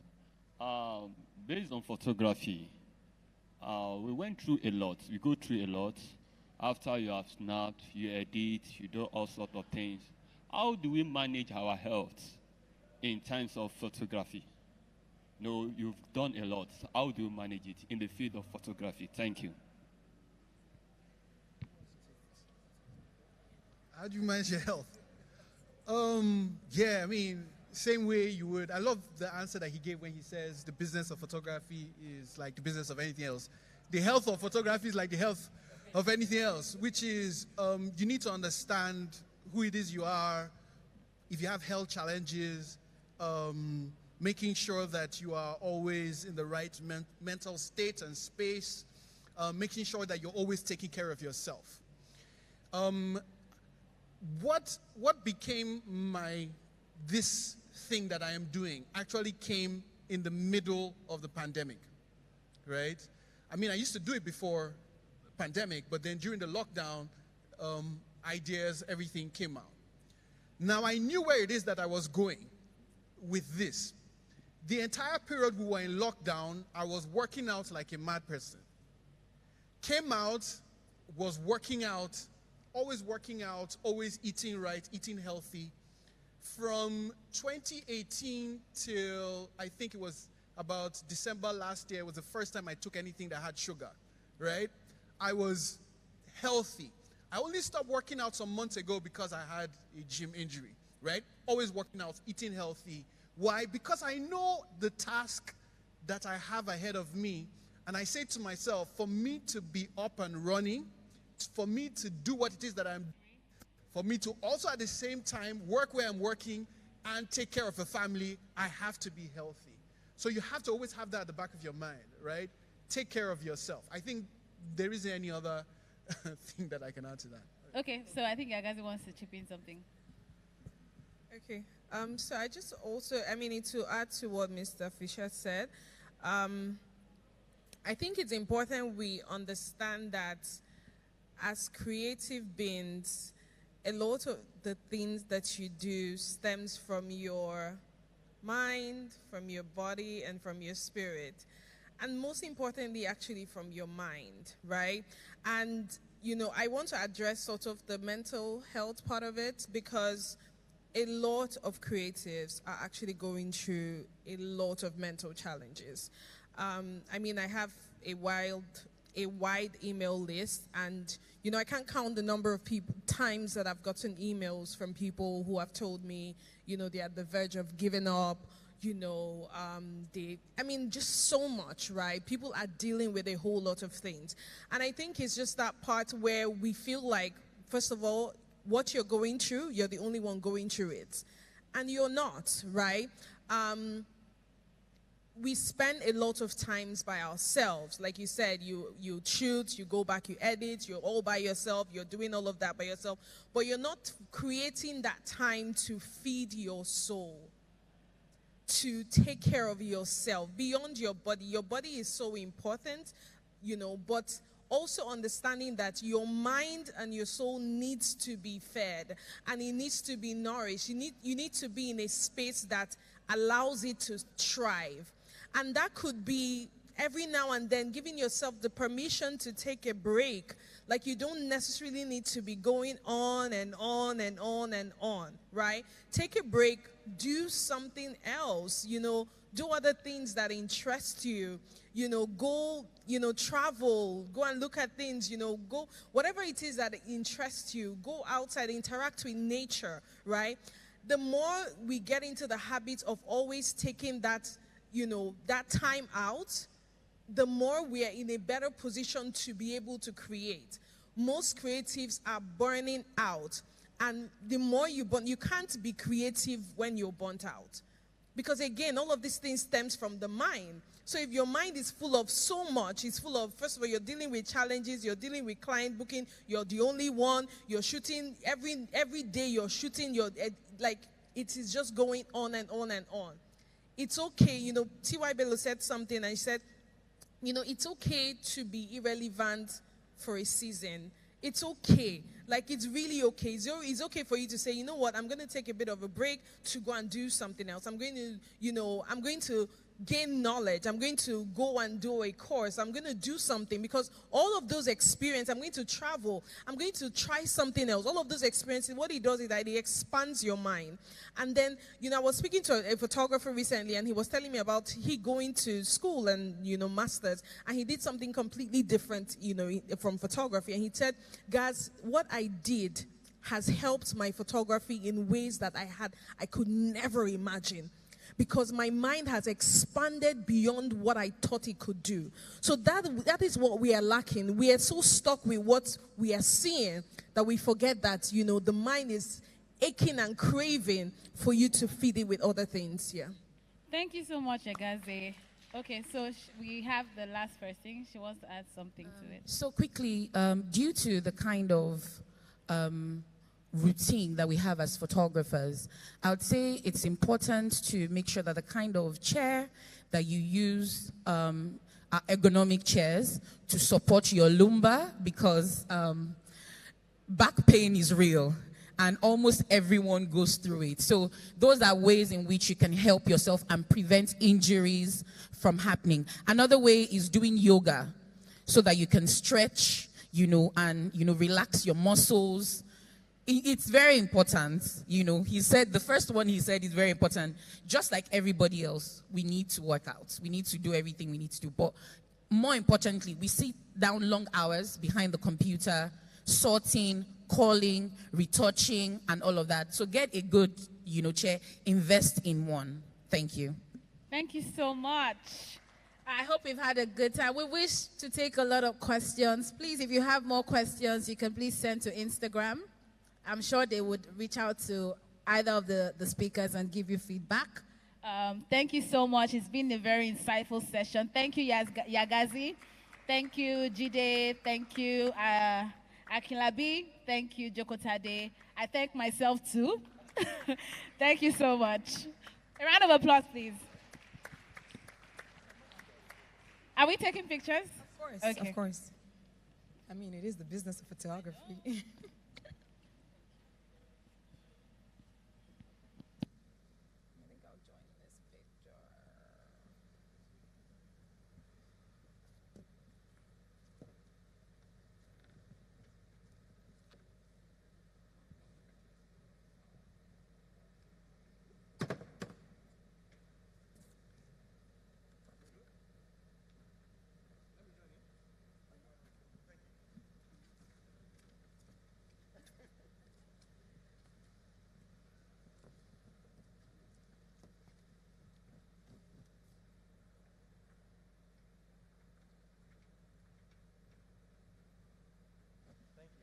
All right, fantastic. Kola, please don't go anywhere because I've been trying to drag him here because this is where we bring the Business of Photography Conference 2022 to a close. However, as we know, there's still some masterclasses that will be happening in the other rooms. So as you might know or may not know, that Kola Oshalusi is the convener of the Business of Photography Conference. A round of applause for him. And I would like him to just say just a few words to wrap up. Okay, first I'll say thank you to everybody that is here. Thank you to our panelists. Thank you to everybody that showed up. It's not over. So this is not the end of the Business of Photography Conference. And that is the end of the ACM conference for this year. So another panel session is happening here now. So please, let's sit, let's stay, let's even move closer, let's move forward. The convention runs till 5 or 6 today. In fact, there's something you have to wait for. There's a session at 5 p.m. You definitely have to wait for. So please don't even be in a haste. So it continues till tomorrow. So after 5 p.m. today, tomorrow is packed. You just must be here. It runs till tomorrow. So thank you, and thank you. Don't go anywhere. Round of applause for him once again. Like he did mention, we are about to get into the next panel session. The African Creative Market event continues. For some people that might not know, I just always have to do a refresher because I've seen that a few people joined us midway. I would say that the Africa Creative Market is a melting pot of African creatives as well as international creatives, everyone coming together to discuss ideas to move the Africa creative market forward and to also encourage, collaborations, networking, as well as access to funding. Now, speaking about access to funding, earlier on I mentioned that a lot of creatives experience different challenges. Some might be lack of direction. A whole lot is lack of funding. How do I get funding? Who do I speak to? Who is going to believe in my brand? Who is going to believe in my idea? And we have just the right panel session to address that and much more. We are stepping into navigating the gateway to brand funding. And the moderator for this session, her name is Bridget Chibufwe. Can we give her a round of applause? Bridget, please step up. And she will be introducing her panelists as well.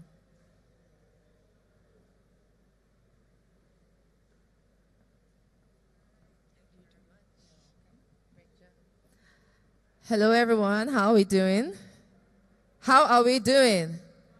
All right. I know I heard Kola saying you should sit back and wait for the rest of the panels going to happen here today. But I think that if you're a business owner, a budding entrepreneur, anyone in the photography space, in fact, any creative space, I think this is where you need to be, especially if you are trying to scale up your business. So I would advise anyone who is at the exhibition stand to come in now and sit down, because here you'll be finding out how you can, properly give that business pitch, that financial pitch, and expand your business, both locally and internationally.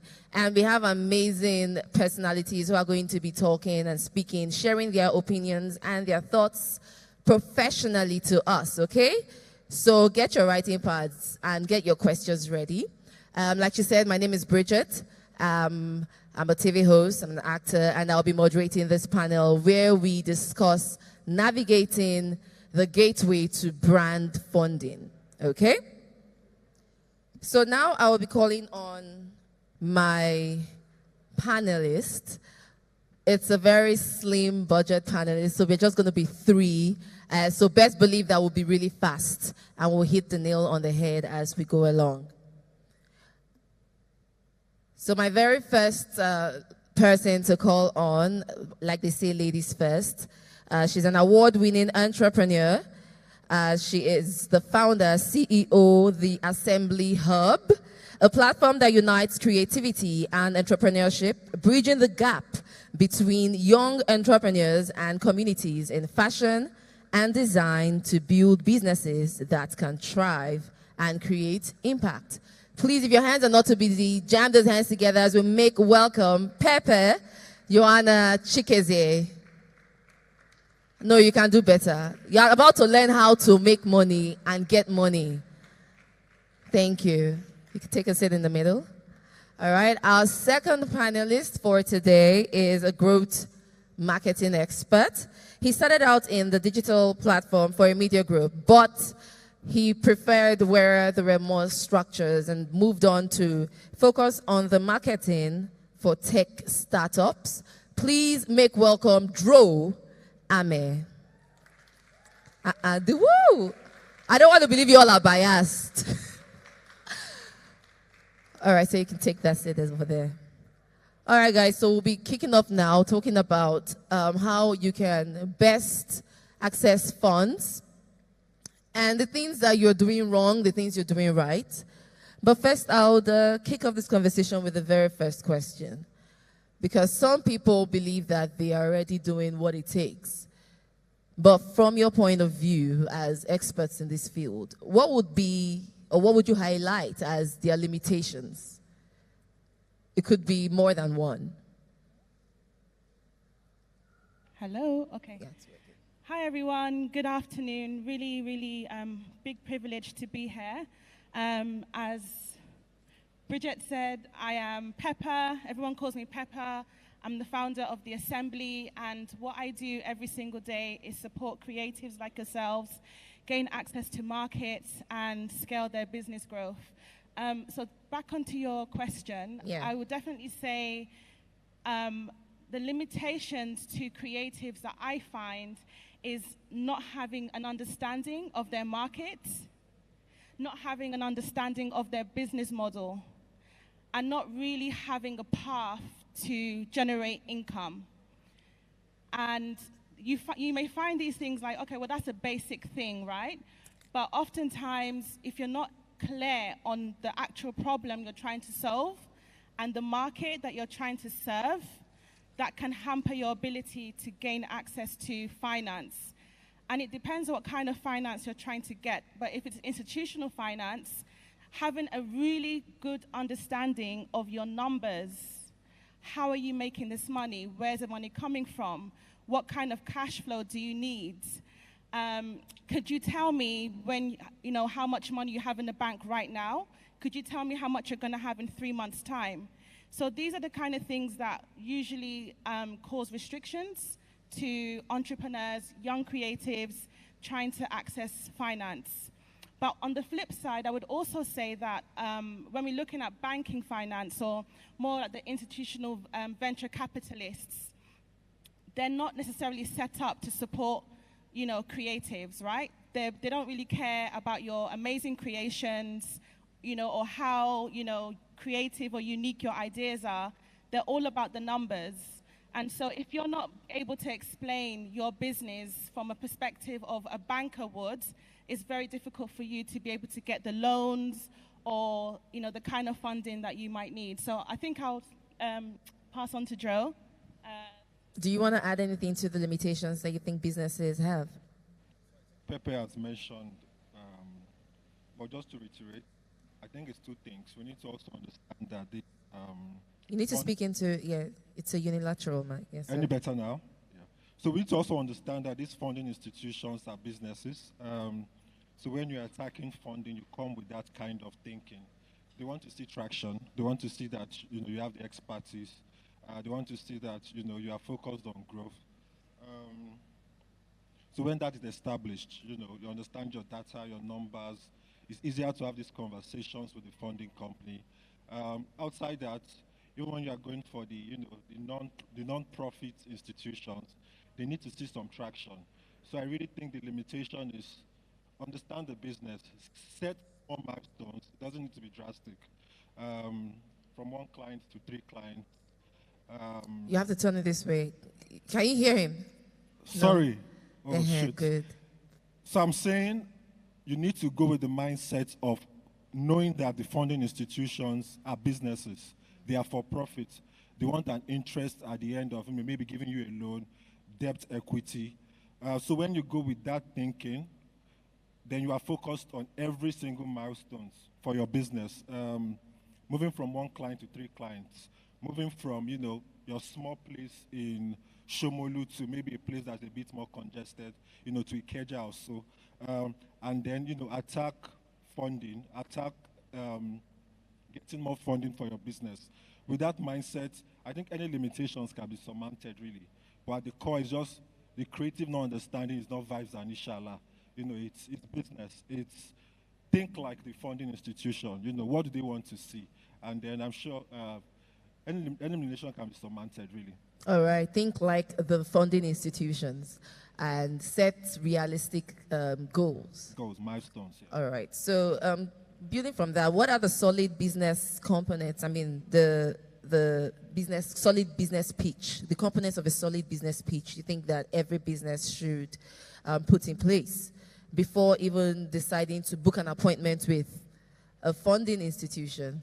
I know you've said that at least you have to have a business that is already successful, because they would also look at that before thinking, why would I, invest in this business? So what are these components you would advise creatives or business owners to put in place? Okay, thank you. It doesn't need to be successful, but it just needs, there needs to be validity. You need to validate, the service to an extent, So there's a market, for instance. But to answer your question, what are the main components of a good business? I think one is the founder story, the creative story, We are human beings. We want to connect before we even talk money. So first, get your story right. Do your introductions right. Why should anybody be interested in, talking to you in the first place about funding? 2 would then be, what's the problem? What problem are you fixing? Bring out data, bring out numbers, go to the National Bureau of Statistics, go to STERS data, go to TechCaba Insights, get data that justifies that this problem exists, and then what makes you capable of solving this problem? What is my, what is the me factor? What positions me to fix this problem that I clearly say there's a market for? After that, every other bit. Do you understand your audience? What are the strategies to market them? If you had any traction, small tractions, it doesn't need to be major. It doesn't need to be successful. But the fact that you are passionate and whoever you are telling the stories to, get them. I think for me, those will really be, what do you think, Pepe? Do you want to add to that, Pepe? Yeah, I think Joe's covered it. I think what I would add is, when it comes to a problem, it has to be something that you have personally encountered. So it could be, if you're in fashion, it could be not able to find the right size, or it could be a health issue, or it could be something that your neighbor has experienced time and time again, or it could be something that's costing you a lot of money, and you've got this amazing idea to create a solution to that problem. And most times, when you have a personal connection to that problem, it is more of a good sell. Like, you don't have to talk too much, because immediately I can relate to that problem. So try to have a very clear understanding of the problem and your solution. And also competition. Some people say, I have the best idea. No one's done it before. I have never seen this in the market. It's never existed. And most likely, if you go to an investor, they will just be like, you don't know what you're talking about. Okay? So it's actually good when you can identify other people that are tackling the same problem as you. But what you're going to do is you're going to say, well, I can do this better than the competition because I have these credentials, or I have this as a validation. So don't be afraid to say there are other people in this market trying to tackle the problem. As you know, there's Bolt, there's Uber. There are about how many food delivery apps do you have on your phone, right? So it's about you saying, well, this is what the market is saying, and they're all trying to tackle this problem in a different way. But here's how I'm going to do it. I'm either going to make it cheaper, I'm going to make it faster, I'm going to make it more stylish, like whatever it is, you need to be able to identify how am I going to be better or outshine the competition. And I would also say team is a very massive component in any pitch, because a lot of creatives are doing their business on their own, okay? And, you know, I'm sure you've heard of the saying, you can be the owner of 100% pie, right? But then that pie will never get eaten. But then if you now have other people eating that pie, eating the pie or I hope you understand what I'm trying to say. So the idea is like, you know, be a big fish in a small pond, right? Because you have more opportunity then to actually make your dreams, make your ideas come to reality. If you are a creative, my suggestion is, you know, look for people who maybe are in tech or who have a more commercial mindset. I'm a creative. Like, I really dislike dealing with numbers. I like spending money, but I really do not like handling or counting or calculating. But I have to have a team, somebody who loves numbers, who can sit down and crunch the numbers. Or if you have a tech product or a tech idea, but you know, you are the visionary, right? You are the person that can sell your idea. You can go anywhere with that idea, but you need somebody who's gonna build, who's gonna operate your business. So it's important in your pitch, you can demonstrate we are the best team, we are the best people to do this idea, to do this project. If we are not behind this, then it does not exist. It's not going to happen. And so I would also encourage you as well, like, don't feel like you have to have 20 degrees, you know, to say that I am, you know, the best person for the job. It could just be you and your story. It could be your experiences. It could be the fact that, you know, you live in a particular area in Lagos, and that's what makes you the best person for the job. And so try to get as many people who can believe in your vision. And then when you're putting your pitch together, it's so important to have some sort of, you know, team so that the investor can feel safe. Like, yeah, I'm going to give this person $2 million because I trust that this team is going to be able to execute. And if you don't have the right team right now, because I know these things take time, try and get advisors. Try and get somebody who can advise you. Have advisory boards. People that you look up to, people who have done it before you. Try and have people who can actually back you and who are happy to go to any room and talk about how amazing you are and why they should invest in you. All right, thank you so much. So I heard from what you said, you can be a one-man army and pitch. Yeah, I mean, I've done that, and if I were to turn the clock back, I would definitely have had a co-founder. So I'm a solo founder, but I have an amazing team, and I have an amazing advisory board. I have governance. But if I were to do this again, I would definitely have, you know, worked harder to find somebody to be my co-founder, right? I'm a mother, I have a life, and literally, I'm raising my business at the same time I'm raising my children, literally. But it would have been amazing if I had somebody who was the, I don't know, operational GM, or, you know, somebody who's, you know, more tech inclined, because then that would have helped me grow a lot faster. No man is an island. You can't run alone unless you're trying to do a, you know, business at the back of your house. If you're trying to be a global business, you're trying to cross international markets, I would definitely encourage you find somebody or a team that can really help you grow faster. All right, so talking about getting these funds, still, a lot of people believe, a lot of creatives, or maybe it's what they've been putting out there, that the best places you can get funding from, in fact, the only place known to us is the funding institutions. So are there other places that people can actually get these funds from, away from the banks or, you know, these people that do loans or all of that? Any other sure ways we can get funding? Well, I mean, I wouldn't say sure ways, but definitely there are paths to access funding. So if you come across accelerator programs or incubator programs, these are really a great way for you to be part of a community, because what happens is these accelerator programs make you investor ready. So all of those things that you were trying to figure out, you're basically getting like thousands and thousands of dollars worth of education and support. And most of these accelerator programs, like the ones we do, there will be like a funding opportunity at the end, right?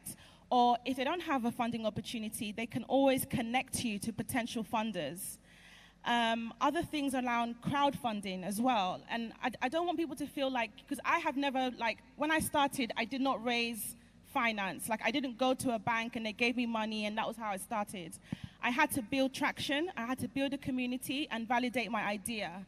But I did have friends and family that could support me when I needed. And I feel like if you are looking for funding, you should be able to have 1 or 2 people in your immediate circle that can support you. Otherwise, why should a complete stranger support you if your own family and your own friends can't, right? So try to explore accelerator programs. There are different types of crowdfunding platforms. I know some people have done some really interesting things with cryptocurrencies, where they've been able to say, you know what, if you want to be part of my community, I made this outfit, everybody can have a share in this particular outfit. And for everyone who invests in my business, it could be as little as 10,000 Naira, you're going to get a scarf, right? So I'm just giving an example. You can also think of creative ways to generate interest and also finance. So I'll just leave there. Maybe Joe has got some ideas. Can add to that, please? I think Pepe has touched on the practical ways. What I would just say is, a lot of the time, funding is not the issue.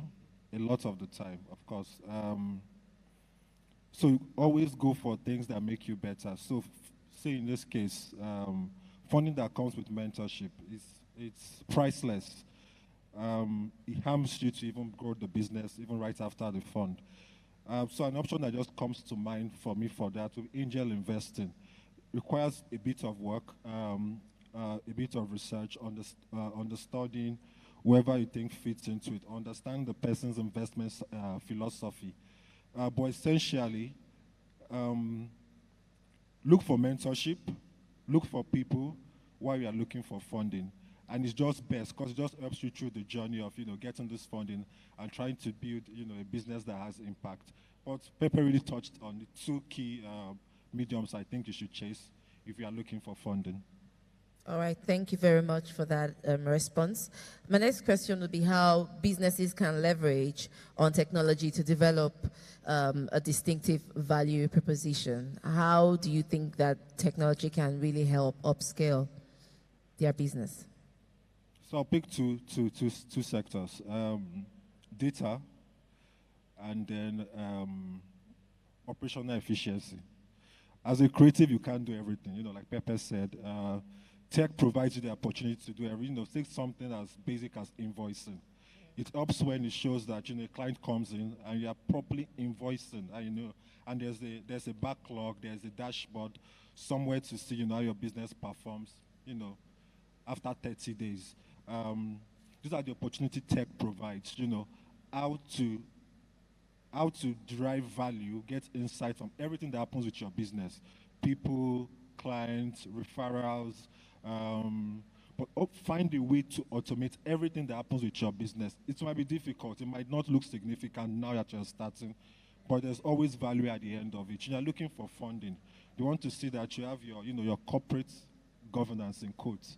As a small business, no corporate governance. But they want to see that you have your acts put together. You understand what it means to have records. Have data that you can pull from. So one of the big plus with tech is try to automate everything that you do so that you have where you can fall back to get data, what worked, what didn't work to scale. And operational efficiency, basically same thing, but then how to just make you work smart instead of working hard as a creative. So you can just focus on being creative, as much as you can.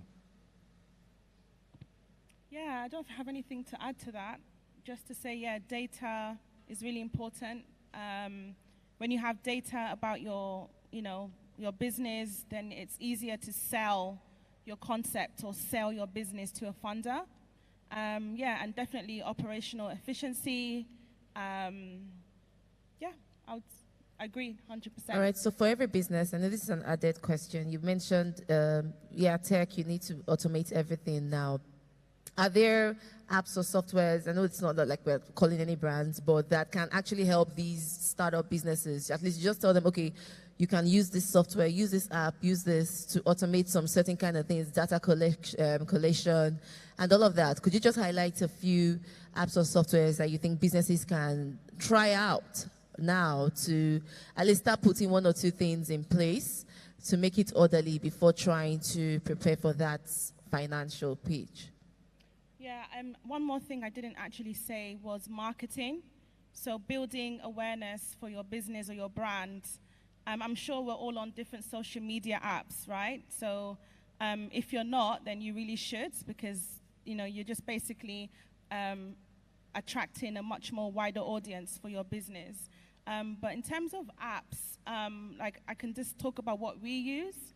So we use Google Drive, we use Notion. I'm a bit obsessed with Notion. I'm such a geek with Notion. It makes me feel like a programmer. But there's also things around like Wave for invoicing. We use Slack as a communication tool because the majority of our team work remotely. WhatsApp, of course. Yeah, off my head, those are the ones I can think about. Drew? Pepe has mentioned, the best of them. But there's a tool that we undermine, WhatsApp for business and how it connects your Facebook ad manager for marketing. There's a lead center and Facebook ad manager that you can just cite your WhatsApp for business. And it's sort of, not completely, it can work like a CRM, see how your leads move, Yeah, just to add to Pepe's list, yeah, invoicing Wave, Slack communication, and then WhatsApp business and on Facebook ad manager. All right, thank you very much. A round of applause for our panelists. Yeah, we just try to hit the nail on the head and go direct. But I know we have a couple of business owners and entrepreneurs, creatives seated here.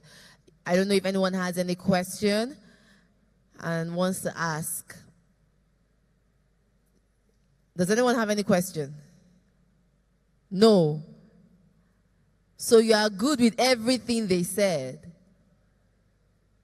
No question is a stupid question. So don't be shy. We're here to help you. No question? Okay, there's one. Okay, two. Now we are talking. I'm like, this is money matter. We need to be able to ask questions. Is there a way we could get the mic?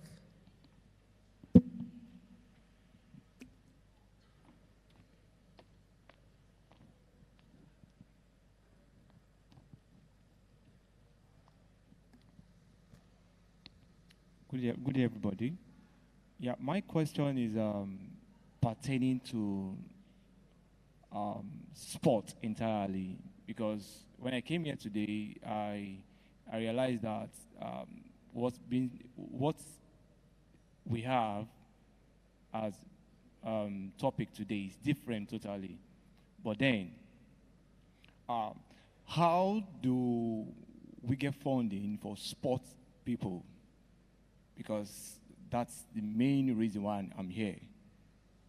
And what kind of platform is better used for sports people to get funding or For grants? sports? Yeah, that's my question.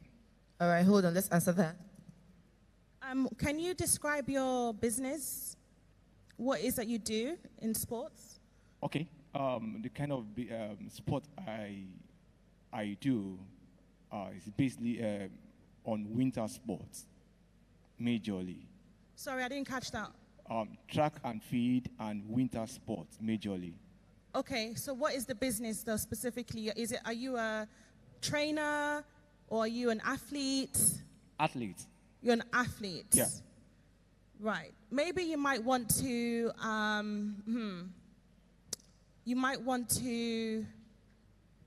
look for an agent who believes in your talents and your abilities, and see if you can get your agent to secure brand partnerships because this is more of like a professional brand as opposed to, well, you are a business, but my suggestion would be to look at who can maybe be your agent or manager and help you secure partnerships for your brand. You might want to set up a crowdfunder. I'm not sure about institutional finance, if that would be a good fit for what you're describing. But if you're training or if you're, I think he needs the mic. If you're training, or let's say you have a sports center in a local community, then you might want to explore impact investors and people who are interested in supporting people who are creating youth jobs or, you know, tackling unemployment. There are lots of funds that are specifically for, you know, youth empowerment or unemployment. But just based on what you described, that's what I would suggest.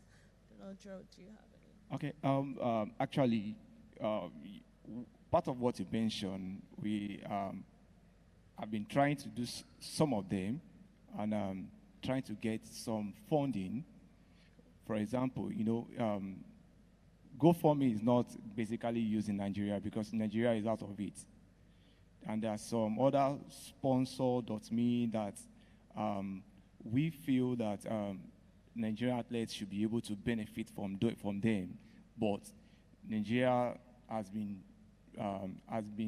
excluded from that. So that's the main reason why, okay, that was the main reason why I said, okay, let me come to this place and see if there's another way of going about getting funds. I think I will prefer that route. Agents have tried that, and some branding also. So I don't know. Okay. So unfortunately, I'm not a sports expert, but I would probably encourage you to look for any kind of sports federations or networks or platforms, because associations, I think they might be the best point of call to help you.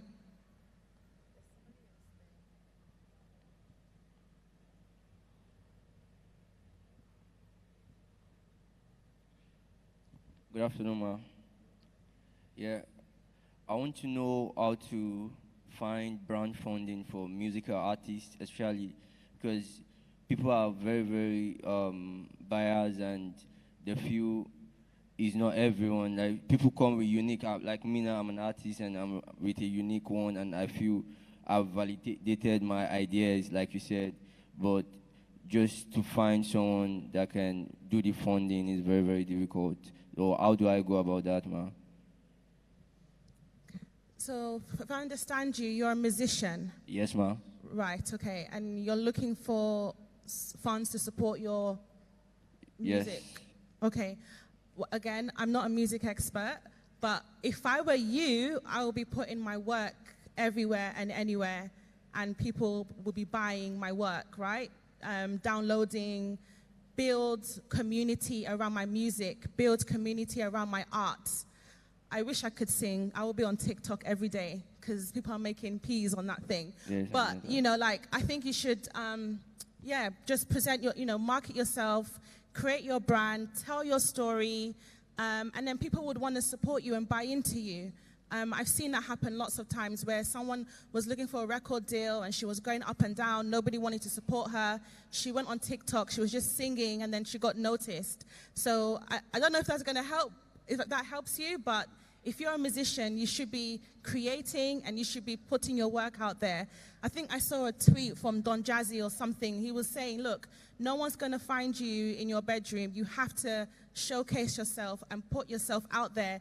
And that's how he discovered some of the artists that, we're vibing to now, right? So I would encourage you to try and showcase what you're doing and, hopefully build a community, build an audience, sell your stuff, promote yourself in any way possible. Go on platforms, ask the organizers to perform tonight, just be audacious with your talent, and hopefully you get buy-in. But I'm sorry, I'm not a music pro. Right. Thank you, ma. Joe? So let me share something very practical. Funding is something, yes, you should have your eye at, should be looking out for. But I really think it's not it should not be your immediate priority, especially really to the two questions. Like Pepe said, build an audience, have a community around. It basically starts with coming to a place like this, having a TikTok account, and having everybody, even 30% of people here following you. Build that audience so that when you go to have the conversations with, the money people, when you are certain that you can convince them to put their money down. Because at the end, it's what you've just mentioned. Music is, I think, it's sentimental, in quotes. My taste will definitely be different from Pepe's. So it's good to have numbers back. I'm coming to you for funding. I'm going to a label executive to say, push forward my story. What are the numbers, to drive these stories? I think you can make back a loan from a microfinance bank. They have their own order, but then you need something first. Funding should be a long-term goal, mid-term goal, but build traction. We are creatives. I'll be leading you wrong to tell you, right from the start of your journey, start looking for funding. I'm very practical. Build that community. There are avenues to build this community online, everywhere. Don Jazzy's story, these are people that just go on social media, kept putting out content. But when it was their time to get discovered, get money put behind them, you forget the entire work you need to do. But do the work. You're a tracks person. Go on the tracks, make great content, share on TikTok, share on Instagram, and then be deliberate about every week. How is my audience growing? I can't get them organically. Go guerrilla style. Come here and say, I need to get 10 people from here to follow me. And then you build that to a point. You'll be confident enough to walk to anybody, to ask for funding, because you can guarantee there's returns on investment.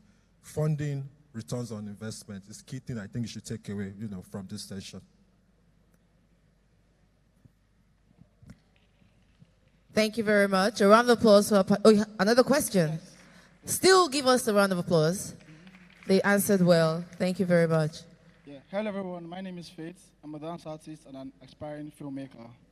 All right. So my question is, what are the things to consider when seeking partnership or sponsorship from the bank, funding institutes, or corporate organizations that are not in line with art and entertainment? Did you get that?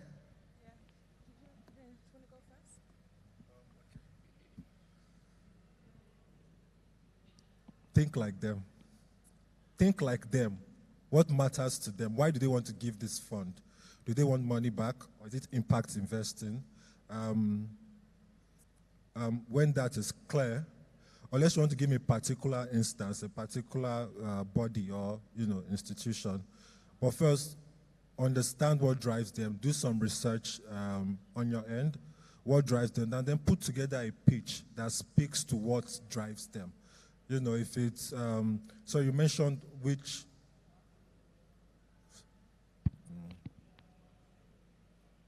Dance artist. Dance. Yes. Fantastic. So, definitely has to be, I think impact investing, or grants. And then know what they are looking out for, especially in your space. And then make sure you position yourself to the best version, They see you, they can't say no. Their reasons, let their reasons for saying no, would be to be very flimsy. But first, position yourself really for, to be the best candidate for the fund, for funding. In addition to what Drell shared, try and build.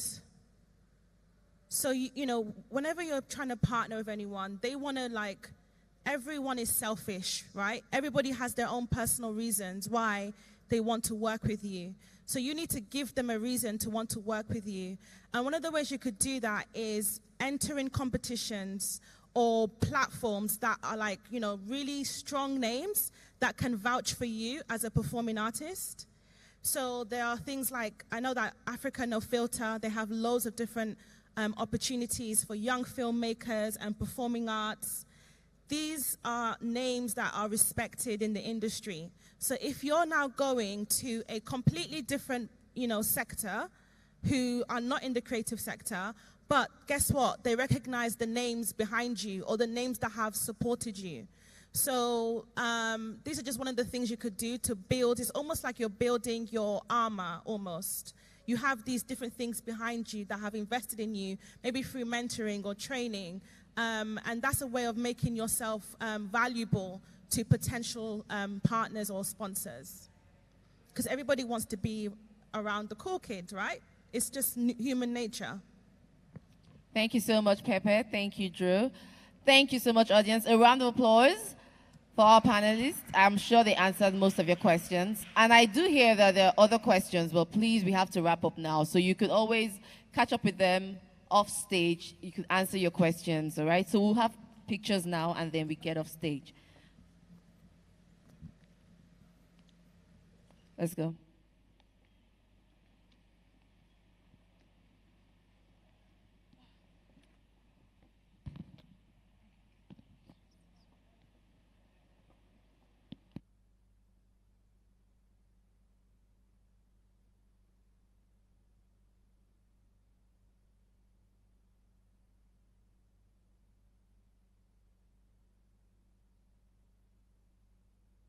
A round of applause one more time.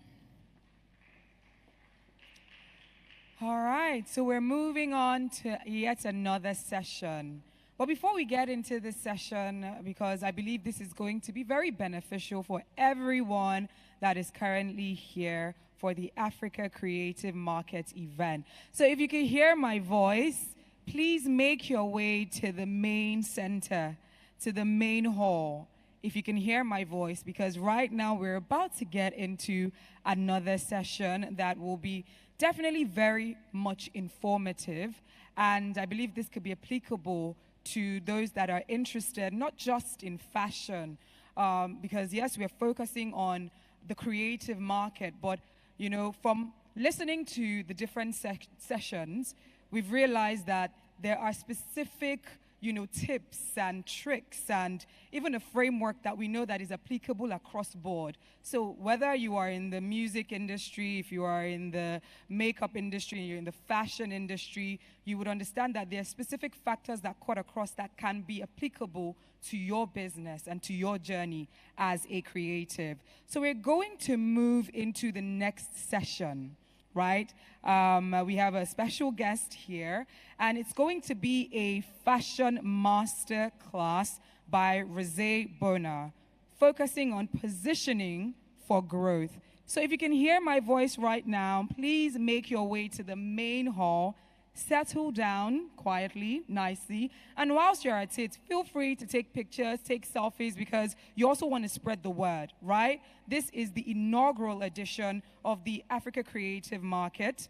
You might have heard about it maybe through word of mouth or through the different videos and pictures that you've been seeing on social media, but you also want to be a medium to pass the message across. Because remember, there is a focus and there's a purpose for everything that is happening or has been happening and will continue to happen, which is to grow the African creative industry. And that's why we have, over the days, introduced people from different parts of the world, because we are focusing on ensuring that you have the right tools, not only to scale up your business, but to give you proper and clear direction on how to better your creativity and your craft. So we are getting into the next session, which is the Fashion Masterclass by Rosé Bona. A round of applause, please. Come on, a round of applause.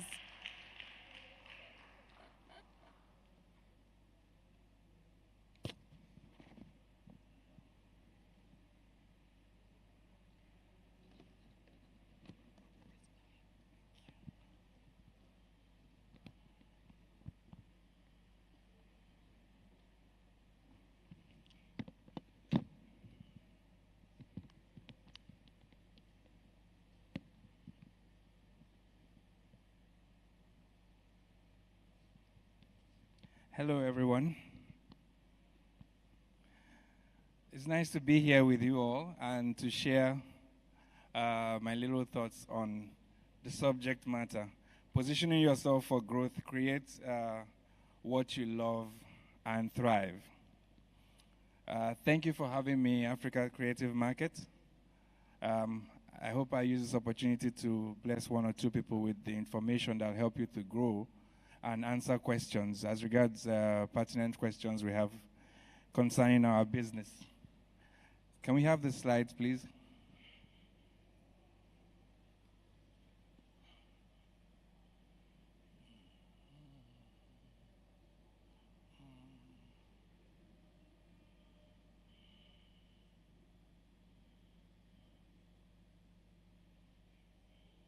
While we're waiting for the slides, I'd like to just say the creative industry is Nigeria's second largest employer. The creative industry is Nigeria's second largest employer. And it is set to contribute 5 trillion naira to the nation's GDP. So it currently employs about 4.2 million people across 5 sectors: media, entertainment, beauty and lifestyle, visual arts, tourism, and hospitality.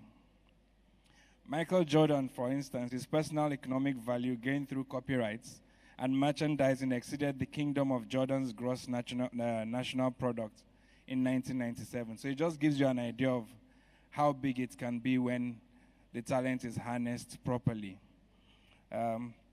Motion picture and music accounted for $1.8 billion of Nigeria's GDP in 2020. $1.8 million. Motion picture and music accounted for $1.8 billion of Nigeria's GDP in 2020. Humans generate 700 billion images on the internet per year.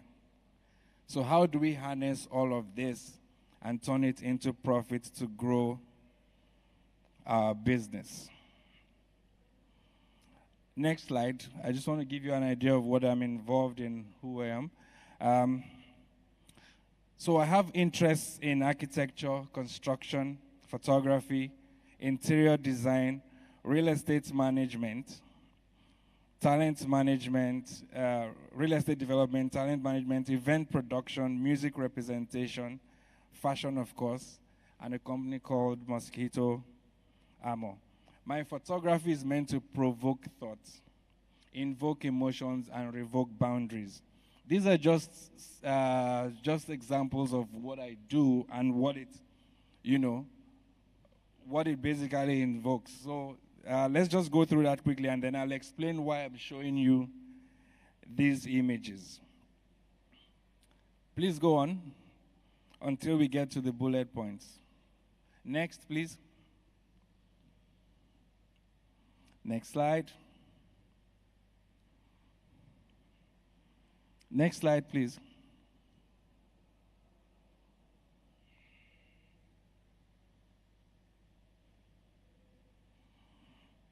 Okay. So basically, I want to start by saying, if you've listened to the last 2 sessions, you'll hear them say, glean from your background, glean from your experiences. Let your experiences determine your style. The reason why I took you through some of the images is that shows my style, my personal style, when I want to experiment. And all of that is stemmed from my architectural background as well as my photography and other things I've done. So who you are is a culmination of all the experiences you've had and exposures you've had and dreams and desires. And that's what will help you to determine your style and create something that is different from the next person. No 2 creatives are exactly alike. Even if you do want to copy, it's fine, but make sure that while you're doing that to learn and study, but you add an element that makes you unique and makes you different.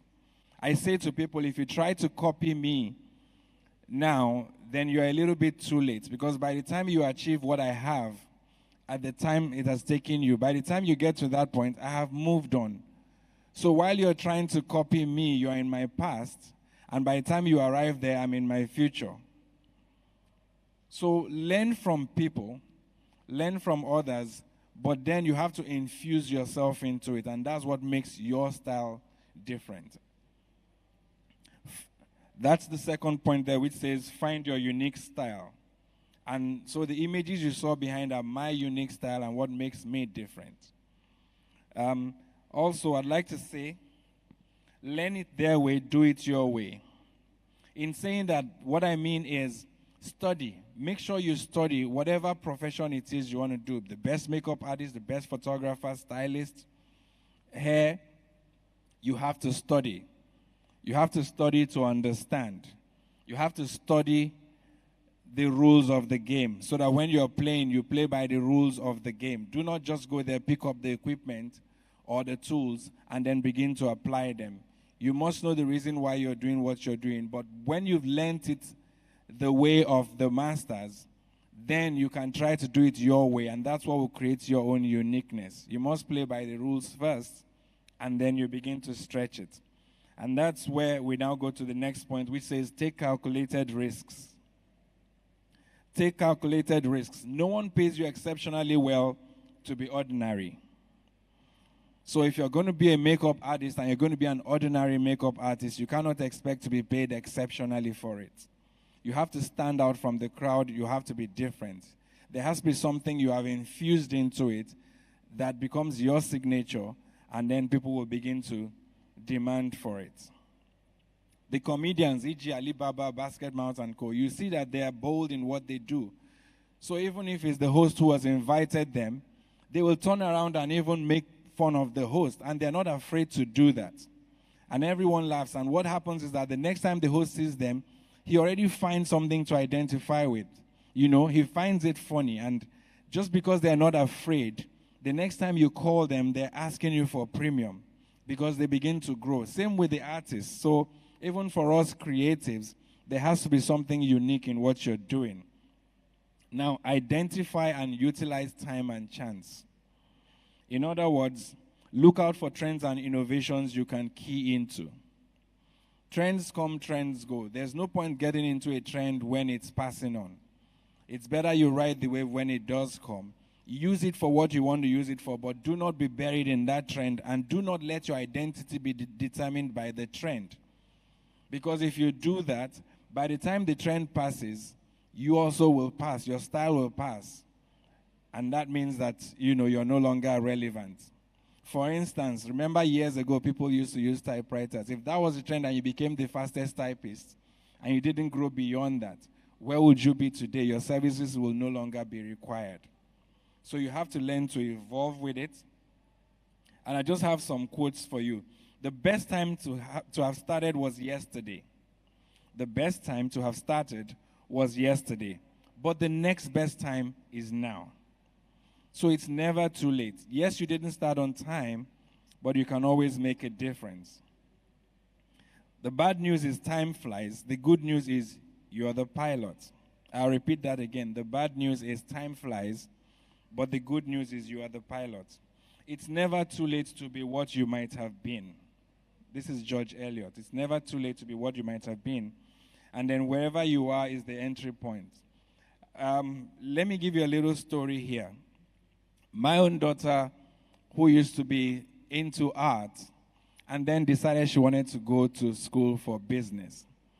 And 2 years down the line, she walked up to me one day and says, you know what, I have a different dream. I think I want to be something else. And I've been scared to say it, but I want to tell you now. And I'm like, what is it? She says, I want to be a pilot. And that was a little bit of a shock to me because I had never heard that. But she's like, yes, I want to be a pilot. And I've made inquiries. I know what it's going to take. I've done the exams. I've gotten 3 admissions, in different countries. Here they are. And at that point, I can't tell her to dream less. I can only then support. And today, as I speak to you, she is a pilot. So I'm just saying it's never too late to be what you might have been. In any stage, in any phase, in different phases. Take it gradually. Choose, identify, and utilize time and chance. Choose your cloud. Choose your cloud. Some people say choose your crowd. I'm saying choose your cloud. I'll tell you another story here as well. A few years back, we were in Dubai. I think I went there to shoot the Arab Fashion Week. And we were told we would need to postpone our show.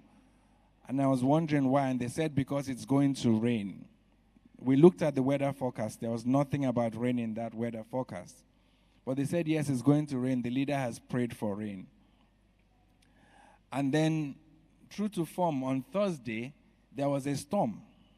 And then I asked questions, and they said, yes, they came out and prayed for rain. But what they did was at that point, they felt they needed some humidity. So they sent up helicopters to go and choose specific clouds, and they sprayed them. It's called seeding the clouds.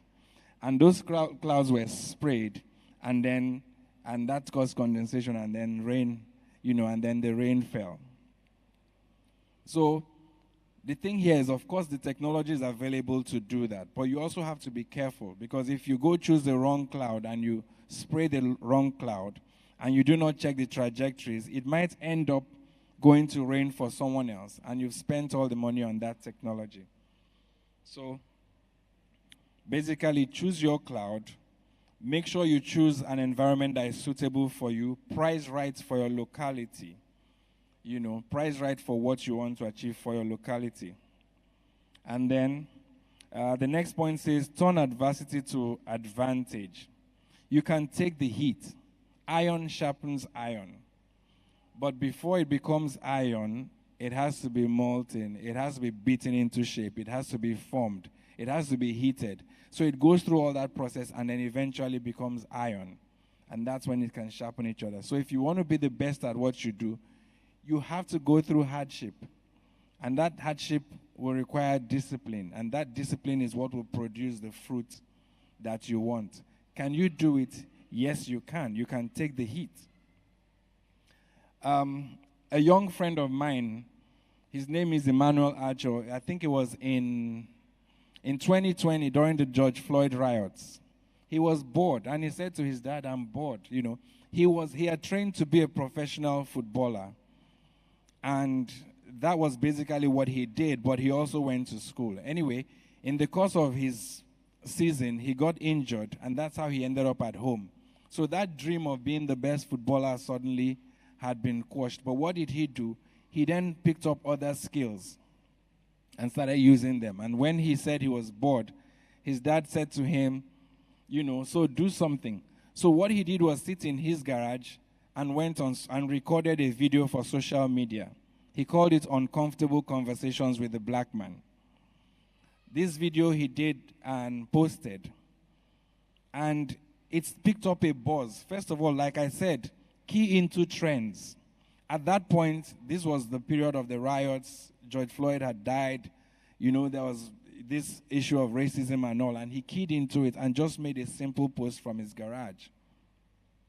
The next week, someone saw it and forwarded it to an actor called Matthew McConaughey. And Matthew looked at it and called him. "Hi, my name is Matthew. I saw your video. I'm a white guy. I know you're black. I'd like to come sit with you and let's have a conversation about racism." And this was a bit of a surprise to him. "How did you see the video?" Matthew said, "Well, it's trending and it's been posted around Instagram." At that point, I think he had gotten close to 1 million views. That's how he had a conversation with Matthew. Not long after, I think Chip Gaines or so, who owns the TV network, called him, came, sat with him and his kids, and they had a conversation again about racism. This is a Nigerian boy. Well, he's half Nigerian, half American, who lives in America. That happened. The next call he got was from Joe Biden. And at that point, the elections hadn't happened. You know, so looking at it back and forth, we're like, should we go ahead, shouldn't he? And we said, no, don't do it. His dad advised him, don't do it then, because it would look like you're endorsing him. You know, so he had to decline it, as tempting as it was. Not long after, the next call he got was from Oprah, just from an Instagram post. Oprah called him up and says, "This is quite interesting. I think we can do much with it, and I'd like to partner with you." And so within the next month, you have to give me a guarantee that you will publish a book on it. You know, and to show him how serious she was, she sent him a check. And I can tell you it was millions of dollars. And by the next month, he had written a book, and that's how he found himself as an author. As we speak, he's written that book. He's also written one for children. He has gone on to present The Bachelor USA and so many other things. And that's how his life changed from an Instagram post. So is it possible? Yes, it is. But all you need to do is pick up what you have at the point when you have it and see what you can do with it. We will always have the periods of adversity. What do you do with it? Do you sit down, fold your hands, and cry? Or you make something out of it? During the lockdown, I had to do some courses as well. I did a short Harvard course, you know, on emerging economies. I did something else on management consultancy just to build on it. So we have to get to the point where we're constantly yearning, we're constantly learning to grow. and acquiring knowledge and trying to apply it. It is difficult. I'm not saying it's going to be easy, but you never know when that is going to be required of you. So be flexible and diversify. Be flexible and diversify. That enables you bend and move to the times, as time goes on. How many of you have heard of the saying, jack of all trades, master of none? Right? It's a common saying, right? If you've heard of it, please raise your hands. Good. You know that saying is actually wrong. It was just the first part, but people pick that to discourage you when you want to do other things, when you want to have multiple streams. It was actually meant to be a compliment. The full thing says, jack of all trades, master of none, but it's often better than a master of one, which means you have the power to adapt, you can blend, and then you're able to service different aspects. So basically, even as a photographer, what other products can you produce? As a makeup artist, what else can you do apart from sit down and make up? As a stylist, what else can you do? Can you publish your works in these ways, Can you put up podcasts? Can you service other, so that when one period is down, the other streams will provide for you. So can we move on to the next slide, please?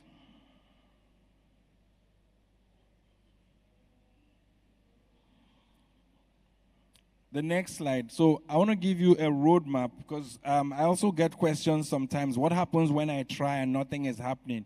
Or what happens when I get to a point where I feel stagnant and I'm not growing? What do I do? Step one would be to retreat and visit. Retreat and revisit. If you're feeling stuck, take some time out to imagine what your career could be like. Think of what your career could be like. Sit down and dream again.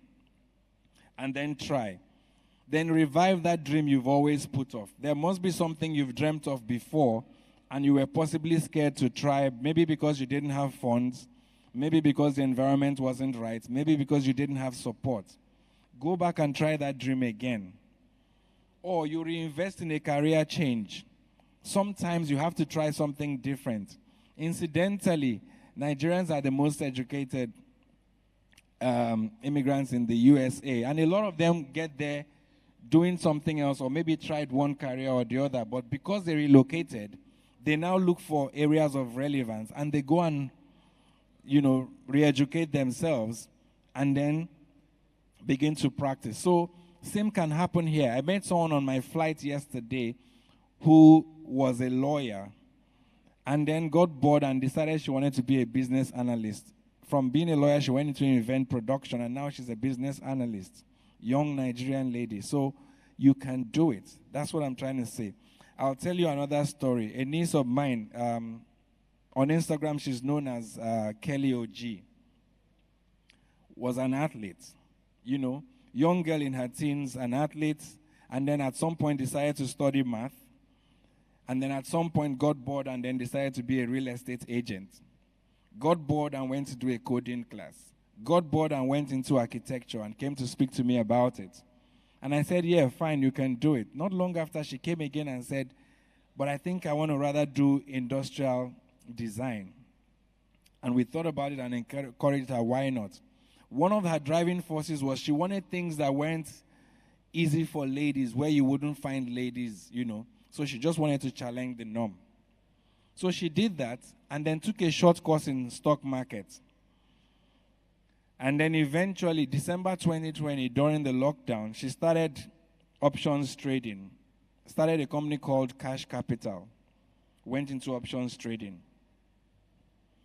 As we speak, she is between December 2020 and now, she's listed in Forbes, as one of the young upcoming under 30, prospects out there.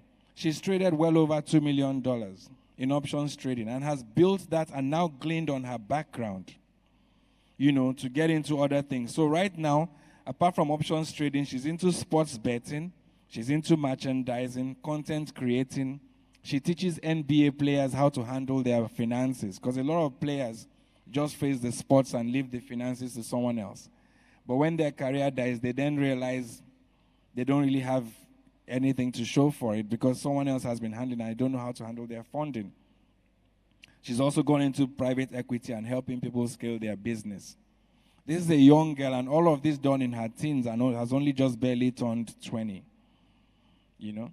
So the fourth point says relocate if necessary to a wider audience. So if the skill you have has outgrown your environment and the people there cannot afford to pay you what you want, then by all means relocate to a wider audience where you can then command the fees that you think you deserve. Rather than kill the talent there and then it dies or you become overpriced and no one comes to you. If you have to do that, fine. Also, retract to build momentum. Meaning, if I'm at this spot and nothing is happening and I try to push and it's not moving, there's nothing wrong in going backwards to retreat and build my momentum and then come back and relaunch. It's just like think of a raging bull, wants to charge sometimes. They go backwards, build up their momentum, and when they come in with the force, they've gathered enough force, to hit down the barrier. So there's nothing wrong in taking that retreat if you need to.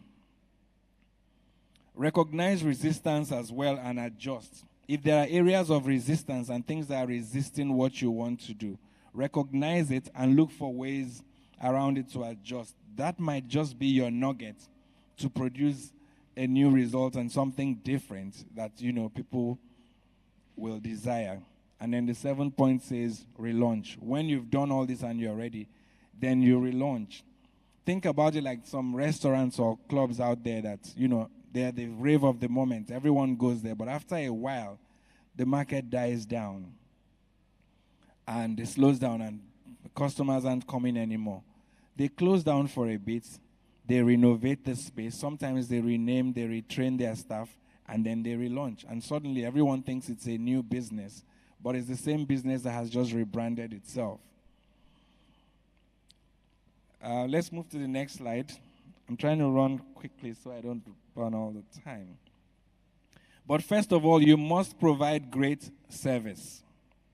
Like I said, make sure you study enough to the point where you are providing great service.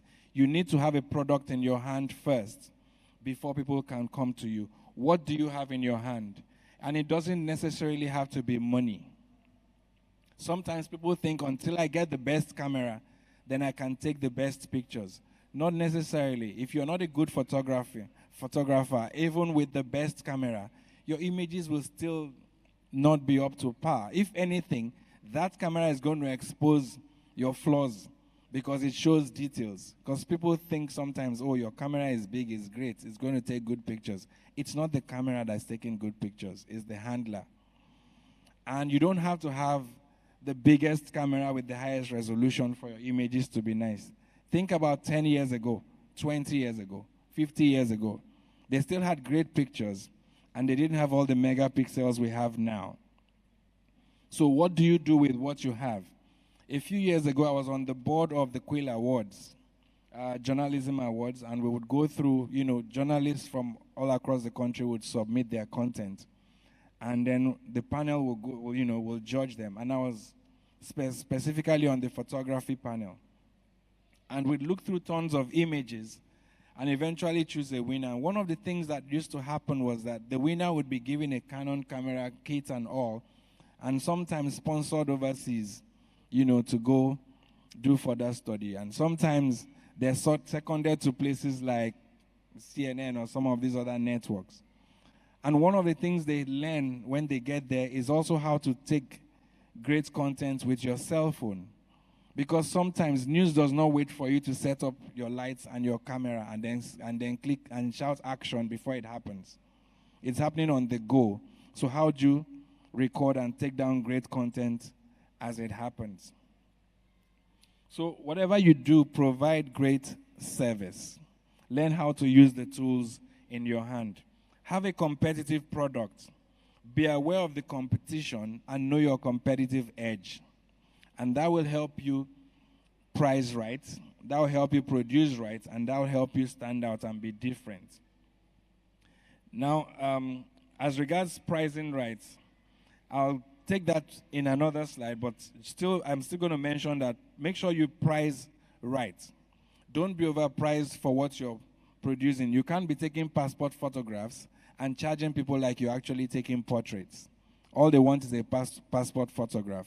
So at least understand, what it takes, what the pricing is for that range, for that product you provide. Nothing says you shouldn't be exceptional, but let people feel you're giving them a bit more than what they're paying you for. And that's how you begin to command more. And while you're doing that, you build your expertise. Think analytically. Think analytically. Sit down sometimes and think, what is it you're trying to create? How do you create it to suit the market? You have to factor in everything else and build your thought process. Be organized as well. How do you want to produce this? What does it take you to produce this? If I'm booking you for a shoot and it's going to require hiring equipment or a studio or staffing or transportation, you have to organize all of that so it's not haphazard. Because the experience your customer gets during the shoot is what's going to determine if they're going to come back or not. Keep detailed records. So the next time another person wants to book you for a similar shoot, you can go back to your records, for instance, and glean from that to know what it cost you to produce the last one. And then you know where to tweak it, or what's going to make, what are the differences here that'll change your pricing. If you don't have that idea, then you're going to have a challenge each time you need to price for that. And also each time you need to have a seamless flow. Be creative and not software dependent. I see a lot of people who will say, oh, I'm the best graphic artist, I'm the best photographer, but all you're doing is you're a button pusher, and it's because this software is out and you've learnt it, you build your career around that software. What happens when the change comes? What happens when the tide turns? Are you still going to be relevant? Imagine if someone was the best handler of MySpace years ago. Right now, that doesn't exist anymore. What happens to that career?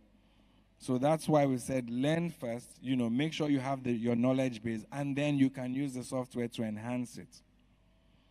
Sacrifice and stay focused. You have to sacrifice your time, your money, your life to achieve what you want, because you must put in hours.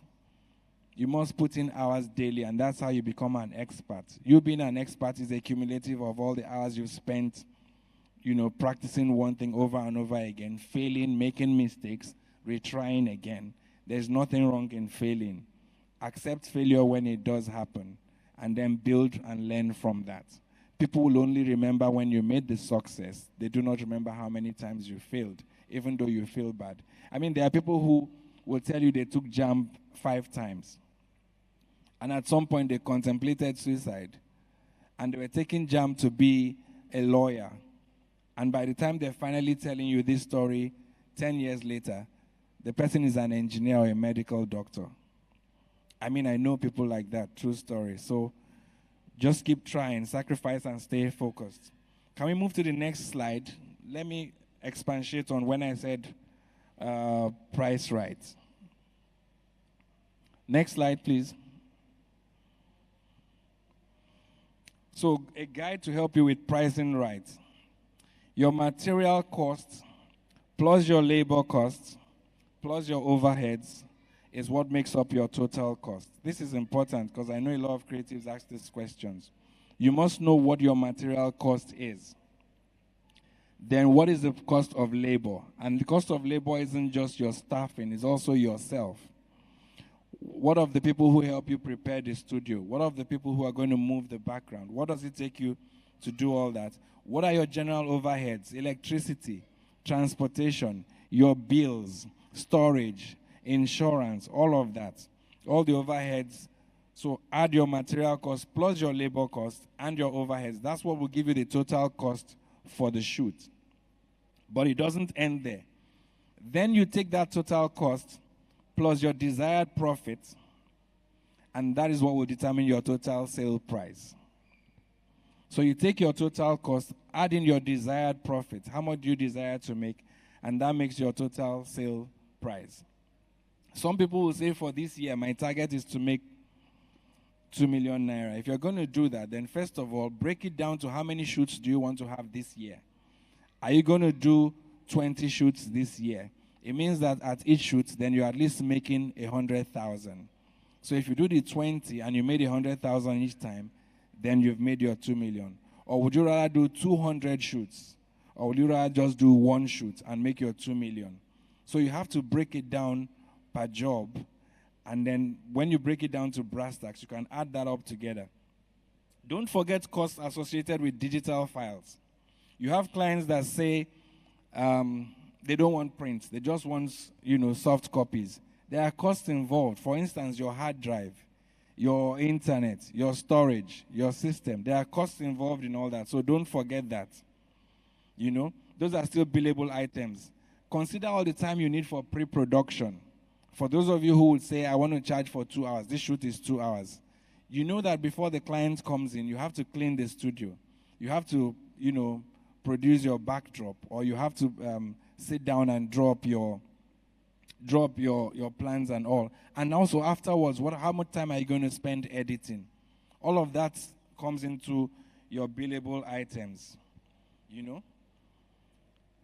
If it can feel great to get lots of jobs, but be careful of small gigs that chew up a lot of your time with little profit. Sometimes there are people who take so many gigs, but you have to be sure you have enough time to deliver and you have enough time to study.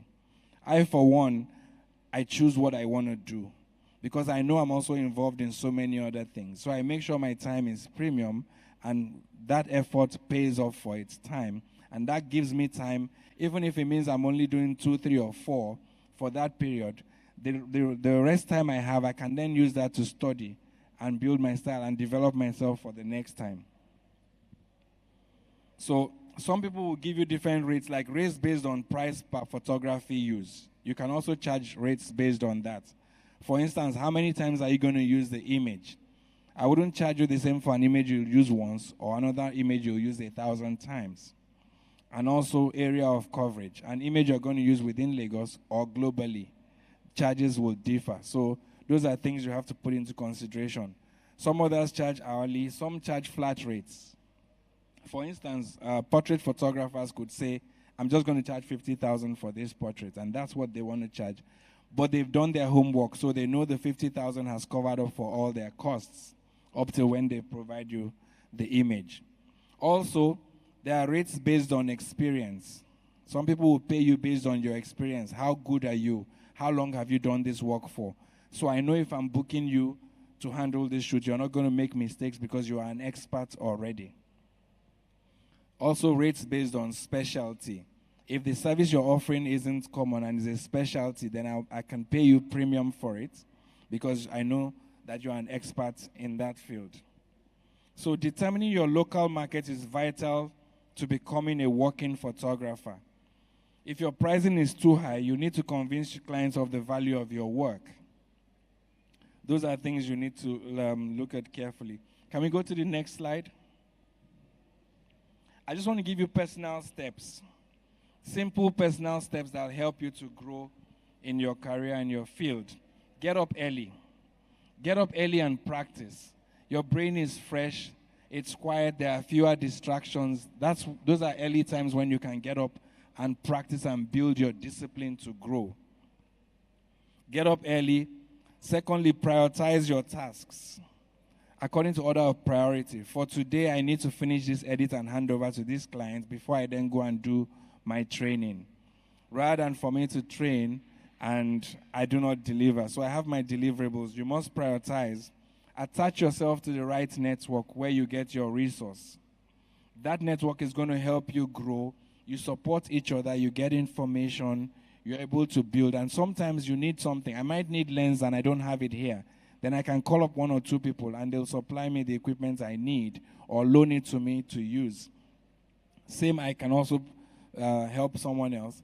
Also with my client base as well, have the right network where your needs, where clients can call on you when there is a need. So I think it was Jide who said think laterally and also think, So you have to think both ways. It's not just to your customers, but to your peers and all. Study. Make sure you study. I cannot stress this enough.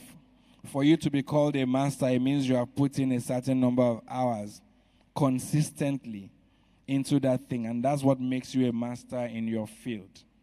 You won't just pick up a brush and become the best at it. If you are, you'll become stagnant soon because you'll run out of ideas and your knowledge base will be limited. So study, study, study. Find a mentor that will encourage you and will hold you accountable.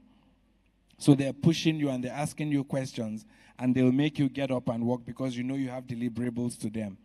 It's just like being in school. Because you have a teacher who has given you an assignment and you know the repercussions of not doing it, you end up going to do the assignment, so you submit. So find a good mentor who is successful in that field or in their own chosen field of endeavor, and they'll help you grow.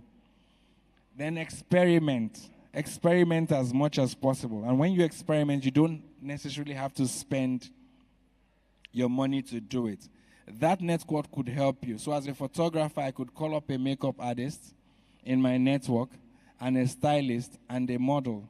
And that's how we can experiment together and create an image that will help everyone's portfolio.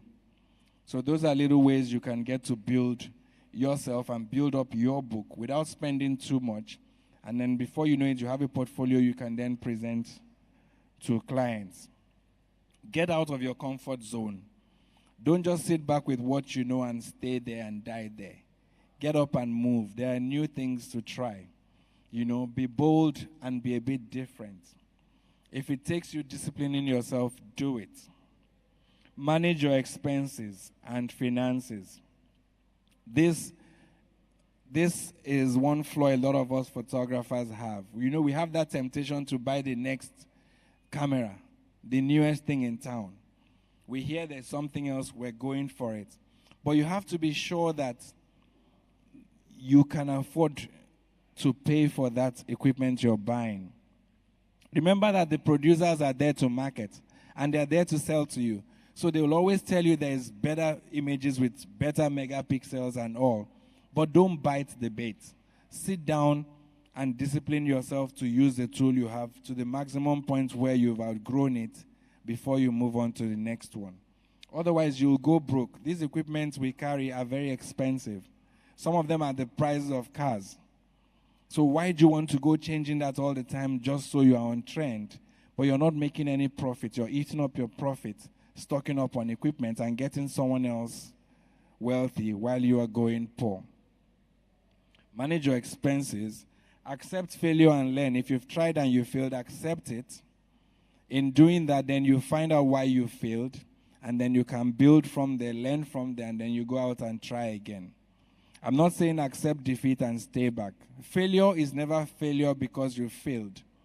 Failure is only failure when you fall and you refuse to get up. But when you fall and you get up and you go again, then it's not failure. Remember, practice makes permanent. Some people say practice makes perfect. Not necessarily. If you're practicing the wrong thing the wrong way, you will still produce the wrong results. But if you learn to practice the right way, then it becomes a part of you and muscle memory kicks in. Those of you that know how to drive can imagine how it was when you first started driving and you're told to clutch down and to brake and to accelerate. You have to think about it. Now I want to clutch down, then you clutch. I want to accelerate. I want to turn, But as you do it on and on and on, then muscle memory kicks in. Now you can be driving sometimes and you don't think I want to trafficate. You just flick it and you're done. So that's what muscle memory is. If you're one that is into exercising and you do push-ups and all, you'll find out that when you started, you probably were doing 5. But as you went on, muscle memory kicks in and you can do 10 push-ups and then 20 and then 25, and that's how you grow in it. So accept failure and learn. Can we move on to the next slide, please?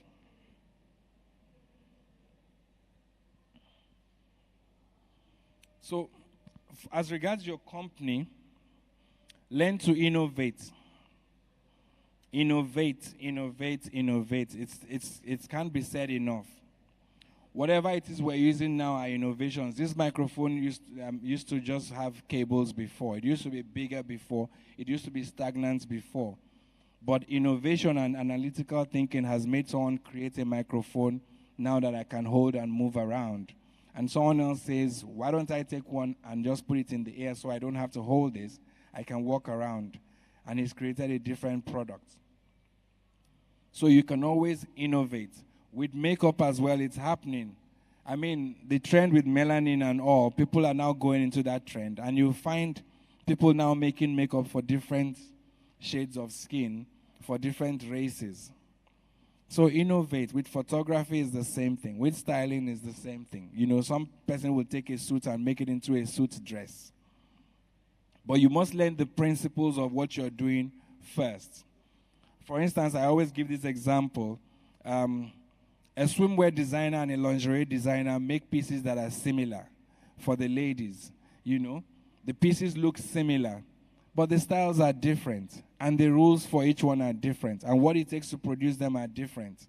And after they've done that for the photographer as well, the way you shoot it is different because it's a different audience. One is meant to be worn outdoors, the other is meant to be worn indoors. So what is the mood of the shoot? For the model, you also have to understand the mood for swimwear by the pool and lingerie in the bedroom. You must understand those rules. And if you don't, then you're going to just shoot it and give to a client, but you haven't met that need. So if a client is booking me for a shoot, I need to understand what is their style, who is their target audience, what's the target market, what is the price point, what kind of fabric is it, how do I present this fabric the best, what are the unique selling points of each design, you know. So if it's something about the zipper and I do that shoot, I must show the detail on the zipper. If the detail is at the back, I must show that. These are things that we need to put into consideration as well. Invest in talent. Look for the next best hand. Train them, invest in them, pay them well. You might not be the best at it, but because you can manage talent, your company will still grow. Be responsive. When the changes come, how do you respond to the change in the tide? You know? Be responsive when there's a difference. When something else, do not hold on fast to what you have and refuse to move. I remember when digital cameras came out. And Hollywood, for instance, the Hollywood masters refused to embrace the digital cameras. And everyone was on with the reel-to-reel. Until, I'm not sure if it was Steven Spielberg or one of them decided, I'm going to try it for a movie. And that's what he did, and then the tide moved. So be responsive to changes in the tide. Encourage learning amongst your workers, amongst your people, amongst your peers. Have study groups, you know, sometimes experiments where you all try something different and see what the outcome is. Collaborate, I've mentioned that before. Collaborate as much as you can amongst yourselves. That helps you save costs and achieve goals. Connect with your customers. Know what they want. Know what they need. Understand their culture. Understand their dress sense. There's no need trying to force them to put on something that doesn't work for them. The way I would dress in the desert isn't the same way I would dress in the Swiss Alps. So understand what your client needs, and you'll know what to provide. Be trustworthy. Let them trust you that you will deliver when they ask you to. And then the final point is think local and act global. So make sure you're meeting the needs within your locality, but act as if you're a global company, so you're responsive, and make sure that whatever you're doing also, you are aware of how it affects the impact globally, especially now with social media. The world is global. So whatever image you're putting out might be in one little locality, but people are seeing it. Thank you so much for listening. I know it's been a stretch. I've tried to pack as much as I can into this, and I hope you've gotten some nuggets that will help. Thank you. A round of applause once again.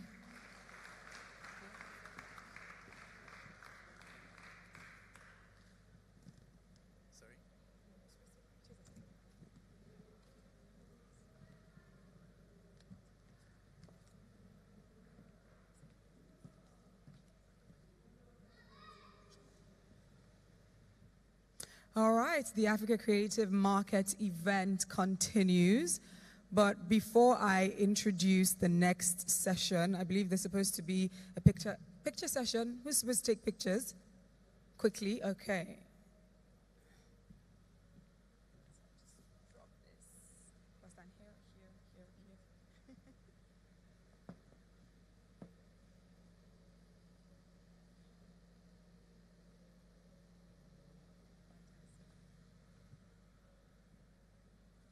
All right, once again, a round of applause for the award-winning fashion photographer, Rizé Bernard. So the Africa Creative Market event continues. Just to run you through a few things that we have done so far, because this started as early as 9 a.m. We had the Dance Boss Stage Boss session with Kafi. We also had the BOP Conference 2022. That is the Business of Photography Conference 2022, and that ran until about 1:30 p.m. Of course, we did have the Navigating the Gateway to Brand funding, which was moderated by Bridget, and what we just saw right now was the masterclass by Rizé Bernard. More to come. We have other panels. We have a fashion panel, Understanding the Game and the Business of Photography in Nigeria. That's going to come up about 4 p.m. And we have yet another panel to come up talking about sustainable fashion brands in Nigeria as well. Now, as you know, the style of this event is, whilst we are having some sessions on stage, there will be other sessions taking place simultaneously at the masterclass rooms that are, just right next to the hall. So I will be introducing the next panel session that is supposed to kick off right now. But whilst I talk about that, we also have structuring and planning session that is taking place at the Masterclass Room 2. So if you are interested in structuring and planning, I believe everyone should be interested. But, because we are having that as well as another session, so just figure out which you will be more interested in. And thankfully, this has been running since the 29th, and it's still going to run tomorrow as well as Saturday. So in case you're not able to catch some today, you can catch some tomorrow. So the structuring and planning is taking place at the Master Room 2. And we also have Switch It Up. That is going to come up about 3 p.m. as well, taking place at the Masterclass Room 2. Now to introduce the next session. So this is about personal branding and money, what we are all interested in. And for moderating this session, I have Oluchin Sofo, who is a TV producer and director. So if you are interested in learning more about personal branding and money, then this is the place to be. If you are also interested in structuring and planning, just make your way to the Masterclass Room 2. So let us give Oluchin Sofo a round of applause as she comes up stage, and she will be introducing her panelists as well. A round of applause, more enthusiasm. I like that. Thank you. Okay, so let's hit it right away. I'll just take my seat and introduce our honorable panelists for the day. My name is Oluchin Sofo. We are about to begin our panel, which is a marketing panel for creatives. It's called Personal Branding, right? Personal Branding and Money, my mistake. Ladies and gentlemen, put your hands together as we welcome our panelists on stage. First up, we have Razy. Razy, please come on stage. And then we have Mr. Timmy. And then up next, we have Milton. And last but not the least, we have Mr. Ima. Thank you so much. Keep putting your hands together. Keep putting your hands together while they come on stage.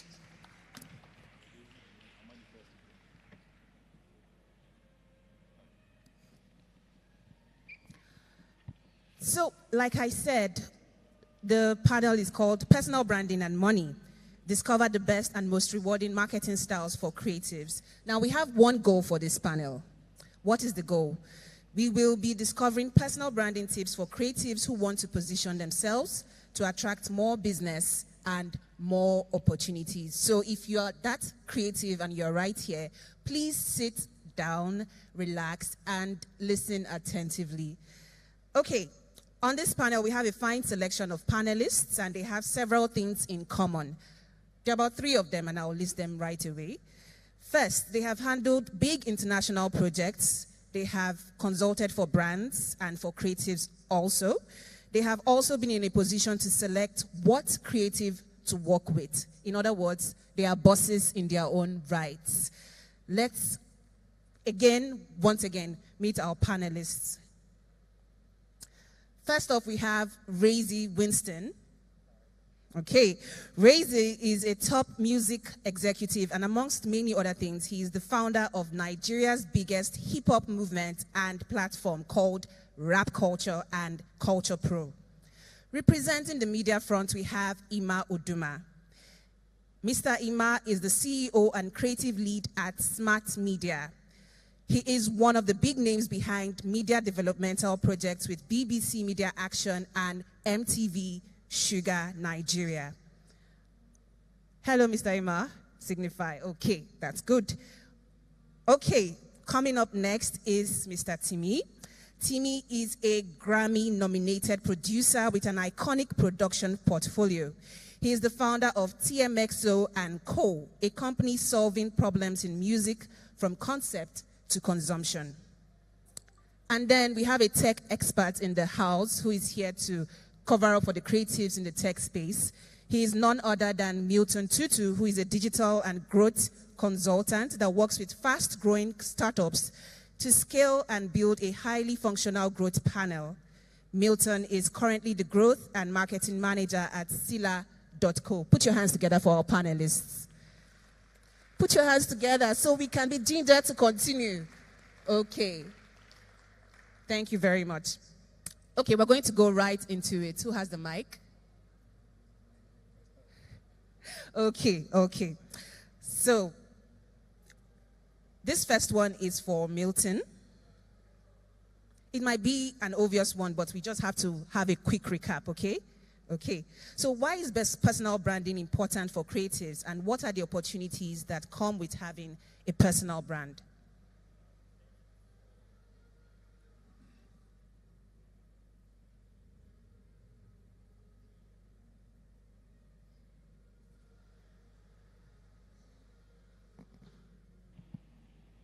Thank you.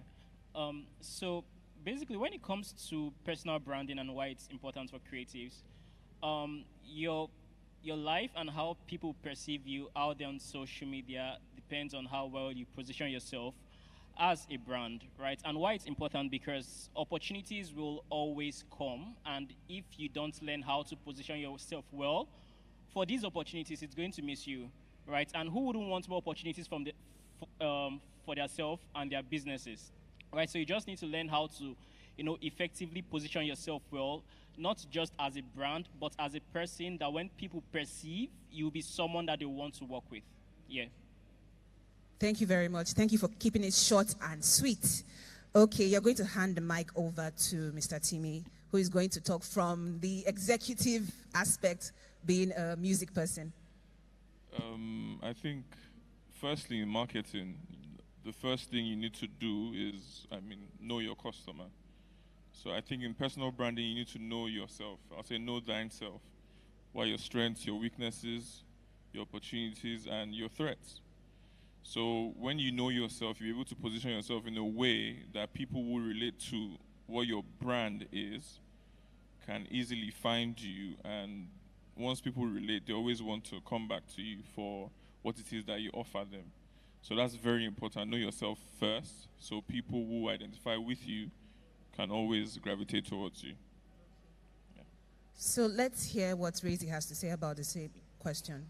So it's a very competitive industry right now, super competitive, and I like to think that social media is a gift and a curse. While it's given a lot of people, their own platforms, there's so much saturation right now with the content. So if you don't stand out, if there's nothing that, will keep people spellbound, if they come across you, then you just might not be making any money. So it's very important to brand yourself, brand your art. It could be as simple as a style, something you say before you put out your content, something just people can remember, because there's so much competition, and the attention span constantly reduces. It's never going to increase because there's so much to consume. So it's so important to brand yourself. Thank you so much. So you pass the mic back to Mr. Ima. Yes. I'm just going to speak about my industry, TV and film. It's one that's been growing and it's getting bigger and it's beginning to attract the big streamers. So, and then which just means that there's need for more production. There's going to be more production. They're going to get bigger. They're going to get better. And we're going to need personnel, not just actors. The TV and film industry opens up a lot of opportunities for all kinds of other creatives. Beyond just the talents in front of the screen, there's a whole army of people and opportunities available for creatives. So really it's about how well you have learned your craft and how skillful you are and how in demand you position yourself to be for either a producer to hire you or a casting director to put you on screen or give you a chance. Okay, I have a question for you, so you answer before we go on. Okay, so we have creatives, we have freelance creatives, we also have creatives who also run a 9-to-5. So if you were to give 2 top tips on personal branding for freelance creatives, that is creatives who have their own business, who work solo, right? What would that be? First, it will be to identify a problem. Making money is simple. It's really solving a problem. If you're not solving any problem, nobody's paying you anything. This morning, I went to my barber to cut my hair. I have a hair problem. He solves it. I exchange that solution with money, and then it's as simple as that. And then secondly, if you are in a particular space, it's important for you to learn everything about it. Be the person who understands it, so that if we're discussing anything related to, okay, we want to hire someone who will direct a comedy, you should be in the top 5. You should be in the top 3, meaning that you have to do everything and learn everything about that space so that you are constantly in demand. So that's my 2 top tips. Thank you so much. Mr. Milton. Okay, so 2 top tips for like 9-to-5ers. Yes. So basically, number 1, you have to learn how to build your own community, right? I'll come from like the media perspective, social media, and the online marketing perspective. You'll have to learn how to build your own community. We have different platforms, Twitter, Instagram, LinkedIn, right? Build your own community, and you can do that like through content, right? Putting out effective and engaging content that people want to like relate to and that will spark conversation, right? And number 2, there is something that we usually say in the online space: don't build your house on a rented land, right? As much as you're trying to build your community on like these platforms, have your own personal, platform, your website, your email list, and I mean, every creative here should have a website. A website is not a luxury anymore.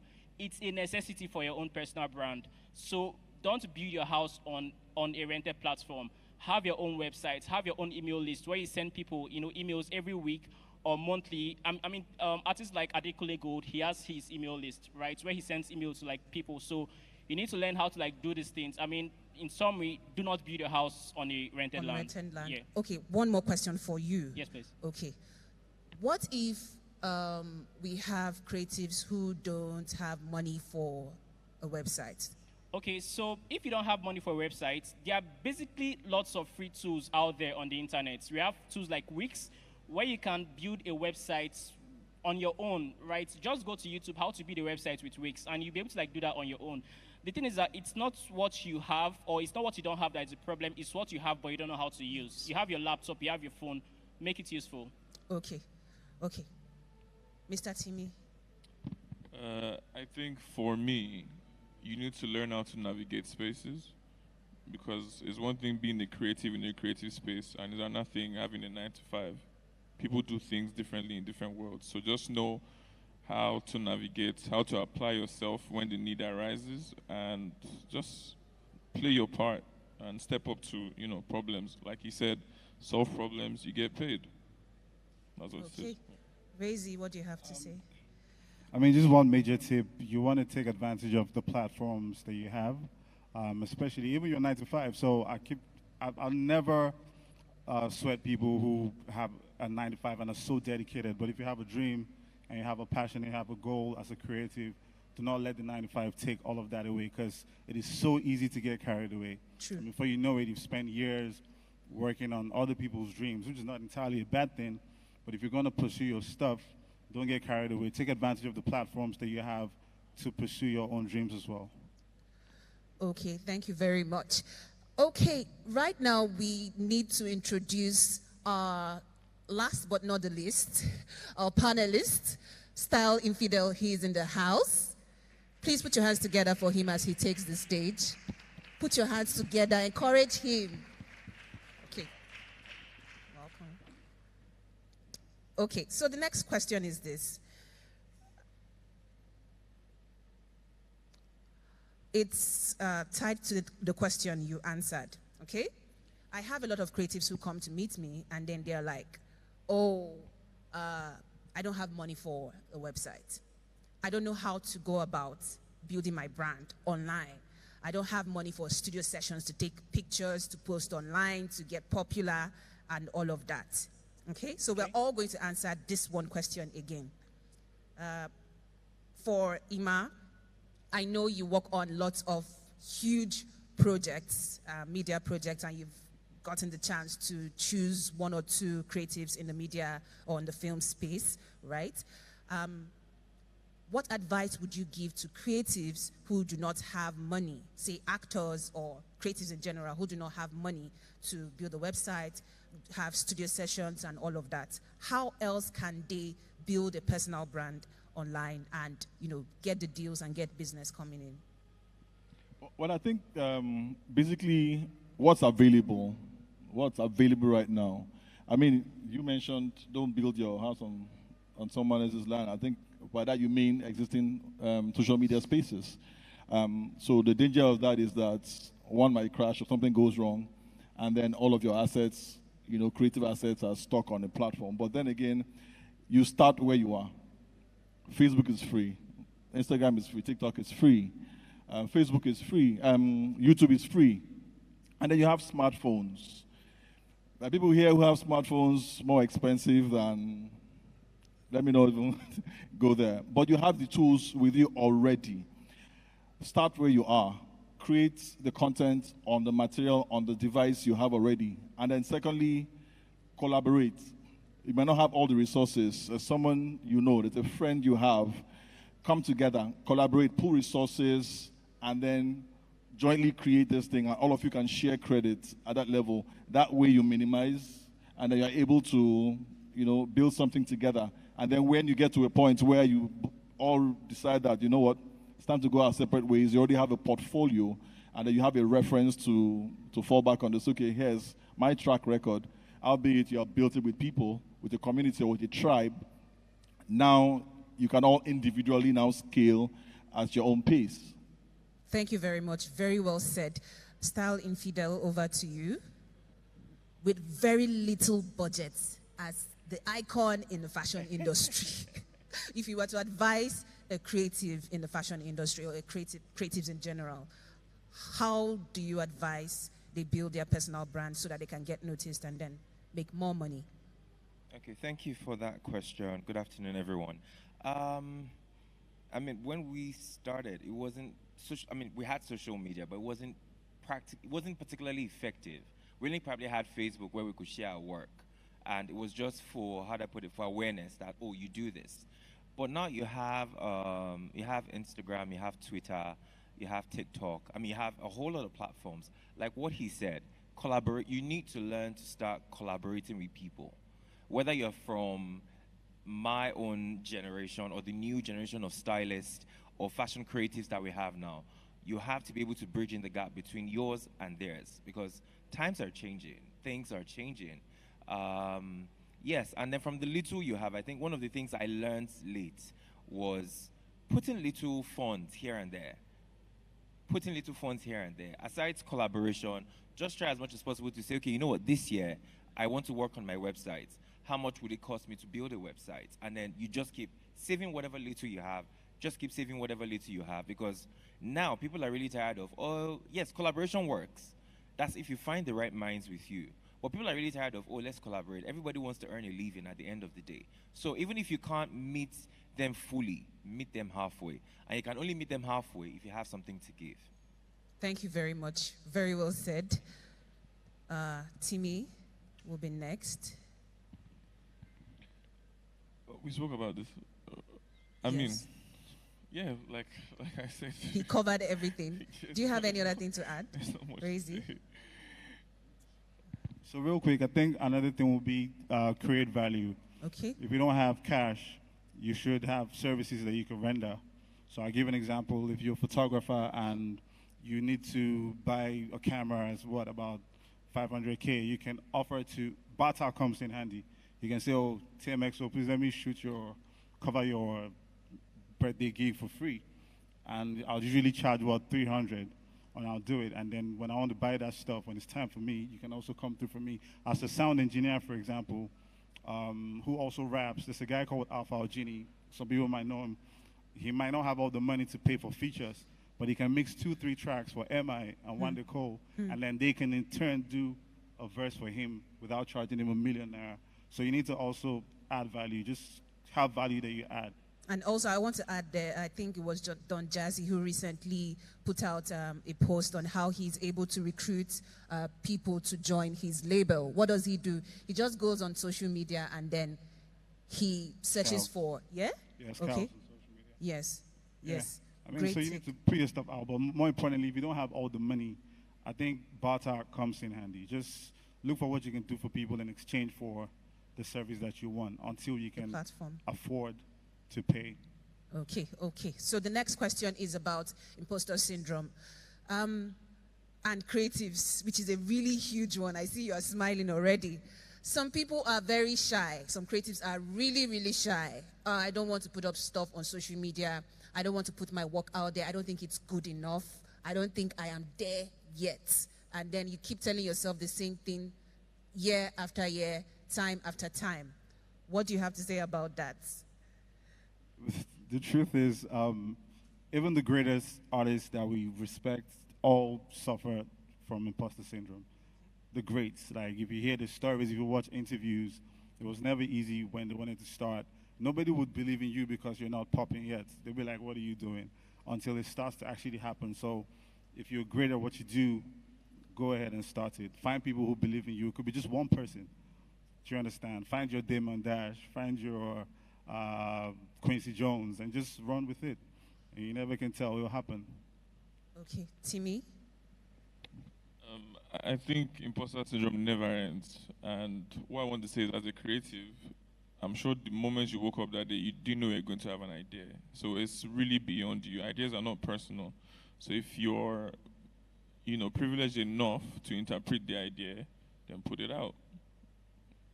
You get better tomorrow, get better the next. You can't get perfect one day.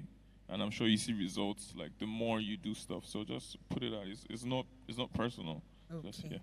Before Milton gives us his take, you'll be giving us your take. If you have questions, please prep your questions. We'll be taking your questions in a few minutes. Yes, please. Okay, so there's this thing with creatives, right, where they are used to their crafts, right? We are used to our craft. So we have that stage of see finish, right? And I think I would like to say, don't play see finish with your destiny or with your talents or with your gifts. Whatever it is that you have, put it out there. And the question is, what's the worst that can happen, right? And use the audience as a feedback to, become better. The end goal is for you to be a better creative, be a better photographer, be a better video editor or a musician, right? Put your work out there, and it's just like growth marketing, just like marketing. Put it out there and use the feedback from the audience to make it better over and over again. So, in summary, don't play see finish with your talent, actually. Thank you very much. Great take, okay? Let me be specific with this and relate it to actors. Actors are about one of the few people I know who get the most rejection, because you go to auditions and then someone turns you down or someone says no. So most times it kind of feels like this is someone saying that you're not good enough. So the thing to understand is, when I speak to actors, is it's not personal. It's not personal. It's fine if someone says no to you, because for the most part, you're auditioning for a role, and this role is for a character that has been created. You do not fit that character for that specific project. Doesn't mean that you're not a good actor. It just means that for that project, you're not the best fit. It doesn't mean that the next audition, you're not going to be perfect fit for it. So rejection is good. It's not personal. Understand it, accept it, and then just move on to the next project, or to the next audition, or to the next opportunity. Don't stop. Just get up and just move to the next one. The style in Fidel. I think it's okay to come to terms with the fact that you're human and you will doubt yourself sometimes. But most importantly is to not wallow there, to not sit there, to understand that it's okay to be told no. I still get told no till now, even with the whole status thing and all of that. I still get told no. I still get rejected from jobs. But I think it's also understanding who you are as a person, what you bring to the table, your craft over the years, and even opening your heart to learn more. It's okay to doubt, but like I said, don't wallow there. Don't ever feel like you're a fraud, or because some certain people feel you're good, that's what defines you. All of that does not define you. You have to first and foremost, because it happens in fashion a lot, you have to first and foremost define yourself, know what you want, understand that it's okay to be told no. It's very, very okay to be told no. And while you're being told no, you are bettering yourself. You're learning more and opening up to more skills. Okay, thank you very much. Okay, over to you. If you have any questions, I need someone to come get the mic. If you have any questions, we can take them now. Just one or two, and we are out of here.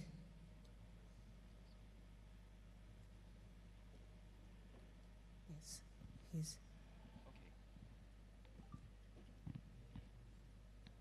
Thank you. Easy.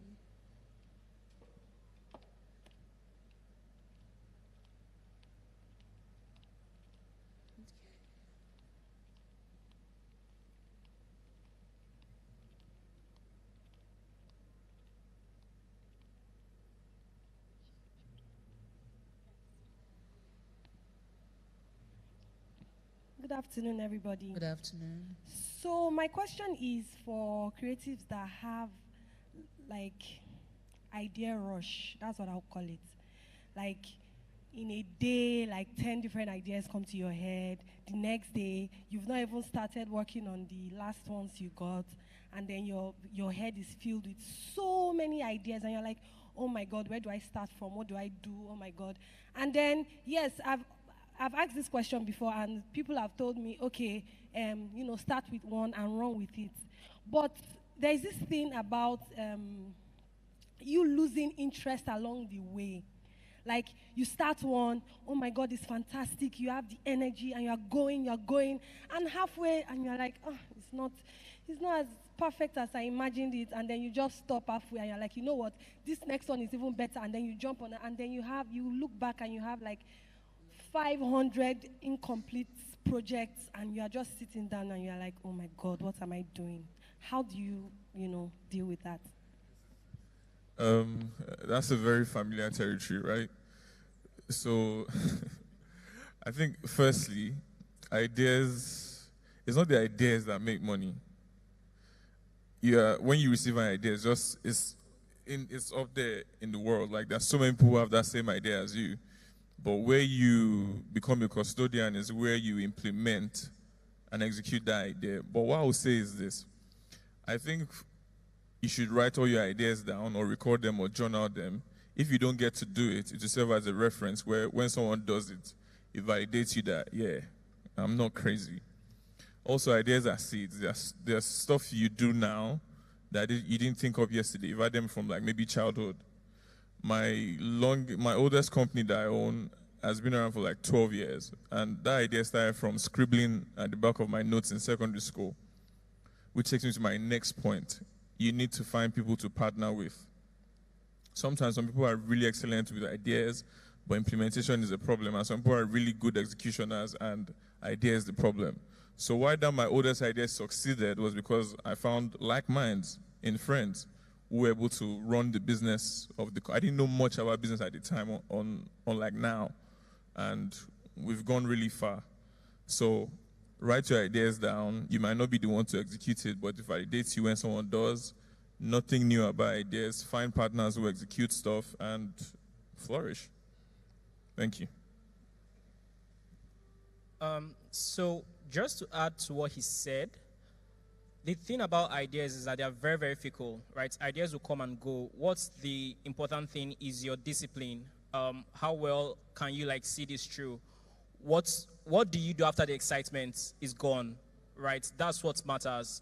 And the excitement will always go. It can be there for a month, 2 months, but can you hold yourself to a higher standard and say, okay, even after the excitement, after 1 year, 2 years, I'm going to see this through and I'm going to execute. And it's more of a personal leadership thing than an idea thing. So hold yourself to a higher standard to see your ideas through till they become something.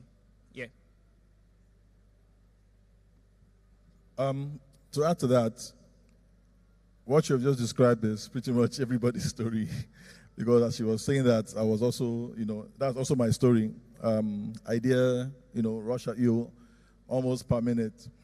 But the thing, how I deal with it is, I have come to realize that there are ideas that I had, in the past that I couldn't do anything about. I just let it rest. I did what you did. I write it down. I curate it. I document it. I break it down. And then I have someone go through it. So someone can vet it and then pick out the holes in it. Then I know if it will stand or not. But if it's good enough, I kind of leave it. There are some ideas that I didn't know what to do about them, but now they are beginning to find expression. There are projects I have designed years ago. And then I'm in the meeting and somebody's describing something about a particular type of show. I have that. And then I dig it up, and then all we have to do is just update it to this generation or this audience offering. And there you go. So it's sometimes there, but it's not the time for it. Do not worry about it. It's not just the time. Just give it, let it fester, let it mature. When the time comes, it will find expression.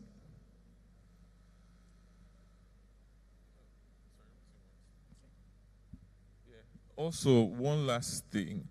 So the thing about ideas is sometimes you have the idea and you're not skilled enough yet. You're not skilled enough yet to execute it. And you find that same idea years later and you're like, this is exactly where I am. I can totally do this. So I would say, no rush. Just document it, and at some point you'll be able to step up to the plate. Thank you. Thank you very much. Our next question. Hello, my name is Faith. I'm a dance artist. So my question is, in the TV and media industry, there are... Please, can you speak up so... All right. Can you hear me now? Yes, clearly. All right. My name is Faith. So my question is, in the TV and media industry, is there a particular status of branding in order for your content or events to be featured on it? For your content to be what? Is there a particular branding status for your content, events, or events to be featured on it? I'm not quite sure I understand the question. All right. In order for your events or projects to be featured on TV media coverage, is there a particular branding status? Okay, so first you want to have quality content. So there's something called house style, which is something every platform has, every media platform. I will not play something that doesn't meet up to the standard, the in-house standard. So first thing first is make sure your content is quality, the pictures, the audio quality, the editing, post-production, and everything else. A lot of platforms would want you to pay. So if you don't have money to buy airtime, you might want to get sponsorship, or if you can work out the barter arrangement, that's fine. So first thing is quality. Make sure your content is great.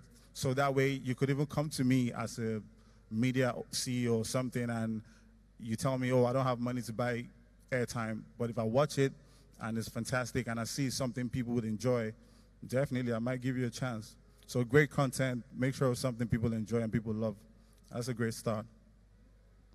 Thank you very much. Our next question. Good afternoon, everyone. I'm Rahmat Oladejo. So my question is, like, if you are passionate about maybe fashion, and also you just decided like, okay, I like another thing like art. So like you are just dynamic. So you like something, you develop another thing entirely that is different from that particular idea. So how can someone combine it together? That's the first thing.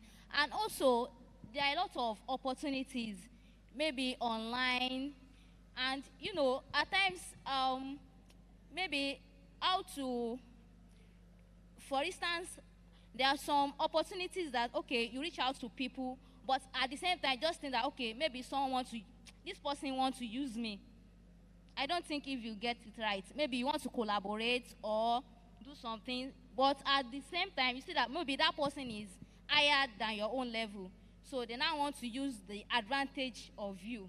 So how can someone go about that? Okay, I'll start from your second question. So one thing I always tell myself is, what's the worst answer anyone would tell me or would give me? No. That's the worst answer. I still reach out to people to collaborate with them. And I'm like, okay, the worst that will happen is you tell me no. And then I'll move on. And it happens. And it's being able to know how to deal with these answers that would really help you. Now, in the case of collaboration, I think people are a lot smarter now to know that, okay, yes, even if we know we're collaborating, like I've heard tons of stories where people will collaborate and the next thing you find out is the person who probably instigated the collaboration takes the project to go sell to somebody else. And the person is making money and you are sidelining the other party. Put everything in paper. No matter how high you hold the person in esteem, put it in paper. Oh, I have agreed to collaborate with so and so. And that's it. So if there's anything the person tries to do, if the person tries to be very shady, you can hold the person responsible for that action. Back to your first question. For me, it might not work for you. For me, what has really helped me is focus. There's so many things I can do. There's so many things I'm interested in. But a lot of times, it's always good to just give a trial here and there, test the waters. Whichever one you find most fulfillment, and that you know that, because business again at the end of the day, and you know that would bring in returns, please go for it. Put in your all. Give it your all. Do your research. And I think you'll be fine. I know other people, my panelists here will have other things to say. Sorry. On the second question about, I think you're also worried about someone stealing your idea or someone running away with something you have created. If I'm correct, it's an IP question. So, like you said, write everything down, have an arrangement, have an agreement, and make sure it's documented. You can also go further in making sure that you create digital footprints. Send an email stating these terms. Send the email, make sure, because emails have timestamps. Like we did a show recently and we sent it to some government official as a concept.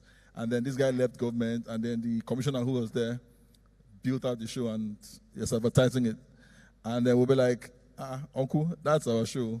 He said, I don't know anything about it. I'm like, but you got it from this guy. And then he just said, this is the date we did it. We have done this. And I just went back to the email and said, here's the timestamp of the first time we shared this document. And then your show didn't exit until 2 years after. My lawyers will contact you. So now they are calling for settlement. So even if it's a text message, even if it's a WhatsApp message, have something, have a digital footprint, have some kind of evidence that you can fall back on to protect yourself beyond just an agreement. Do something, go further.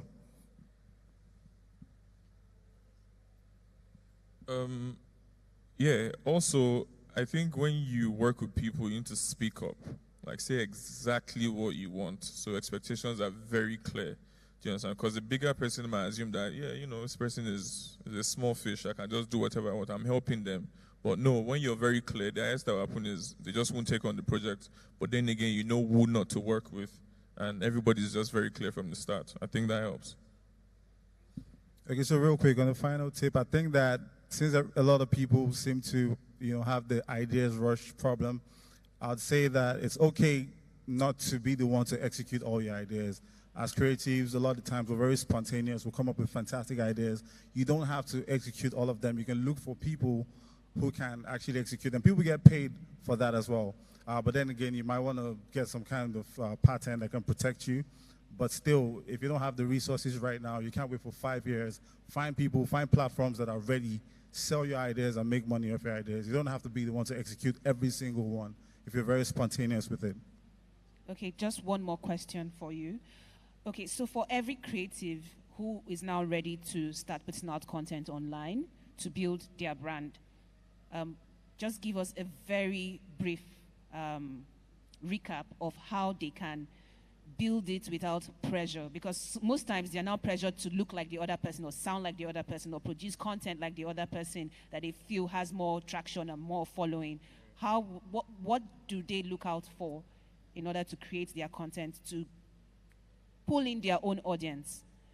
Okay, like I said, first thing is you want to be unique, be yourself. Because it's a very competitive space and because the attention span is very short, you don't want to be like everybody else. So do something that makes you stand out. Let people know you for that. Before you know it, it starts to spiral and everybody comes to you. If you try to sound like the man who has 10 million followers, everybody can easily say you're fake. So don't do that. Be you and just be original. Thank you very much. A round of applause for our panelists.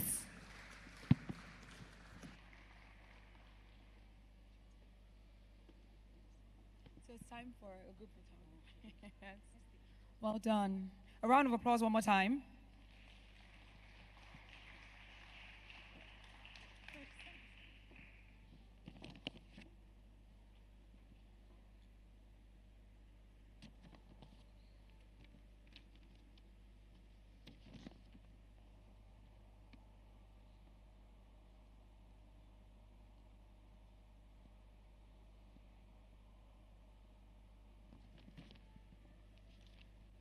All right, great one. Well done. Okay, let's carry on to the next session. But before that, please be aware that we have a food court. So if you'd like to, go check that out, I'm sure you'd see the signage just right behind. So there's a food court, this area, and there are other displays. There's a fashion exhibition over there as well. There's a whole another party over there, just in case, you haven't gone around. So you could just check it out if you'd like to maybe stretch your legs a little bit. All right, let's move on to the next panel session. This is going to be understanding the game and the business of photography in Nigeria. And to moderate this panel is Deji Hastrop. A round of applause, please. A round of applause. All right, so Deji would introduce. Thank you very much, Ife. All right, good afternoon, everyone. Thank you for taking out of your time to be here today. You are officially welcome to the most anticipated panel session for the day. We're going to be talking about understanding the game of photography in Nigeria, so basically navigating the business of photography in today's landscape in Nigeria. Our first guest is a visual artist, photographer, Canon ambassador, archery champion, educator, and I'm sure if you go on this man's Instagram, you probably get the same vibe I get, which is he can do almost anything he puts his mind to. Please, can we give a resounding applause for Emmanuel Oyeleke?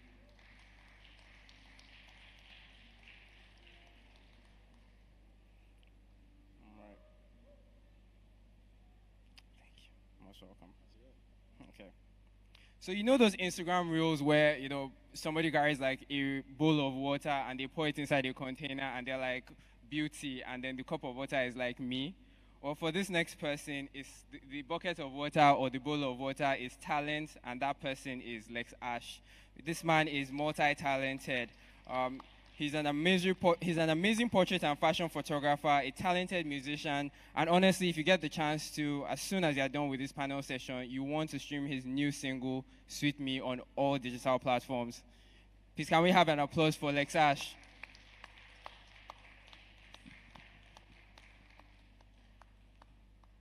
Thank you for coming today, Lexash. So the next guest, I have the pleasure of sharing a name with him, and he's been a personal inspiration.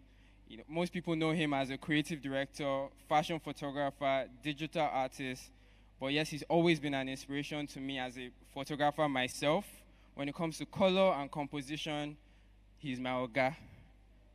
As an artist, he's shown at Terra Culture, I think, twice now. Please, can we have a resounding round of applause for the one, the only Deji Oluokun.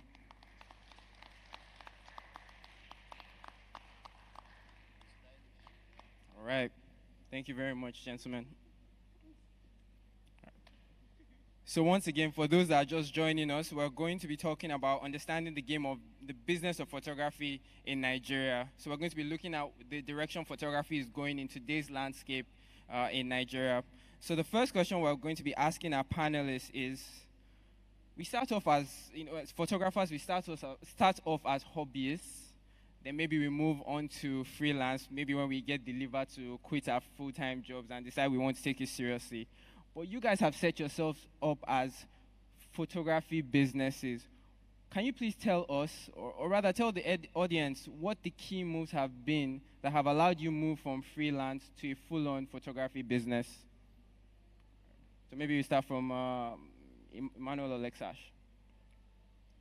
Thank you very much. Thanks, Deji, for doing justice to the introduction. First of all, I would say thanks for the invite to come and share at the ACM. And I mean, it's lovely to be in the midst of everyone and also to be accompanied by this gentleman. I wish we had a few more people, maybe two ladies to complement all this masculine energy that we have. But yes, to answer your question, I would say for so many people, I think the trajectory is different. I mean, I can talk about myself. For me, I wasn't an hobbyist for long before I started photography as a full-time job, although it doesn't mean that I knew what I was doing exactly. But I knew that, okay, well, I had to quit my job in order to focus on photography. I quit my job barely 2 weeks or 3 weeks after my first stint with photography. So it was almost an immediate decision I had to make. But that, be that as it may, I started off, and I think the way to put it is I was figuring out stuff along the way. I didn't really start off having a cut-out plan as to, you know what, this is the kind of photographer I wanted to be. I knew what kind of photography I wanted to do, why I was interested in photography. However, immediately I started, I knew that I couldn't. It was much more like a dream. Funny enough, I thought, you know what, I would start photography and I would become a travel photographer. That was my intention. I wanted to travel the world and take beautiful pictures and hope that that would sustain me. But as soon as I started, especially in Nigeria, I figured out that, you know what, it wasn't going to be what I was thinking. So I had to make changes. So it was pretty much figuring stuff along the way. And it's been 10 years. So I think we're still, I mean, the topic says understanding the game of photography. I never thought of photography as a game. However, talking about it now, I think it is. And you have to know the rules of the game, and you just have to figure out the game on your own. So I'll allow my fellow panelists to also maybe share their own insights on this. Thank you again for the opportunity and for that interesting introduction. I just want to build up on something that Emmanuel said, that it was a lot of figuring things out as we went. a lot of people don't know, but I actually had a 9 to 5 up until 2017. I was doing photography. I don't used to call it a hobby at that point. I wasn't calling it a hobby at that point. I was just doing it, right? I was doing it, and every now and again, maybe I'd get a job, and then I'll go and do it, and then come back. But I still had my, 9 to 5. It was in 2017 I decided, you know what, I wanted to focus on this full time and make a business out of it. And I think the transition was just me understanding what I wanted. And the photography I was doing, I loved it, but it was getting affected by the 9 to 5 that I was doing. So at the very beginning, the 9 to 5 felt like, a platform or a, safety net of sorts that, allowed me to pick the work that I wanted to do, photography-wise, and also gave me this, recurring income. But in 2017, I thought, and this is what I think maybe people should get to, that this is something you want to do, and you are willing to put all your, everything you have into it. And I think that is the answer to your question. For me, it was, deciding that even if for a period of time I may not have anything, I may not be able to live the lifestyle that I'm hoping to have, I'm willing to take that risk, and I'm willing to put all my energy and effort into building, that business for myself, which involved, embracing everything business, from registration to, marketing yourself to building content and network, all of those things that you would normally do in any kind of business. That was it for me. Yeah. Thank you so much for having me here. So to answer the question, it's almost like everything that my co-panelists have said. For me, it took a lot of sacrifice to start photography. So I'm from a background of always doing a lot of creative stuff. I started with fine art, pencil drawing, painting, and stuff like that, right? So those things were, to be very honest, fulfilling and satisfying as at that time.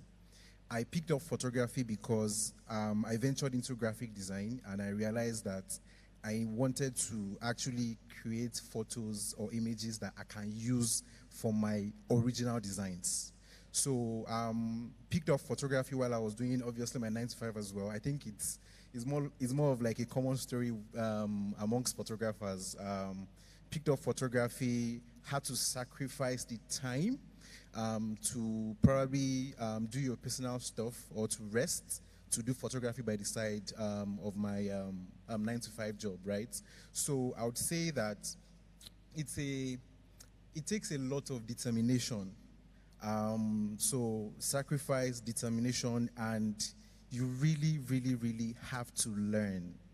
You have to learn, because like photography is like a big ball game, right? So if you have to probably check things online to learn, or you have to swallow the shame or the pride to ask questions, which was one of the things that really helped when I started. So the move from being just shooting for fun to making it a business took a lot of sacrifice, determination, and at the same time, a lot of learning.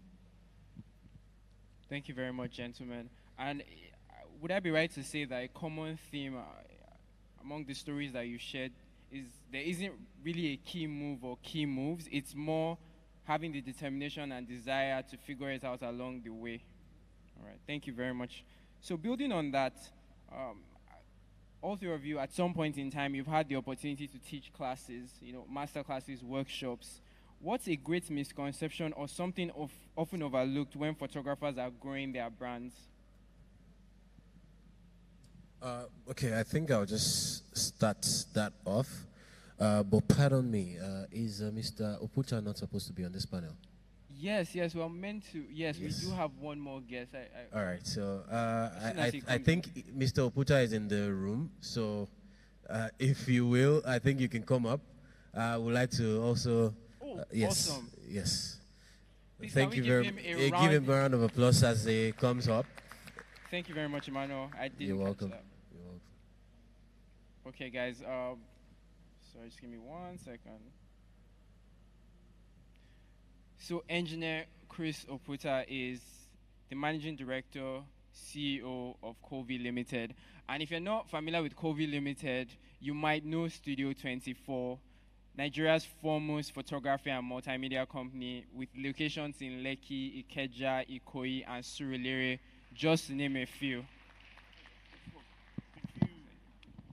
He's also an educated and trained chemical engineer. So yes, you can actually have it all as a photographer. So if we could get one more round of applause for engineer Chris Oputa. Thank you very much. All right. So before we move on, if we could just get some insight from our guest. Chris,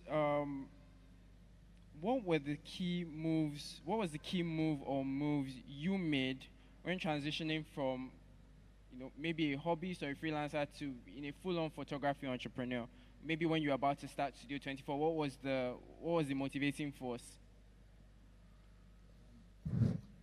Okay, unlike the very extremely creative folks you have on this panel and the guys there, I come from a different department in the industry. Now, if you look at the airline industry, you have the investors in the airline industry. Then you have the pilots who are the technical people that make it possible for there to be an industry. Most of the gentlemen in the space are technical people. They're the pilots, and they're crazy-ass pilots, kamikaze in some cases, right? I'm more, like I said, on the investment side. So I've learned how to convince some pilots to say, hey, let me hang up my own personal boots and be part of an airline as against being the sole pilot of my own aircraft. So that's where I come in. So I'm more on the commercial side, the investment side. So let's say in this group, I'm a moderating person like yourself to talk about the industry, which to expand it for more players to get involved. As long as the technical people are the ones who are pushing their business, if they're not properly educated, or let me say not educated, if they're not properly exposed to financial information, financial training, business enterprise, then it's very easy for them to let the passion they have take charge. In the music industry, many musicians have found out that they cannot allow their craft and their technical skills alone to rule them, because they will end up singing for free. People who love what they do will do it for free. If they're given the chance, do it for free. So most times the musicians have a manager who stops them from giving out their work for free. Most technical guys need a manager. Most creative and passionate people, they need a manager, but they don't know yet. My job is to try and help people understand this. Thank you.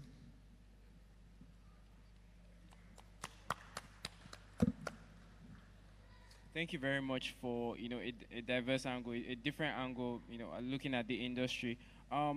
Again, the second question, just to repeat it for. Right. So we have one more guest, and I'm so happy to have her because I know that it brings that balance to the panel. Please, can we have a resounding applause for Ms. Yagazi? She is the founder of Gazmadu Studios.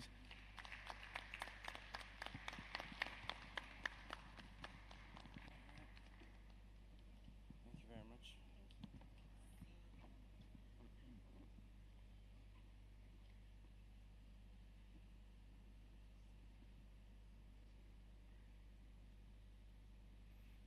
All right, so we're going to put you on the spot immediately because I've been looking forward to having a woman's point of view and a successful woman in this industry. So the question that was asked is, we start off as hobbyists when we're taking on photography, then maybe we move on to being freelancers. And for someone like yourself that has built such a successful enterprise, what was the key move or key moves that you made that allowed you run a full-fledged photography business, and obviously as well as an education platform for photographers? All right, thank you for the question. So, I mean, like you rightly said, most of us, and it was my story, started from, it being a hobby to freelancing when it's just you by yourself. And then there's that point you get to when you realize that beautiful work is not enough.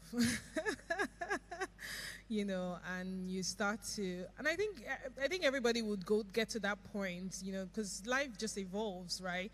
And as your life evolves, you start to see and think differently. And when those times come, that's why you start to have a certain type of hunger that is different from what it was when you started. So that's what it was for me. My life evolved, and then I started to, I wasn't as excited as I was in the beginning, and I started to realize that I needed to find more meaning to what I was doing beyond the fact that I am passionate about it or it's a hobby. I needed to understand if this was a problem I was actually solving, or is there even a problem in the first place. And I also needed to understand what it would mean to be passionate, but also be able to think like a business owner.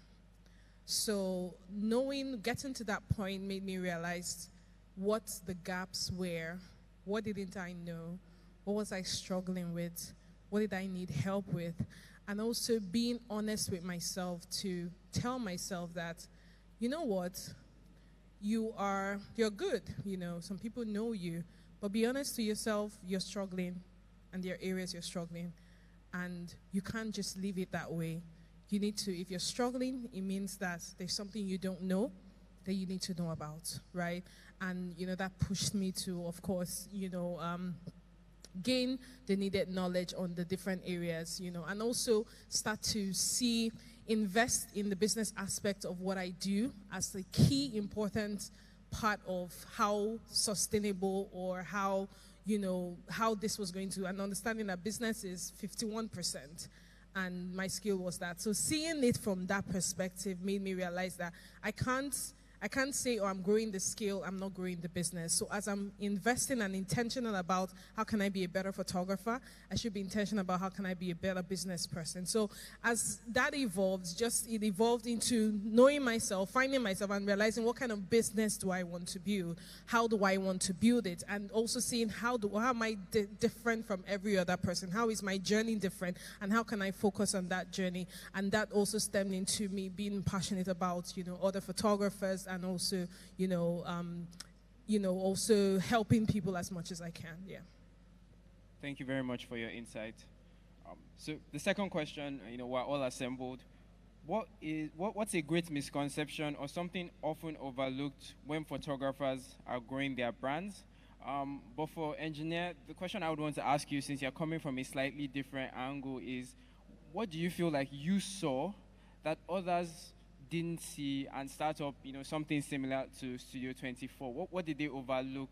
What did they feel about the photography industry that you saw but they didn't see?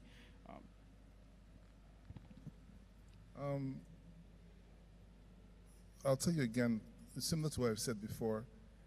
A lot of people who want to create beautiful images,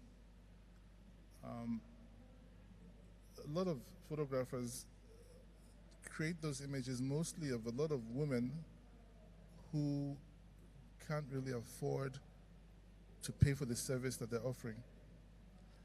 You see, the more you are a creative person, one of the things that you fail to put a value to is your time. And if you don't value your time properly, you may think, let me give you an example. There's a driver in Abuja, a taxi driver who, he used to be a driver with our company, but he got a taxi. And now this driver spent about 6 hours in traffic in a petrol queue at NNPC in Abuja to buy fuel, which was probably 20 naira, 30 naira per liter cheaper than buying the black market. And so I asked him later that day, I said, this whole day you've been in the petrol queue, the whole day? He said, yes, that he was excited that he got it at controlled price. And I said, you lost a whole day's work to get it at controlled price. So he didn't understand that the time value of money is critical. Now, when you're a creator, when you're crafting work for special clients, you can spend hours upon hours conceptualizing and creating this work, and you sometimes charge peanuts for it. So and you're looking at, okay, all it cost me was going to the location, getting back, but have you valued your time? What is your time worth to you? What is your time worth to you? Now, if you value your time and you put a price tag to it, then you want to ask, can your clients, the people who you're meeting, can they all afford this kind of price tag? Am I working with people who can afford this price tag of my time? And if you're not, then you look at, hey, if I'm going to use my time this way, how much can I actually earn, even if I have a job every day for a year? How much can I earn? Can I earn enough to hold my business? And then you ask again, these are the questions that come to mind.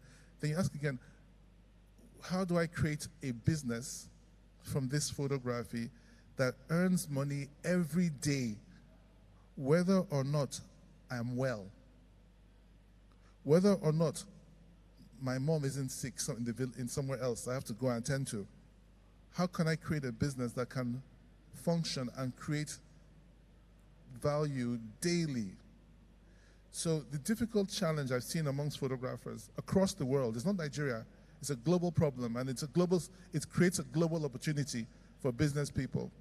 You see, the photographer's biggest challenge, just like the music person's biggest challenge, is every photographer, because he's so passionate, wants to create a business around his name, his personal name. The moment your personal name is on a business, you're guaranteed that the guy who's going to work with you doesn't want to stay there for any decent period of time, because he hates to hear a person's name. He doesn't hate you, but he doesn't want to be, are you the boy of that person? The guy wants to be, he doesn't mind being the boy of a company, studio, whatever, but Daniel Jackson Studios, because Nigerians will look for Daniel Jackson. Anytime you have Daniel Jackson Studios, anyone that wants to spend serious money is asking for Daniel Jackson only. And anybody else there is insignificant. So to grow a business in imaging, you have to think about whether you want to sacrifice your personal name if you wanted to scale. Just a few, let me allow people to talk. Thank you for those gems. And for the photography educators in the house, your interactions with your pupils, what are some misconceptions that you feel that you've encountered, things that they've said, or feelings that they've had about growing their brands in the industry? So I think that for me, while I was planning to make photography a business, I think that most of the things that I found online kind of like pointed to the fact that I needed to get extra expensive gear to make it work. And just because of that, then I started running around to want to buy a particular camera, right? Some kind of lenses and stuff like that.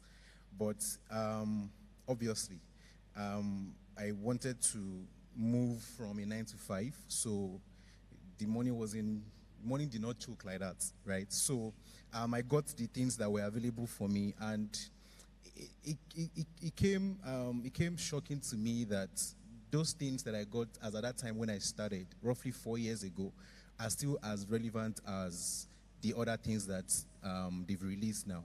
And like that is not that is not to say that you cannot grow your business or you cannot evolve, right? But the fact that you're just starting up and people are giving you, you're hearing all of that around you, that you need to buy this, you need to buy that to start up or to do something amazing. That's like a big misconception that I came about when I started. And the other thing is that people tend to see photographers as, in their lingo, people that shoot birthday pics, right? Photography has a lot of genres. Like, there are people that are making huge money from travel photography, right? There are people that are making huge money from shooting sports. And just because you are in Nigeria and just the construct that you found yourself within kind of like specifies that you have to probably be shooting birthday pics or you have to be covering weddings. And obviously, before you get to the stage where big money can be coming for you to shoot weddings, you might have to done like a lot of other jobs that are not as big as that. So that misconception kind of, it's a big setback for some people to want to join that train of photography, and I really think that is something that we have to look at. I think I'll keep it short, and I think Gaz has touched on it a little bit before, and so also as Engineer Oputa talked about it. But I think one of the misconceptions is that you can just start photography and you can start making money sustainably without a structure or without any other thing. I mean, I think it's something that a lot of people are just recognizing or encountering also, but there's a lot of work involved. I mean, and you can't do it alone. If you want to go the long haul, you have to have people help you. You have to set up a structure, and yeah, that's it. To keep it short and simple. So I took some notes based on everything people have said, but I just want to, identify something that I think, like you said, a misconception, right, is the lack of collaboration. People think that, oh, it's something you have to do for yourself, and learn on your own, and but like I find and I have found over time that you do your best work and you grow faster the more people you interact with in the industry, whether they are directly photographers or directly businessmen or people who are in the entertainment, other forms of entertainment, whether models, makeup artists, musicians, because you get to learn how the whole creative industry works, right? And when you see things from all these perspectives, you know how to bring it into your art as a business person. Now, if it's okay, I also want to, connect with something Mr. Oputa said, where he mentioned, the business, the business side of things and the artistic side of things. I think there's this internal, and I hope it's okay to be a bit vulnerable here. There's this internal conflict that we as artists have. We know that there should be the business side of things, but we also want to have that artistic ownership as well. And while you are thinking of sustainability and the long haul, you're also, I think it's a decision a person has to make. Do you want to be an artist or do you want to make money? Now, while you can do both by creating, platforms, that's something that I am, Emmanuel has been able to do, to create a sustainable business that is separate from him, as well as, also be the photographer. So if you want to hire him, you can either choose to hire him as an individual, where you know what your budget is, or you want to hire his business, which, he can still provide that amazing service, but it does not necessarily have to be him directly. it's also okay if you want to be the only person involved in the business. It's also okay if you want to, because there's such a thing as sole proprietorship, right? And it's also okay if you want to have the, corporate side of things. I think it's understanding from the very beginning, or even if you're learning or figuring it out as you go, figuring out what you want. If you want to build a sustainable long-term business that outlives you, or you want to be an artist and create and be paid for your creations. I'm sure this might open up some extra lines of thought for more people. Guys.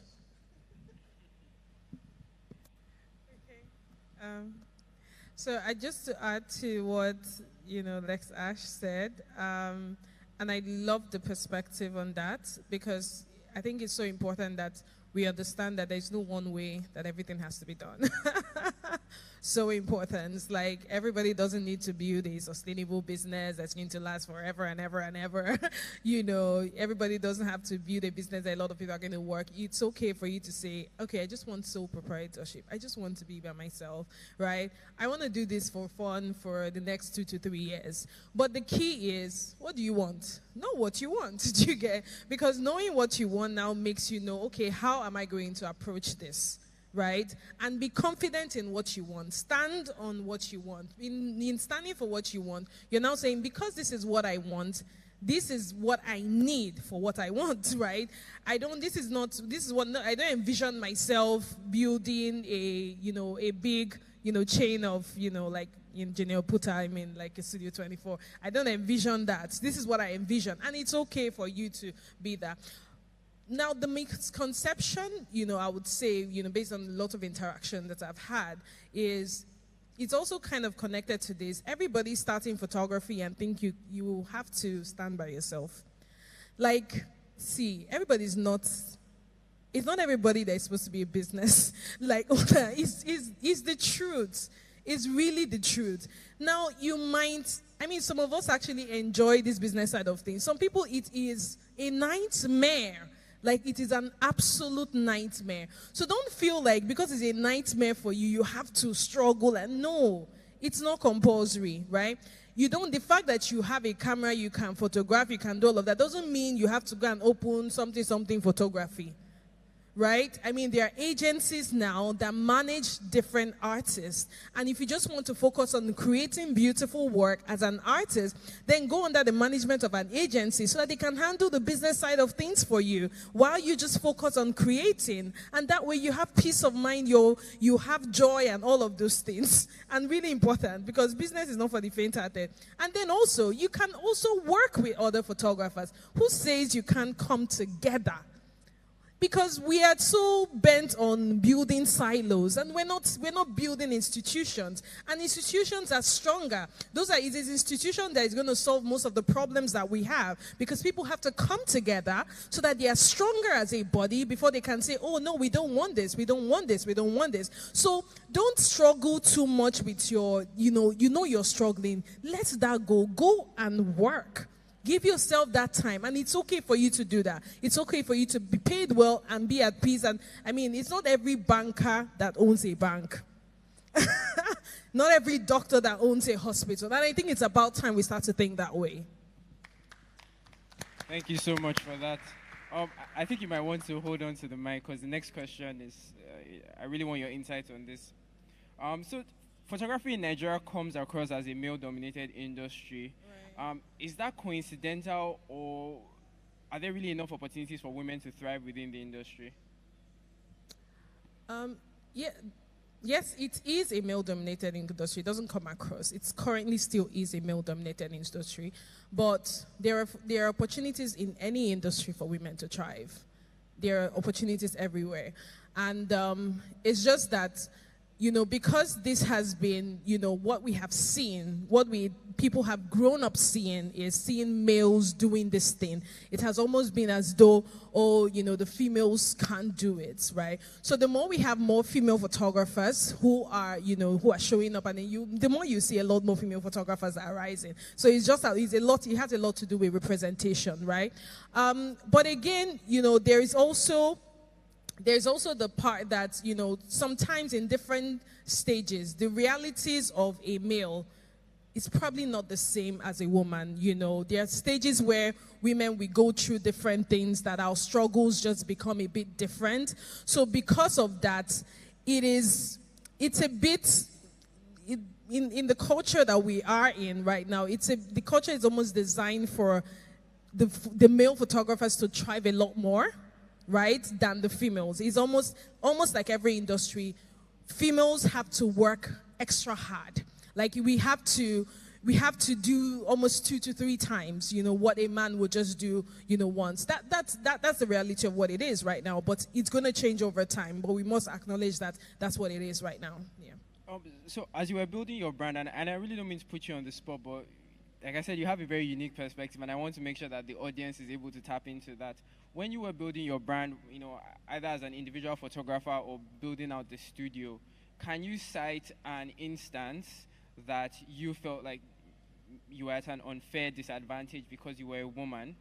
Maybe you can give some context to the people in the audience. So, maybe a couple, you know. I find that as I was, you know, in my journey, I find that people find it a bit more easier to pay male photographers a certain amount of money than female photographers, because it's almost like you're a female photographer and they're saying, like, why do you think that you can do this, right? Because again, there's this perception that females, you're being taken care of. You have a husband, you have this, you have all of those things. You don't have the right to demand for, you say you want to build. Why? No, why do you know, there's that's a culture, there's that perception, right? But for the men, they feel like, the man is the, you know, he's the he's the man of the house, you know. He has a lot of responsibilities on his head, you know. So it's a lot more understandable to say how you can do this for a man, you know, than for a woman. So, you know, a bit of that challenge. And also the way people perceive you, in the sense that they feel like you can't do the work just because you're female, right? I remember when I was pregnant and I was still shooting, and people would say, why you go back to your house? Where's your husband? You know? You know, where's your husband? You know, all of those things. So you're still, you know, you're still up, you're still around by this time. You know, so there's that, you know, there's that thing where you just feel like there are already inherent limitations. You're a woman, you already have limitations. So don't try to push too much. Just stay in your corner. Don't overdo it, right? But again, you know, that's what it is. And, you know, we're still in the place where we're trying to, you know, we're still growing and trying to changing the perception, the cultural things that have held us back for this many years. It's not people's fault. That's what they have seen. You know, a lot of people are not used to seeing their mothers working. A lot of people are not. It's all of those things. So over time, it's going to change. But I've had several experiences where, you know, I was either, you know, approached in a certain way because I'm female. Even going to houses, you know, the man looking at you and just, you know, the approach is just, you know, different. But, you know, understanding that that's one of the things that, you know, we are currently dealing with, and, you know, knowing that we're still in the process of, you know, that phasing out. Yeah. Thank you very much for setting an amazing example. Please, can we give her a round of applause? It's not easy. We know women face this type of discrimination in almost every industry. For the other panelists, have you faced any instances where, you know, maybe you feel like maybe women that you've come across have been discouraged to be photographers, or maybe you've had to do some extra convincing to maybe a female pupil that was in one of your classes? Yes, so now that you mentioned classes, I remember my last master class, we had just 2 female students, and we had roughly like 11 students overall. And I remember very well that one of the female students was coming from a store that she was working at to come to the class. And each time we had a conversation as to, you came late, blah, blah, blah, what's going on. There is this, and I'm going to come from what God said, there is this, if I don't do this stuff, I'm still going to get married anyways. That kind of thing. And like she says that, but in a way, she's still pushing to want to be a part of it. So there is that. And we have people that they have that kind of mindset, so they don't want to be a part of it at all. So they would rather just do office work, right? Because at the end of the day, the mindset that we have, is, especially in this side of the world, is that women, they will eventually end up in their husbands' houses or homes, right? So I think it's a construct that we have to like now break through, and probably it's going to now be a situation whereby we establish platforms that are specifically for females or for women to learn to learn photography or to learn the business side of things, so that they don't see themselves as being limited. That because so I remember, so I have a friend. And she finished from Emmanuel's side, Ovia. There is a problem as to whenever she wants to go shoot somewhere, so she needs someone to follow her. That kind of thing, yeah. So because they have to just watch their backs, right? So she needs someone. So do you think you will be free to go this way? And I have like 3 friends like that they just need me to follow them or to drive them to wherever they want to go shoot. So that kind of construct is what we have to now break through. And I'm thinking that if we're going to have like specific platforms, that this is mainly for just female students to come and learn photography, maybe that can be in a way encourage them to be a part of the journey. Thank you very much, Deji. I think I'll just chip in from a different perspective. I think some of the most successful photographers in Nigeria are women. Most successful, I dare say that. And even from personal experience, I'll say some of my most amazing prodigies or students or mentees are actually female. So as much as there's a inherent limitation or a seeming inherent limitation, there's also people that are breaking through these limitations and making the best of the opportunities that they have. So I don't think that should stop anyone listening to me or listening to us right now. I think you should just cast the doubt away from your mind and just go for it. Just do it, as Nike will say. Oh, sorry, before you pass it on to Lex, based on what you said, do you find that women tend to have certain characteristics that make them more successful? Maybe patience. Absolutely, and I think women that put their mind to things inherently succeed more. They have, I don't know how it is, but in whatever roles that they've been, they've conditioned their minds to play, they always play it exceptionally. Even in photography, photographers, retouchers, anywhere around the world, check it. Women are the best retouchers all around the world. So I think they just have this exceptional quality that they tend to excel at whatever it is that they put their mind to. So I think it's natural. Yeah. Thank you. I don't like to speak a lot on this topic because I feel like there are... So sorry. So, is it male dominated? Yes. Are there opportunities? Definitely yes. Can we do better? Yes, we should, please. When I saw the lineup for this, because I remember I specifically asked, before I even saw the questions, I didn't see Gazmadu's name there initially. And we had four of us, and then you as well. I saw your name as well. And I was like, none of these people, there's no lady.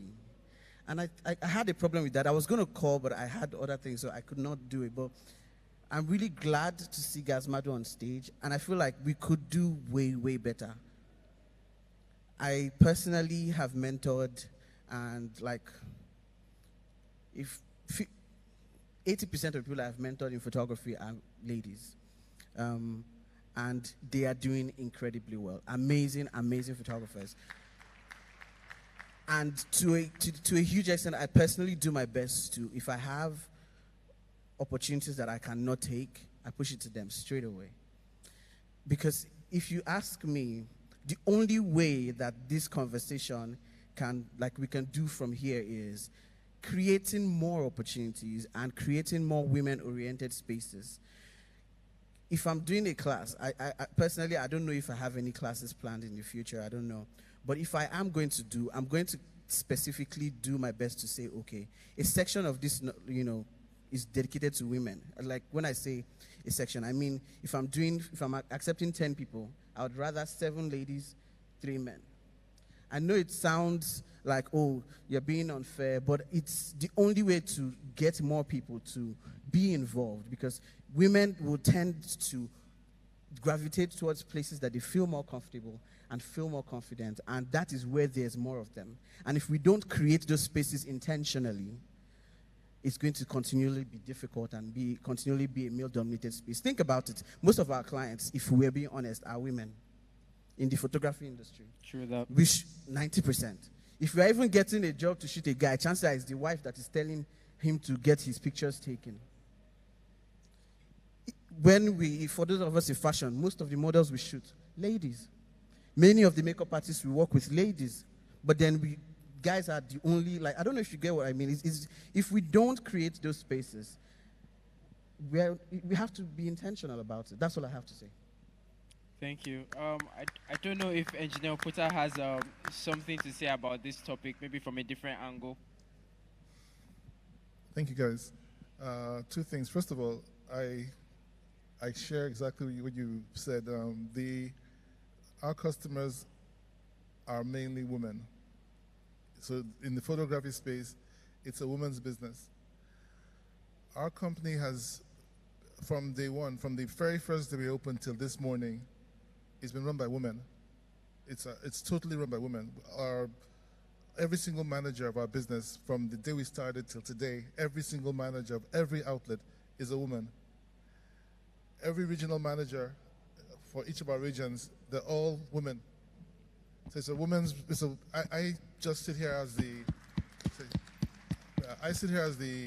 business owner, but I'm not the business operator.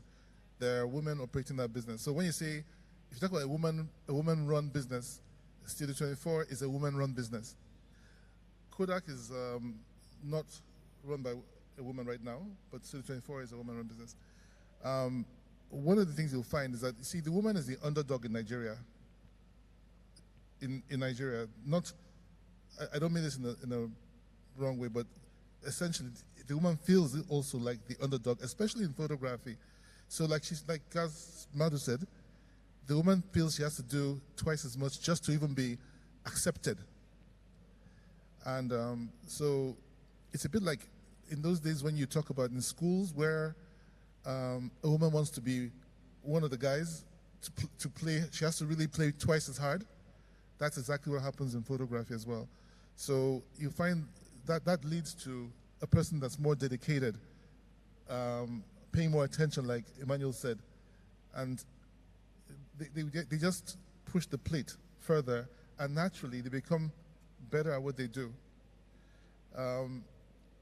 Because of our society and the danger in the insecurity at this very time, like you mentioned here, that a lot of women have to go around with an escort to do the job.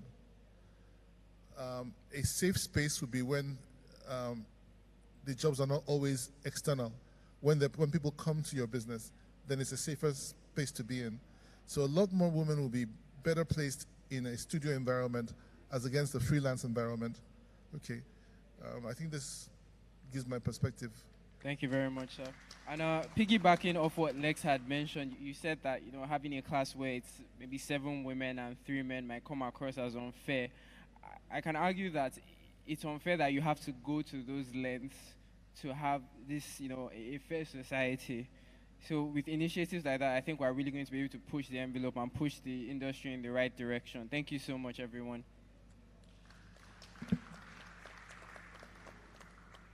So something, not as high tension, Instagram. you know, everybody I talk to, they are hating the algorithm. It's like Instagram is changing one thing or the other every day. Now it's moving more and more towards videos. As photographers, you know, primarily we post pictures and maybe the algorithm isn't picking us up the way it used to. Is it unfair, or is it something that photographers are not necessarily tapping into as much as they could? These videos, these reels, these new features that Instagram is pushing?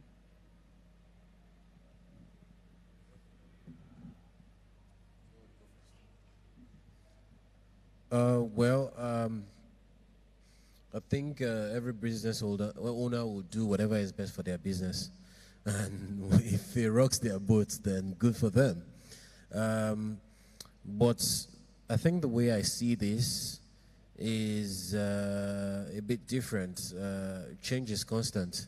It's a constant. So you shouldn't anticipate. You should always anticipate change.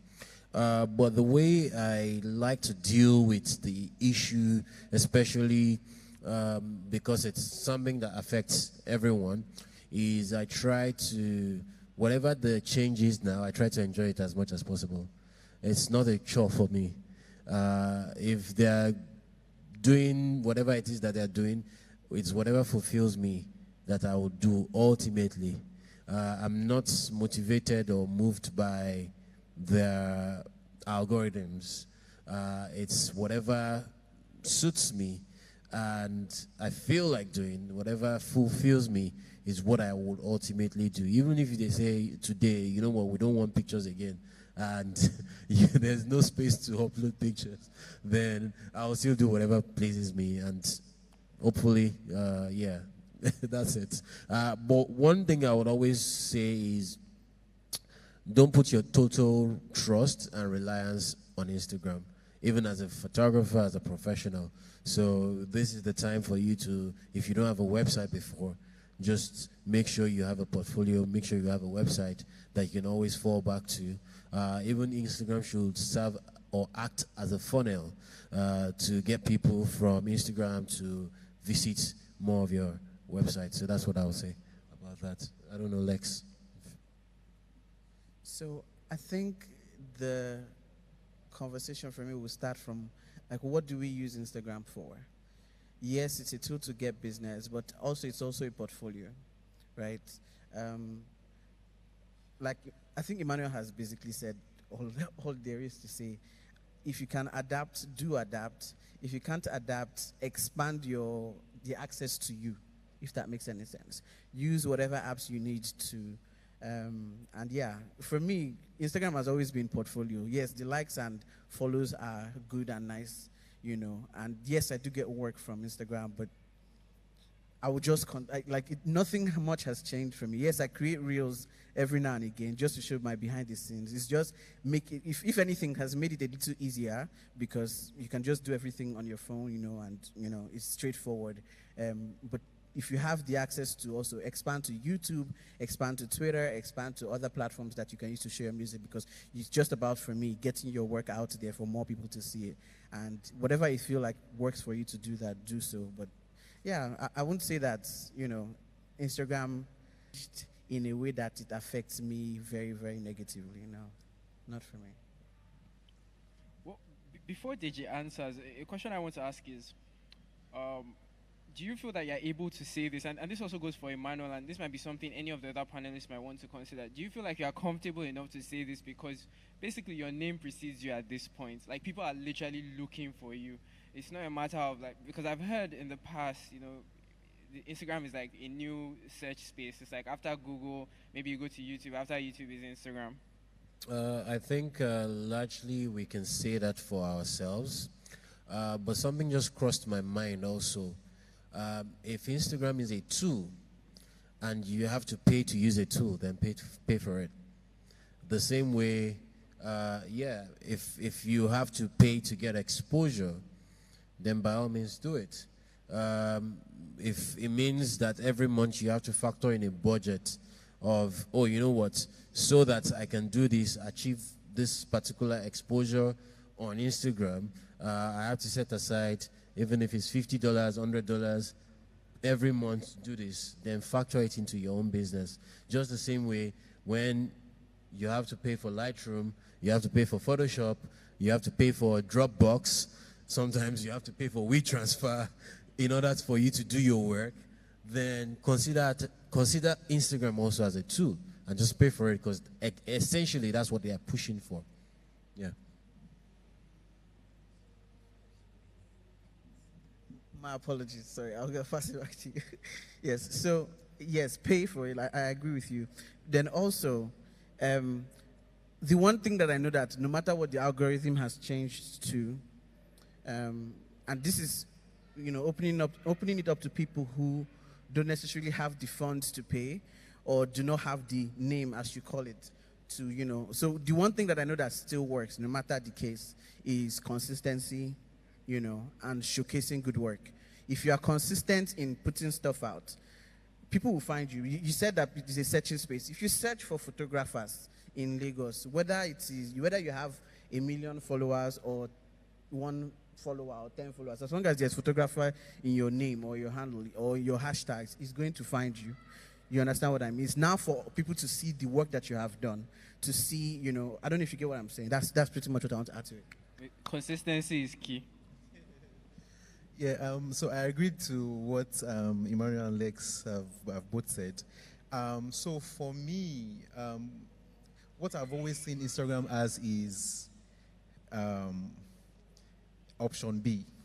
So I'm going to take from what Gazmadu said about what do you want and how do you now get what you want. So setting out to be to own a business in photography. So my advice to people is generally always go the extra mile to meet people physically, right? Like one-on-one person, network. The guys that you meet here might 50-60% probably going to refer you to someone, compared to probably someone that just met you on Instagram, for instance. And also people that really know your value and that can really push your business to other guys. Most times they are the people that really, to an extent, have some kind of physical connection with you, right? Even if you guys met on Instagram, but you guys have now built that kind of friendship, so they can just like boast of your work to their guys. So I hire my friend, he does that and stuff like that. So try to go the extra mile. Instagram is very digital, and as much as we are trying to be digitally inclined, we want to have that digital footprint. Also, don't forget that you should go traditional with your business. Meet people, go to these seminars, meet Emmanuel. I met Emmanuel one-on-one, to be honest. I met Lex one-on-one, and I've been following these guys for a very long time, right? So it makes a lot of sense for you to network physically, meet these people where you think that you can find them, listen to them, try to just build that connection, and even your circle, your friends, try to be a nice person to them. Like the very first exhibition that I had, to be honest, we didn't push as much on Instagram. But my friends brought their friends and their friends and their friends. And in less than, say, like 3 days, we had more than 2,000 people that have come to check my work, right? So that kind of thing is what I would advise people to just do. So go the extra mile and meet people, right? Okay, I'll just say a couple of things. From childhood, I've always known that anything that's free is not sustainable. Anything that's free is not sustainable, one, for the long term, and secondly, it spoils you.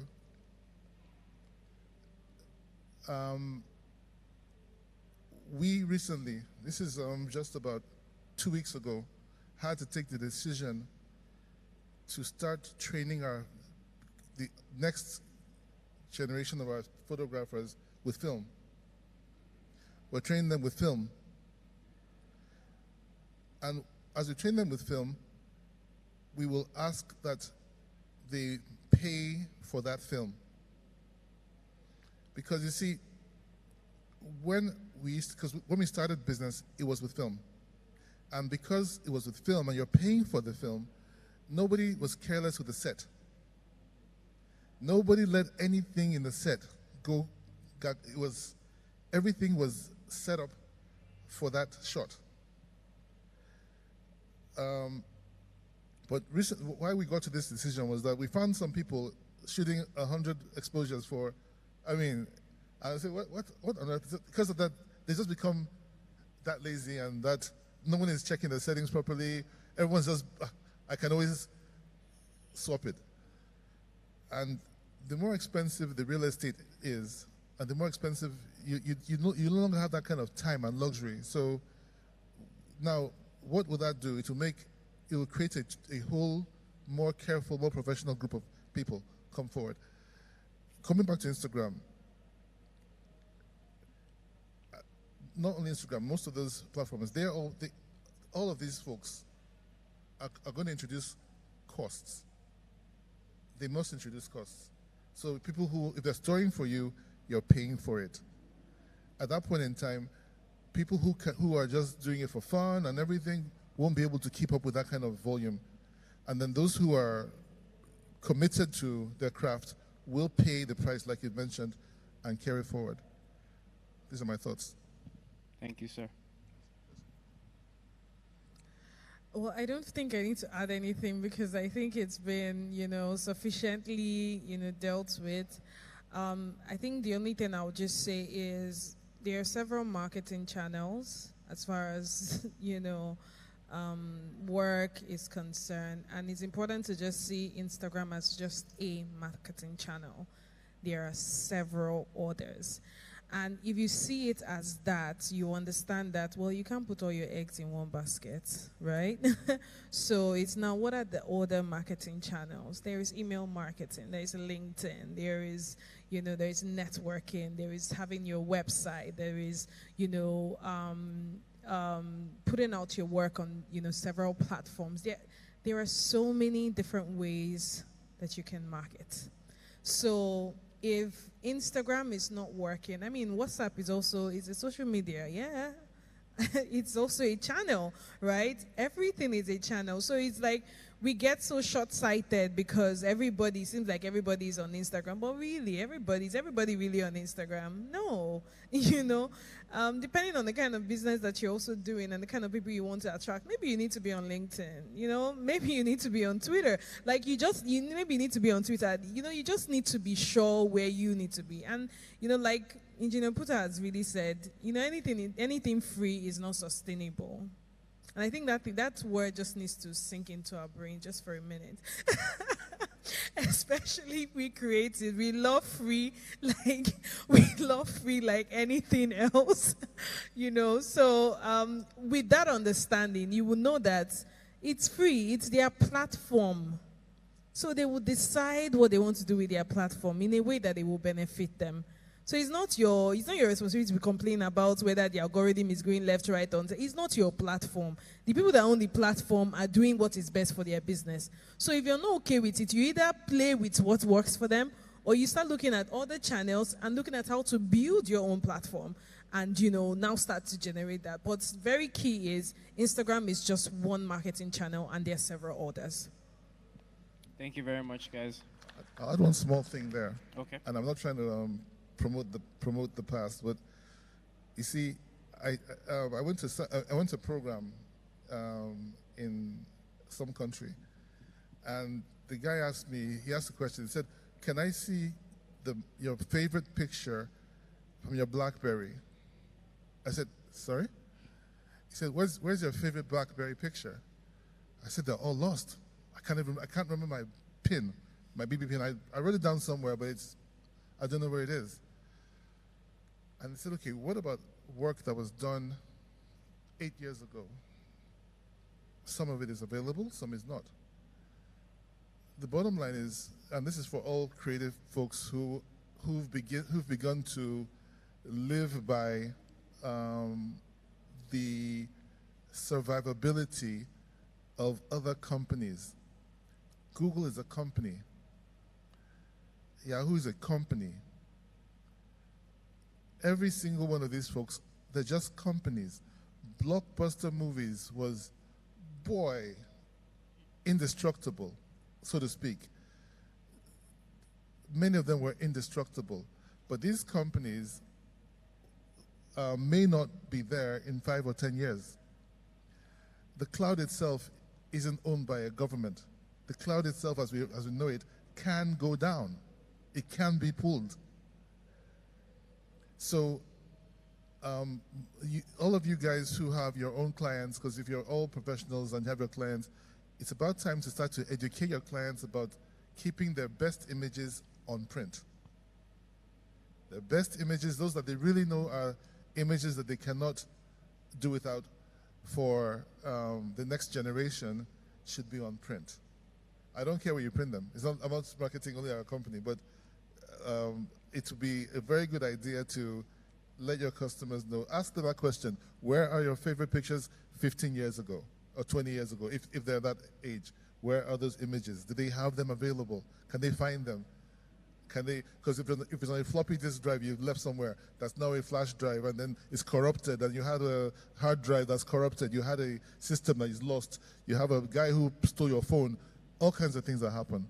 And now you're creating thousands and thousands of images. That's the way forward. All right, so we're just going to go to the last question and kind of wrap things up from there. So the last question is about sales. You know, sales isn't something that usually comes in line with photography because there tends to be more of a leaning to the creative end. But your success, a lot of the success of the people on this panel has come from the ability to sell their brands / their services so well. So is there any, are there any thoughts as far as how emerging photographers can do a better job selling their brands and services, you know, eventually increasing their revenue? I think, so I'll just quickly give my own insights concerning that. I think the first things first is do good work.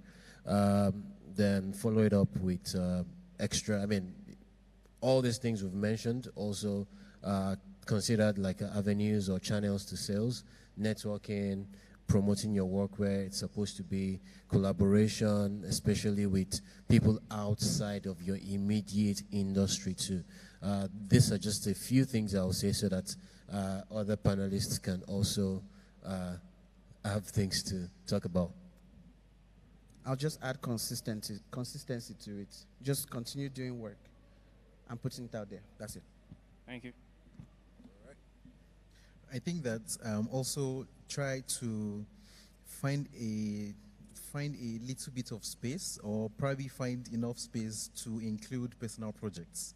So there are things that are very interesting that you would love your clients to see, and there are brands that you are targeting that you would love for them to call you, right? So do those projects that when they see those projects, right, they can call you up, or whenever they think about social photographer to do this kind of work, they've seen something that you've done, something like that, that is close to that, they call you up immediately. So try to find time for personal projects. It goes a very long way. All right, since we said understanding the game and the business of photography, I'll quickly say something. The most successful people in the print industry today, not photography print, in the print industry, they don't have a single press. Do you know this? The people who are making money in print, they don't have a press. Most of the guys you see going around with taking jobs of printing, they don't have a press. They get the jobs, they find a press, and they get it done. In the photography space, far too many people look at the capture of images as the biggest money maker in photography, and it is not. It is one of many things to do. Now, because I'm going to throw open an opportunity, which maybe a lot of you may have not seen properly. Because it's expensive to own equipment, a lot of photographers are quite happy selling to a client the soft copies of an image and let it go, and that they move on. Okay, I've delivered your soft copies, this is what you do. And a lot of customers also, because of this is happening, a lot of clients also have started to get used to receiving only soft copies of their images. And in our meetings with my colleagues in the office, we call that capture, we call the capture of images, we call it white rice. It's called white rice. And I'd like all of you in imaging, please always refer to your images, your captured images, as white rice. No restaurant on earth, in this country or anywhere, can thrive and survive by selling white rice. Do you understand? If you go to a restaurant today and you get white rice, they'll say, which sauce do you want? Do you want goat meat? Do you want chicken? You want this? You want that? That's where the money is in the sauce. The main money is in the sauce. It's not in the white rice. So the minute you give a customer, and the customer tells you, I want to buy white rice from you, you need to convince the customer that the white rice isn't enough. You have to sell the other things that come with the white. That's where your money is. And every time you give out an image without selling the sauce, you've shot yourself in the foot, because that customer will still buy sauce somewhere. That customer will go and buy sauce somewhere because she may travel out of the country, or he might travel and buy sauce somewhere else. Hey, these are the images I captured from this person. Help me do this with it. Help me do that with it. Nobody keeps those images. They create images just as images themselves. So you need to learn not to be in the business of selling white rice. You're wasting your time doing that. And you're costing yourself too much. It's too expensive for you to sell white rice. Thank you. Thank you, sir. And then we'll just have Yagazi round up with her own remarks as well. Okay. So what I would just say is, intentionality, the importance of being intentional in whatever approach that you are, let's say whether you want to do good work and you want to do personal projects, to what end, what are you intending for this to do? And also, to also just tap into what Engineer Puta has said, is also understanding sales from like sort of diversifying sort of your revenue channels as far as photography is concerned. Don't think that there's only one way that you can make money, right? There are other ways that you can make money, and then creating that room so that there are different channels through which the sales can come in. Thank you so much. Please, a round of applause for our panelists.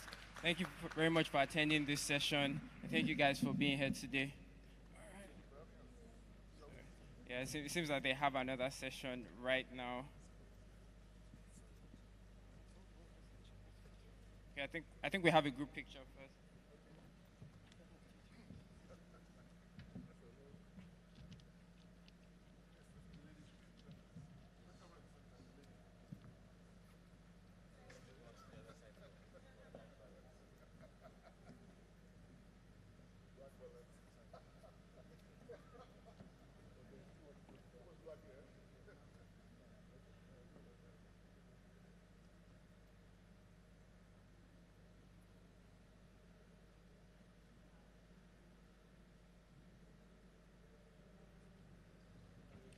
A round of applause one more time, please.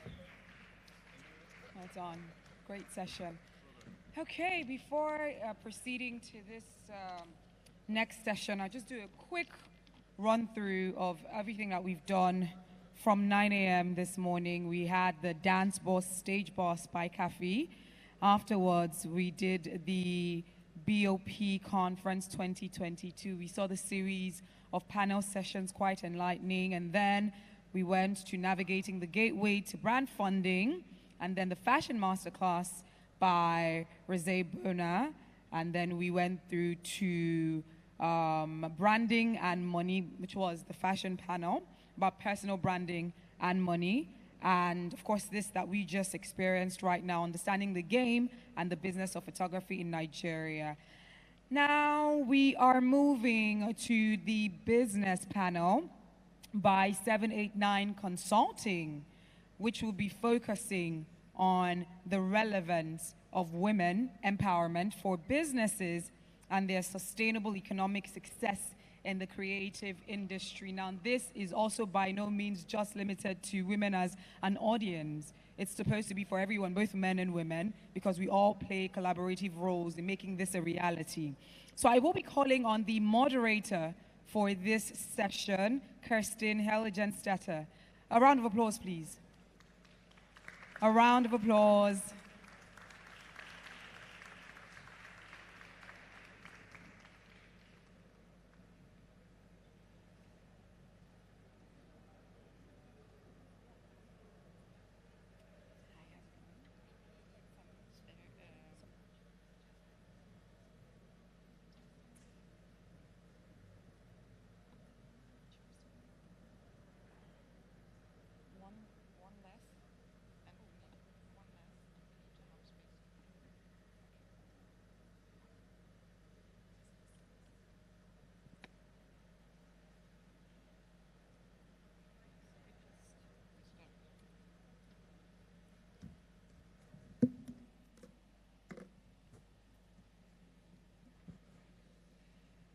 Ekason. Ekabo. Some of the 3 words that I learned while I was here. So welcome everybody to our panel, The Faces of Social Sustainability. My name is Kerstin Heiligenstetter, and I'm coming from Germany, and this is my first week in Lagos, Nigeria, and I really fell in love.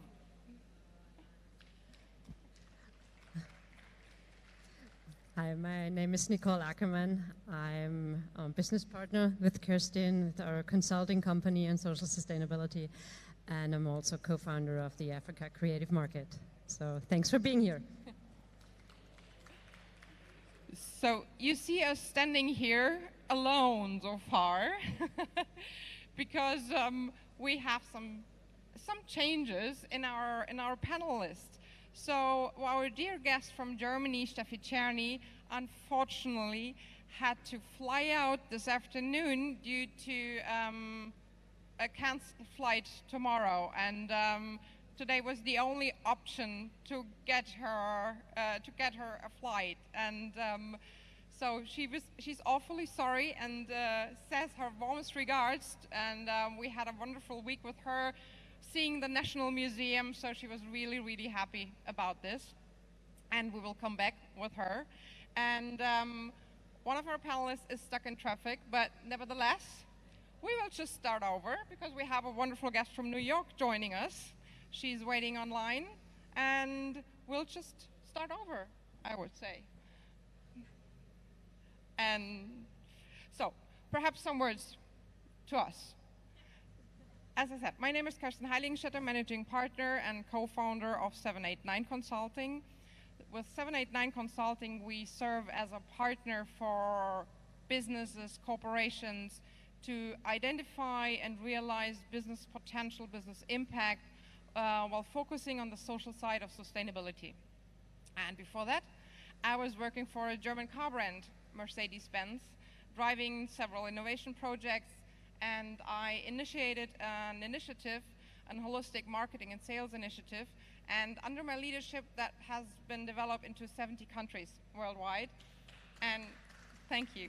And this initiative was fundamental to change the approach and the perception of female customers worldwide. Thanks, Kirsten. I've been an entrepreneur for more than 20 years, mostly in Germany, but always in the international market, in the entertainment industry. So I've been sitting on the same table for developing or producing, financing, distributing, mostly film projects for theatrical release. And during that time, I have joined a network called Women in Film and Television. And I joined the German chapter that's called WIFT Germany. And after a couple of years, I've also joined the international, let's say, mothership of that. So right now, this is a business network for professionals in the film and TV industry. There's also a chapter in Nigeria, which was co-founded by Ajoki Silva here in the audience. and we are very happy about that. So it's about, it's a really big network. It's about 20,000 members all around the world, like every continent.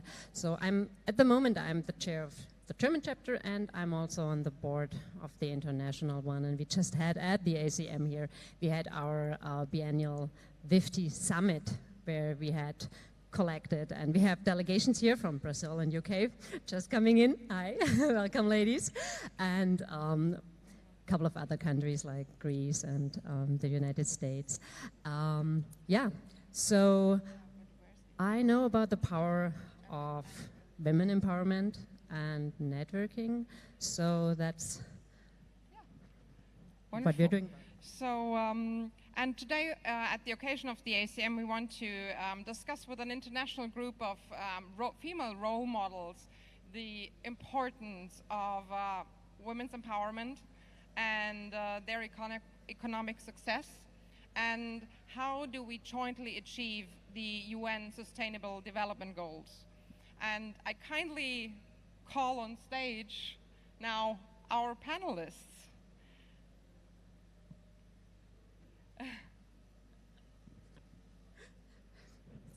Norma Jean-Straw. Please welcome Norma Jean-Straw from the United States, from Seattle. Yeah, please. Please welcome Olori Boye Achuai. She's from Nigeria. Welcome, Olori.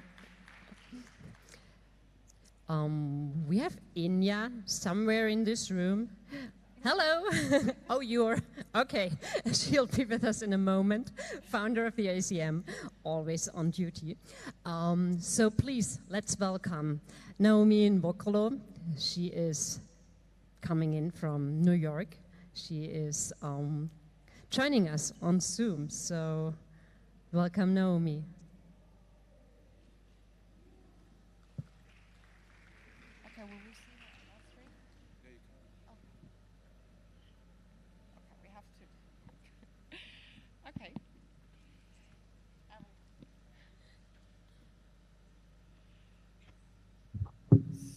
Hello, can you hear me? Yes, now we can hear you. Now we can hear you. Awesome. Hello. Nice greeting you from Lagos to New York. Greetings. How are you all doing? Very wonderful. What time is it right now? It's 12:07 p.m. Very good. So I'm just waiting for Dr. Inya Laval to show up, but she's running. She's coming. Big applause for Dr. Inya How Laval. about Olori? Olori, is she on the call? Is she around, like in the panel now? Oh yeah, she's already on stage. How do you see us? Do you see us all?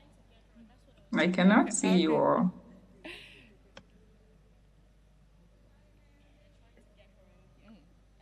Better now? Naomi, can you see us now? No. I can only see Accent Studio Foundation flyer. Okay. You know, I think everything will work out. They are working on it, and we'll definitely find a solution so that you can see us all. Recording in progress. We can see you. Okay. We can see you, and we have you in our middle, so to say, of the panel. And so before we go into the discussion, I would ask you please to tell us a little bit more about you and your work. And why don't we start with you, Naomi? You're the one who is the farthest away from us. Okay, a little about myself and my work with the UN Global Compact, or just my work myself generally.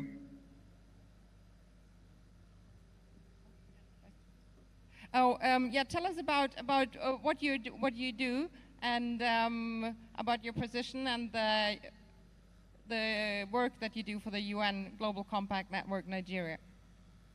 Okay, thank you. So my name, I can see you all now.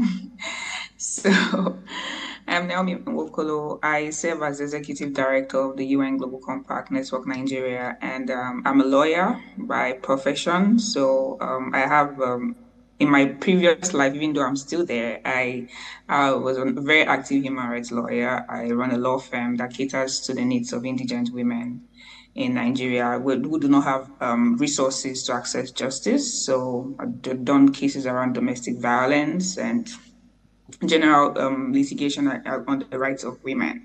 So for my work with the UN Global Compact, the Global Compact is the world's largest corporate citizen sustainability initiative.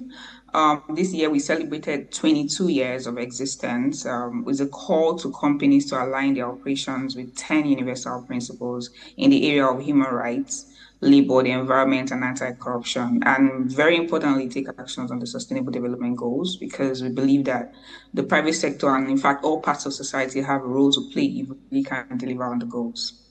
Yeah, thank you. Wonderful, thank you so much. Inya, you're founder of the ACM and of the Essence Studios Foundation. What about your work? Hello, everyone. What about my work? It's a lot. Yes, I'm the founder of Ascent Studios Foundation, and we focus on empowering women and youth.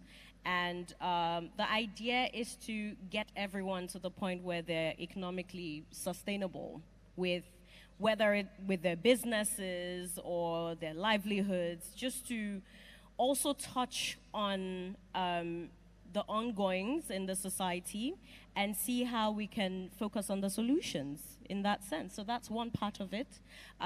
For this program, the idea is to also get the creative industry to the point where things are sustainable, find sustainable solutions, and make the lives of creatives better. I think that's the simpler way of putting it. And how do you do that?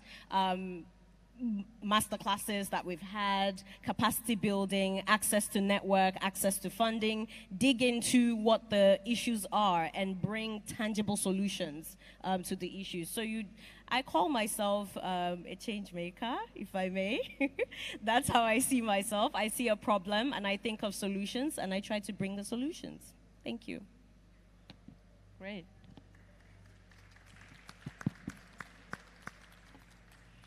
Norma Jean Straw, responsible for global media partnerships at the Bill and Melinda Gates Foundation. Yes. We're so happy to have you here. And yeah, tell us a little bit about yourself. Thank you so much. Hi, everyone. Good afternoon. So I work at the Bill and Melinda Gates Foundation over in Seattle, Washington, on the west coast of the United States. And much of our work is organized around the Sustainable Development Goals. I specifically work in our Gender Equality Division, where our goal is to achieve Goal 5, gender equality, and we organize that around a variety of activities really focused on women's health and livelihoods. So we work on all different kinds of projects and private sector partnerships and government partnerships with the UN in many places to achieve that goal, Goal 5, gender equality. The work I do specifically is creative industry partnerships and media partnerships to help achieve gender equality, sustainable SDG. We just call it SDG for this, SDG 5. And so I'm very delighted to be here in Lagos. Thank you all for welcoming me with such open arms. And I'm thrilled to meet so many great new friends here and look forward to working with many of you throughout the years. Please hand over the mic to Dr. Oloriboye Ajayi, founder of and president for the Borderless Trade Network. And yeah, let the audience know about your work and the network. Thank you so much, Kirsten. Hi, Naomi. How are you? Hi, thank you. You know, it's nice to finally see you face to face. Right, so as Kirsten said, my name is Oloriboye Ajayi, and I serve as the president of the Borderless Trade Network. And what we do is we basically increase the participation of women in trade and investment across, the globe. So as a trade promotion organization, we find ourselves of course, just like, Norma said, just really trying to bridge the inequality that exists within trade. But the Borderless Trade Network is one of the subsidiaries of our larger organization, which is OBA Inc. And in that sort of organization, our mission is really to facilitate global opportunities that can really help to bridge the gaps that we've seen, whether it's with gender or even in just socioeconomic opportunities, by bringing the stakeholders together and creating hard and soft infrastructure to close the gaps within Africa and, of course, around the world. So that's what we do on a larger scale. So yeah, I'm really happy to be here, and being a partner of ACM is really just another way that we want to do this closing of the gaps that we've seen in the creative industry as well. So we're in several industries, so you might see us in the next year across beauty or another industry, but we just want to do that for all sectors that have high potential. So that's what we do.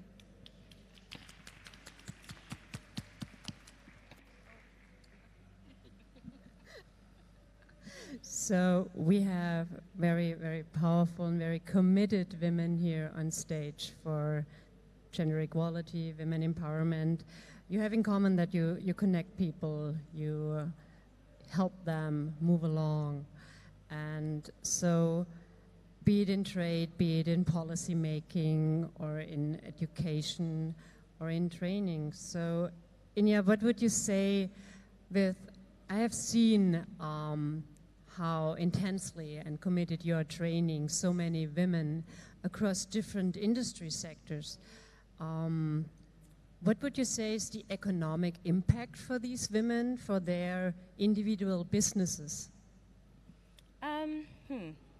I would say it varies depending on what position each woman is before they come to us.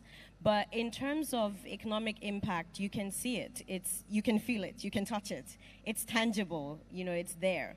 For some of our women, they're making money. They have everything, but they lack the structure that would help them, make their businesses sustainable in that way.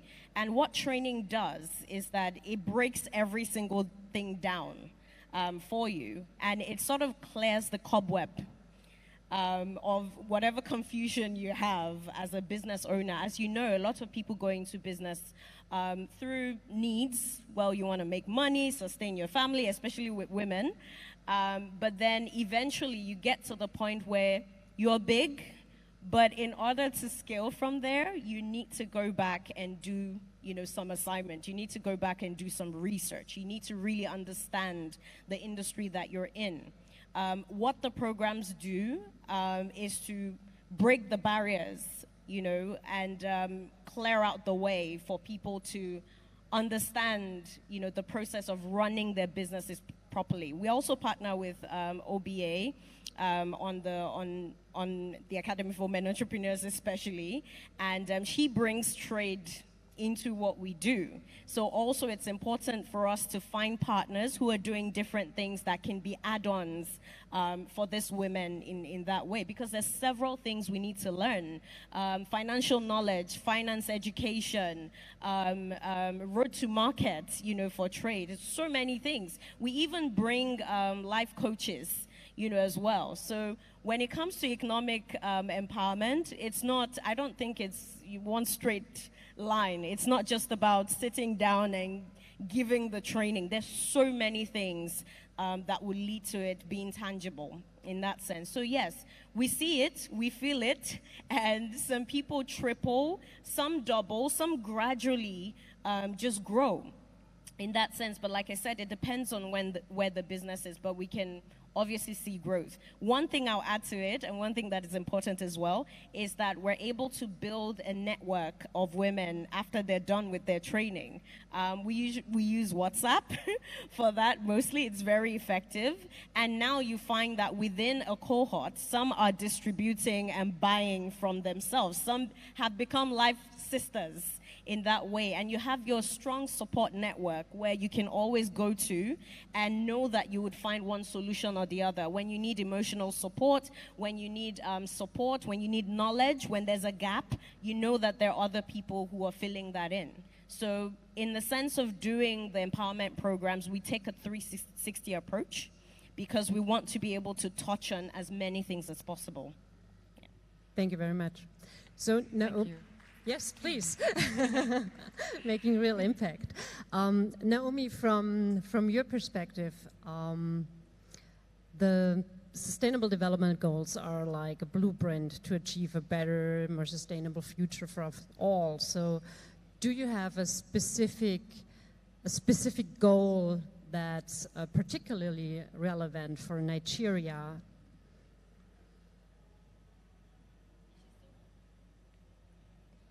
Naomi, are they still there? Yeah, here she is. Well, thank you very much for the question. So I'll have to rephrase the question to talk about specific goals and not just relevant to Nigeria, but to Africa as a whole.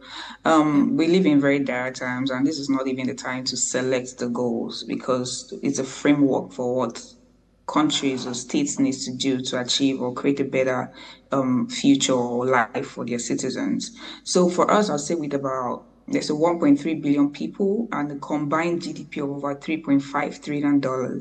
Africa, let me call Africa because it's Africa Creative Market, so I'll just make sure that I'm covering as much as possible. So, Africa is the world's biggest growth market, and the businesses are primed to play a very pivotal role in the corporate sustainability movement. And there, the UNGC, we understanding how relevant it is for all parts of Africa to really get involved in the goals, we created and developed our Africa strategy for 2021 to 2023 that provides a roadmap to galvanize large and small business across Africa to uphold our 10 principles and the global goals, which is our mandate as well. So our priorities for us at the UN Global Compact, we looked at gender equality, which is very vital, decent work and economic growth, that goal 8, climate action, 13, peace, justice, and strong institutions, and partnership for the goals. So the African context is very unique in a very important way because, like many other countries in the global south, our principal focus is on addressing development challenges such as poverty, hunger, health, education, and employment. But the truth is that if the 5 priorities above that I've mentioned are not really addressed, then there's no way we'll say we'll be on our right target to achieving the goals. So our Africa strategy really indeed acknowledges that these critical issues for the private sector in Africa recognizes the immense opportunities under the SDGs. You look at the Africa Continental Free Trade Zone, the agreements, and other regional economic blocks. So the Climate Change Conference of Parties, COP, we're looking to have one in Egypt in November, and the African Union Agenda 2063 all have this collective blueprint for transforming the African continent into a global powerhouse of the future. So the goals I've mentioned, they're really all interlinked anyways, because if you look at 1 and 2, you cannot solve the issue of hunger without creating jobs. The issue of health, goal 3, COVID showed us how we really need to take actions on health. If your employees are not healthy, nobody's going to work. As even climate change, good clean water, partnership for the goals, they're all interlinked. So I will not say one goal is this, one goal is relevant for Africa and the other one is not. So they're all interlinked. But the strategy or the priorities we have for Africa as stated in our UN Global Compact Africa strategy just highlights the need that we really need to take actions on the ones I have mentioned. I hope that answers the question. Yes, that was. Yeah, it's complex. Thank you very much. So, what I hear is it's basically infrastructure, which seems just the most relevant thing and covering every aspect of the sustainability goals. Okay. Yeah, that could be a good question to all of us.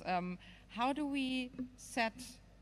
we implement the right infrastructure, and how do we set the standard and implement the infrastructure? I don't know. Olori, you want to start?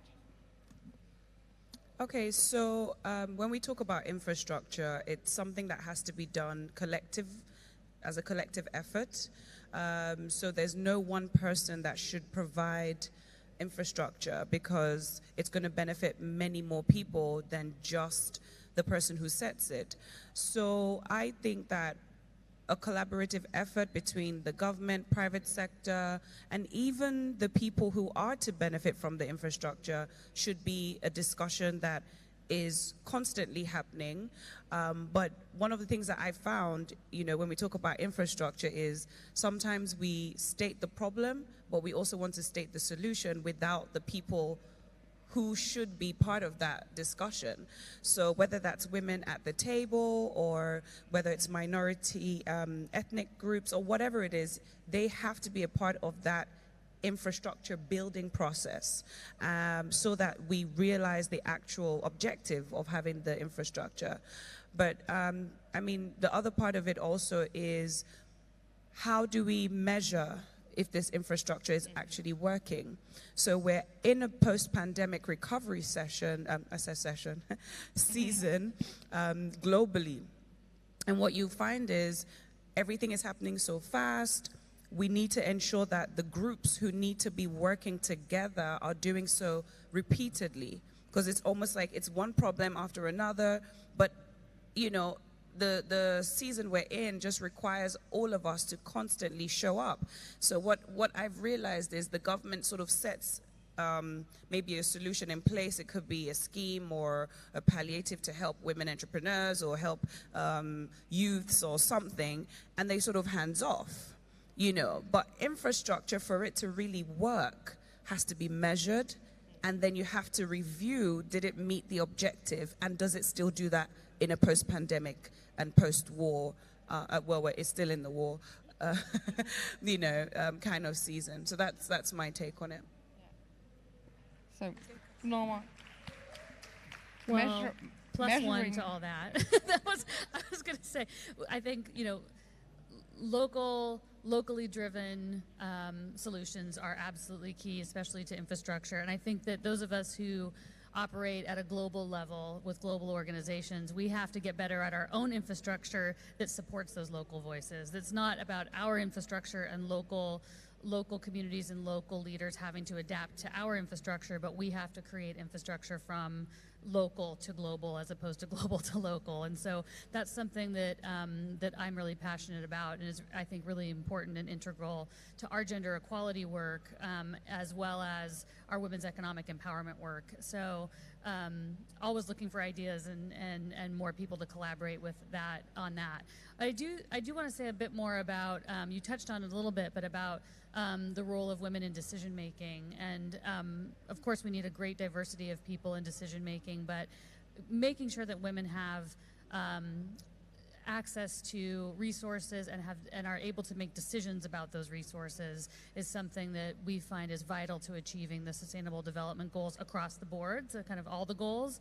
So I think that's an important place to start. I think also for private sector partnerships across the impact space around the globe, we hear the word impact or Sustainable Development Goals or la la la. These things are said a lot, but what are we measuring? What's it really adding up to? I think that was you stole my third point, or you bolstered my third point before me, which is the measurement of it. But I think especially holding private sector and global organizations to account on what are we actually achieving, and are we achieving something that matters to the local community? And so, just underscoring things you said from a slightly different point of view.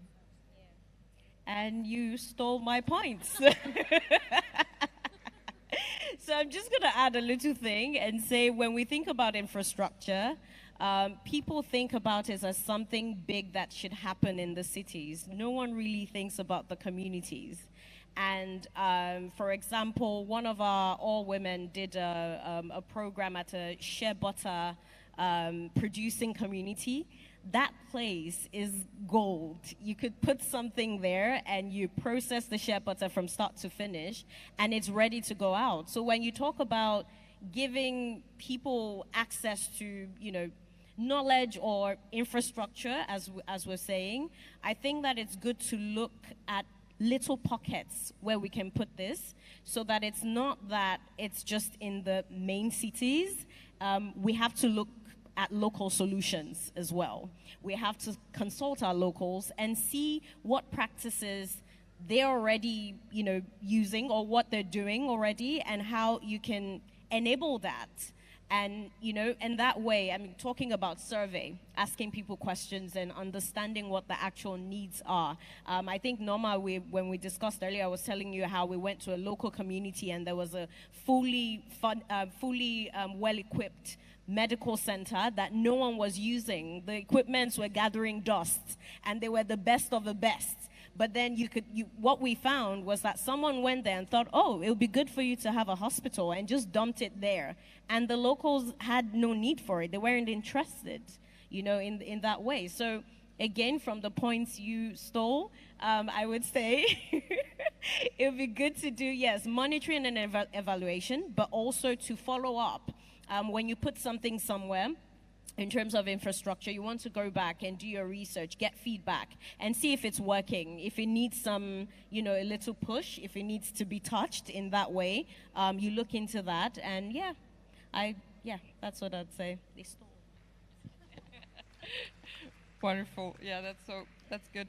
I have another question to Naomi. And so when we were talking before, you were telling me also all about the programs that the UN Global Compact Network Nigeria is also doing to empower communities and to help companies.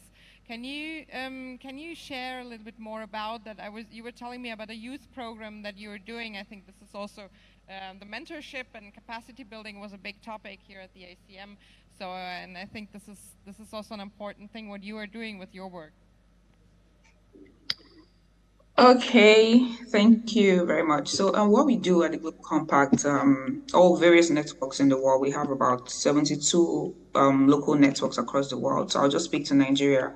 So what we do is really to equip our companies on what they need to do to be considered a responsible business. So we do that through Connect. We have our connecting programs where we have, through our flagship events, we have events where we get members to connect with each other, learn, share best practices on what they're doing, both in the global and regional level, on share knowledge and implementing strategies on what they need to do to really scale up. And then for the programs that you mentioned, we have what we call the Target Gender Equality Program, which is specific tailored to women. Several years ago, I think it was 10 years ago, the UN Women and the UN Global Compact came together and established a set of principles called the Women Empowerment Principles, which provides a holistic approach for what businesses need to do to help women harness their full potential in their organization, their various organizations. So the Global Compact set up the TGE program, where we really help women help companies understand and provide a lens for what they need to do to support women in their business. We also provide tools and resources where we help businesses to make progress. Like I mentioned, the Women Empowerment Principles Gender Gap Analysis tool. It helps companies understand where they are in terms of delivering on gender balance and existing practices that will advance it. So through such practices and benchmarking against other organizations, companies can then understand additional practices to implement. So we have also the SDG Action Manager. It is another tool where businesses can help to have a self-assessment. Just like the last question you asked was, how do you measure this? So business can have an opportunity to self-assess themselves. So this tool we use it to companies place their progress and begin to support them in their journey. And then we have, of course, several trainings we do with our companies in Nigeria on the ground. Sorry, I hope I'm being heard since I'm just alone online. Can you hear me? Yes, we can hear you perfectly. Very good.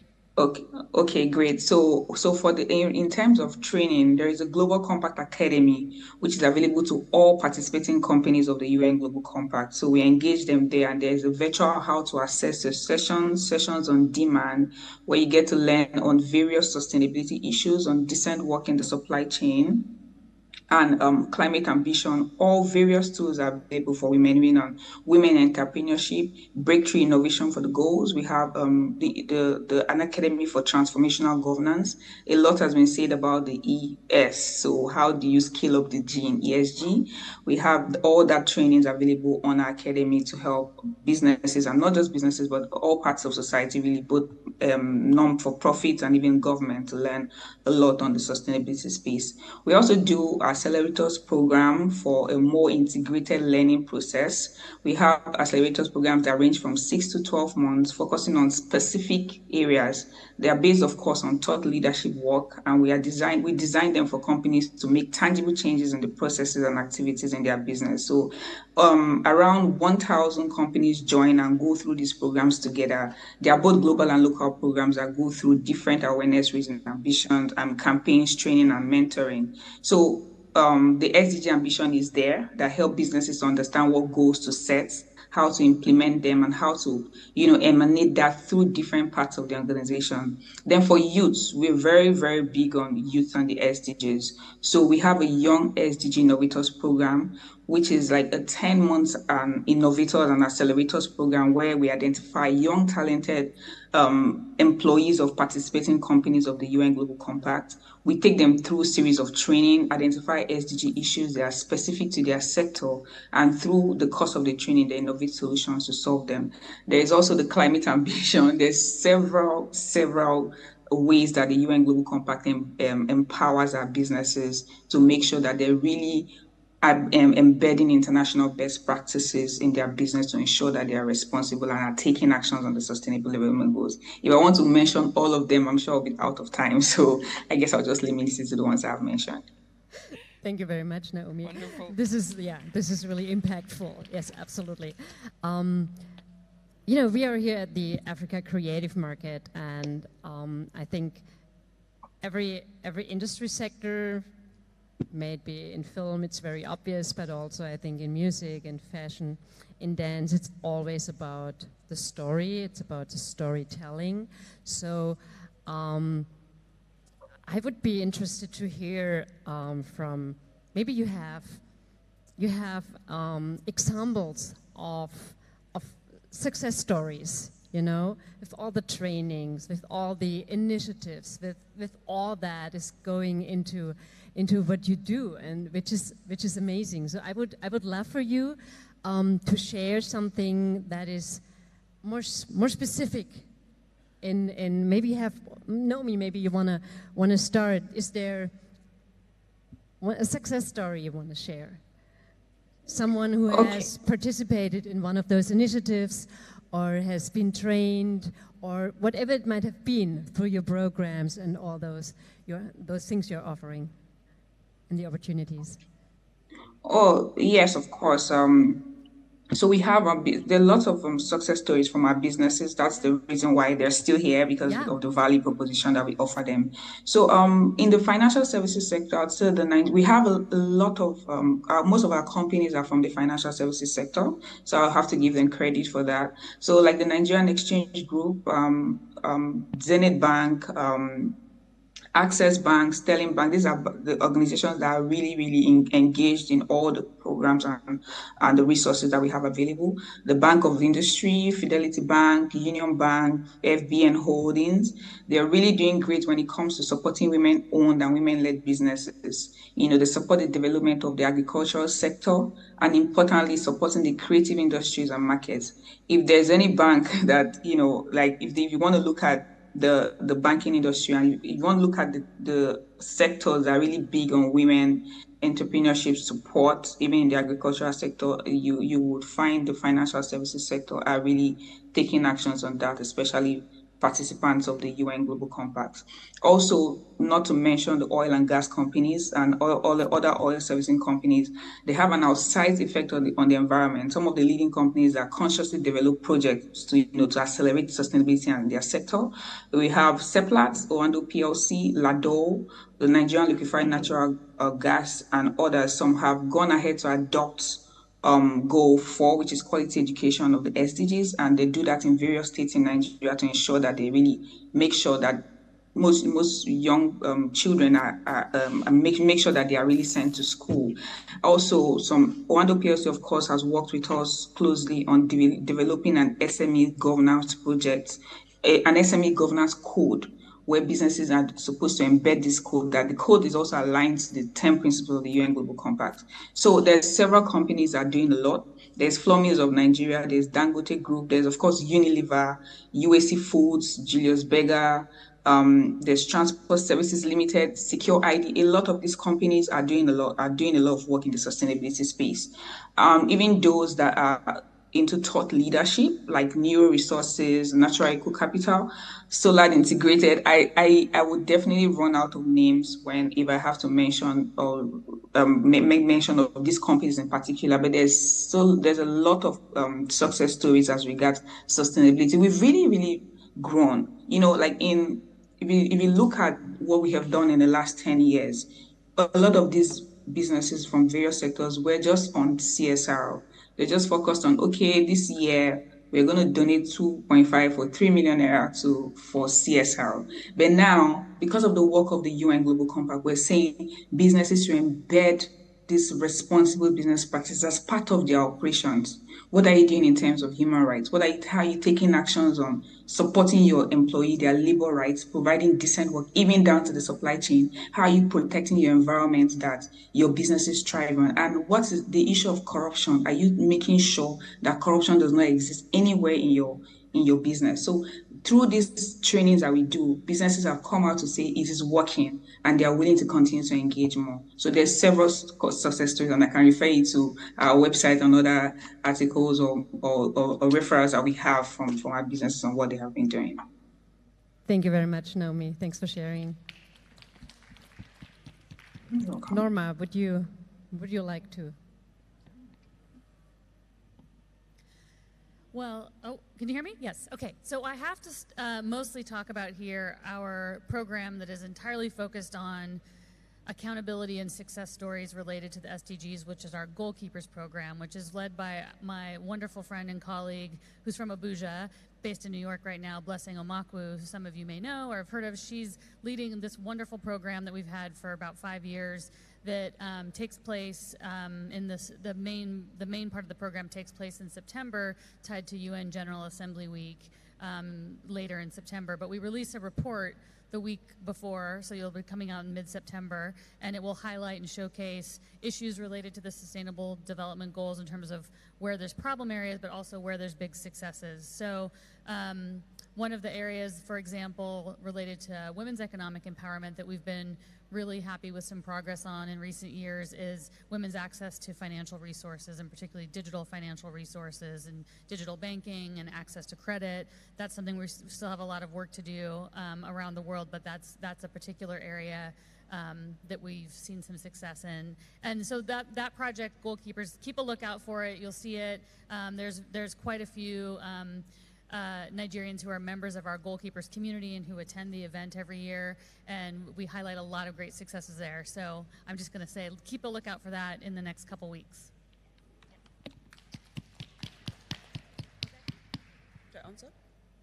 Okay, so I mean, like Naomi said, you could sort of go on and on about the wonderful things, but I'd probably like to speak on a few people that are here who are actually part of our success stories that are participating today. So for us, it's like Inya said, how these women and their businesses come to us, and the impact of whether it's the programs, the access to market, information, finance, that then sort of propels them. And I'm just reminded of a particular lady who she actually benefited from all three. She's here today. And for me, it's just seeing how a woman who didn't really desire for so much just really wanted to survive, right? Because at a certain level, you just really want to survive. But then now she wants the whole world. She wants the global, stage. And she's saying, look, I can take everything you give me. And she really is, because she's here today, and she's not the same person I met in 2016, I think that was. And for me, it's not just about her, it's about what she has then gone back to do by giving it back to the community, by employing people. She now has she's feeding families. What she just wanted to do before, she's now empowered to actually be able to do that for people. And we have several stories along that line, but I think one of my biggest success stories this year has been being able to put the women that we help to get into markets to collaborate together. That has been a big issue in the past, where a lot of very good business ideas were operating in silos. So it was like, I want to do my own thing, but then if you realize that there's a power of 2, 3, and 4, then you're able to actually achieve so much more, not just in result for your businesses, but impact in what your businesses can do for the communities that they serve. So we've had clusters of women come together and form what we call consortiums. And these women join their resources together, they join their experience, products, services, and they form a bigger organization, which then is able to do so much more. Because one of the things when we talk about trade is most women entrepreneurs want access to markets, but they never are able to fulfill the demand of those global markets.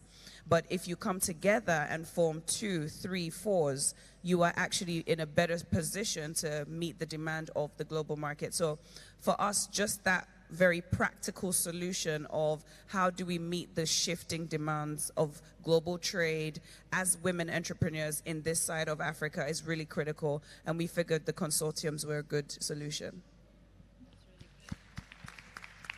Yeah. So with success stories, there's so many. We won't leave here if I start to talk about the success stories. But I'll just say, for some people, it's really a mind shift. A mind shift, like Olori, said about the person who wants to have it all now. The number one thing would be the mind shift. What we do on most of our programs is, when you come on board, the orientation itself, where we bring women who probably were in position, in that same position, but now are doing bigger things and now believe in themselves to speak to our women and give them, sort of the plan, give them the roadmap, and lay out the roadmap that they've been on, and it sort of makes them feel like they could, achieve anything. So we start with that. And then from there, as you layer on with the training, all the other resources that we bring on board will then be easy to jump on and say, yes, I want this, and I would absolutely have it. So in terms of success, I would say people scaling their businesses. We've seen that a lot from someone who started, she's here exhibiting as well. I'll tell her story quickly. She went to a village and bought, her mother-in-law brought shea butter for her skin, and she used it and it worked for her. And then her friend asked for it, and she started with 500 naira. Bought the shea butter for 500 naira, sold it and added 100 naira on top of it. And now this woman has won the best beauty brand in Africa in that sense. So you can imagine someone who started that way and now she's doing big things and has a range of products. Or is it applying for grants? You won't believe that for some women, they don't believe that they can actually apply for grants and get it. They don't believe that they're worthy of getting that kind of money. And we do this training and these women apply, and you should see how people are thankful and happy. And we hear people say, I've never won anything in my life, and it feels like now I can do it all in that sense. And also in giving back. Some people don't really understand the process, or how they could give back. They know they could give back, but then in scaling that give back, when they take some of these programs, they're able to sort of see the bigger picture. You see Olori talking about a consortium right now. It's the same with some of these women. Go back to communities and transform a whole community of women and sort of give back, in groups in that way. So there's several success stories. I would say in a training with 250, you would find that from the first session, you find that at least 50 people come back and say to you that, yes, we've started seeing the change in our, it's that powerful. It's that powerful. And I would also like to, I know that's not the question, but I'd like to chip this in, that no matter what, I believe that for everyone, whatever you can do, even if it's to sit down with someone and encourage them, that is training in itself, right? That is a program that can bring a success story. And all you need to do is just to give what you've learned in that way. So yeah, thank you. Thank you. Thank you very much. So we are already coming to the end of our exciting discussion, and we tackled really a lot of different topics. But there's one thing I would like to ask you and the other ones, like Olori or Naomi, you can add also, or Norma, of course. This is something that's close to our heart. So the ACM really brought together an international group of people. I always like to say that we are all role models to each other, because everybody can learn from the other person. And Africa is leading in so many ways when it comes to human engagement. And like me driving around the last days through Lagos and meeting so many different people from different organizations, this energy and this vibrance that I could experience.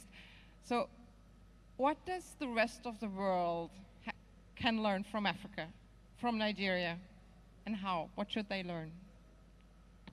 Resilience. I would say resilience. Yes, we are.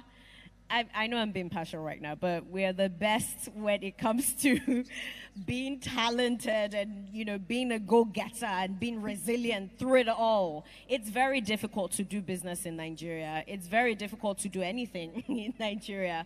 But through it all, we go, we forge on. Yes.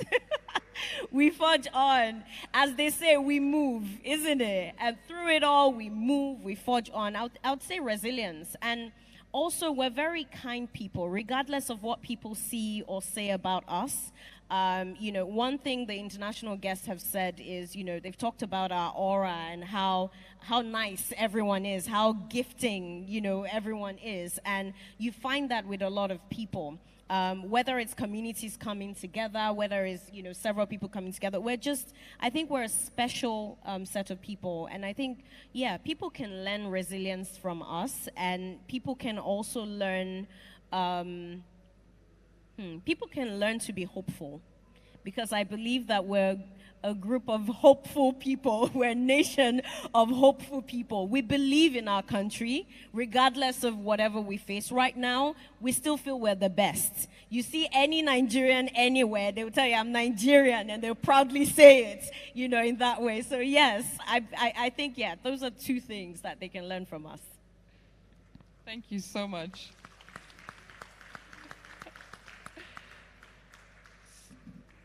Okay, so this is for today. Thank you very much for joining us here. Thank you, Naomi, for joining us from New York. An extra applause for Naomi, please. And yeah, Olori, Norma. Oh, you want to ask questions? Do we have time for one question? Two questions. Okay. Okay. Okay, please. Do we have time? Okay, thank you so much for all you have shared. So I don't know who this will be directed to exactly, but Naomi mentioned like the project they're on, and it's mostly big companies. So I don't know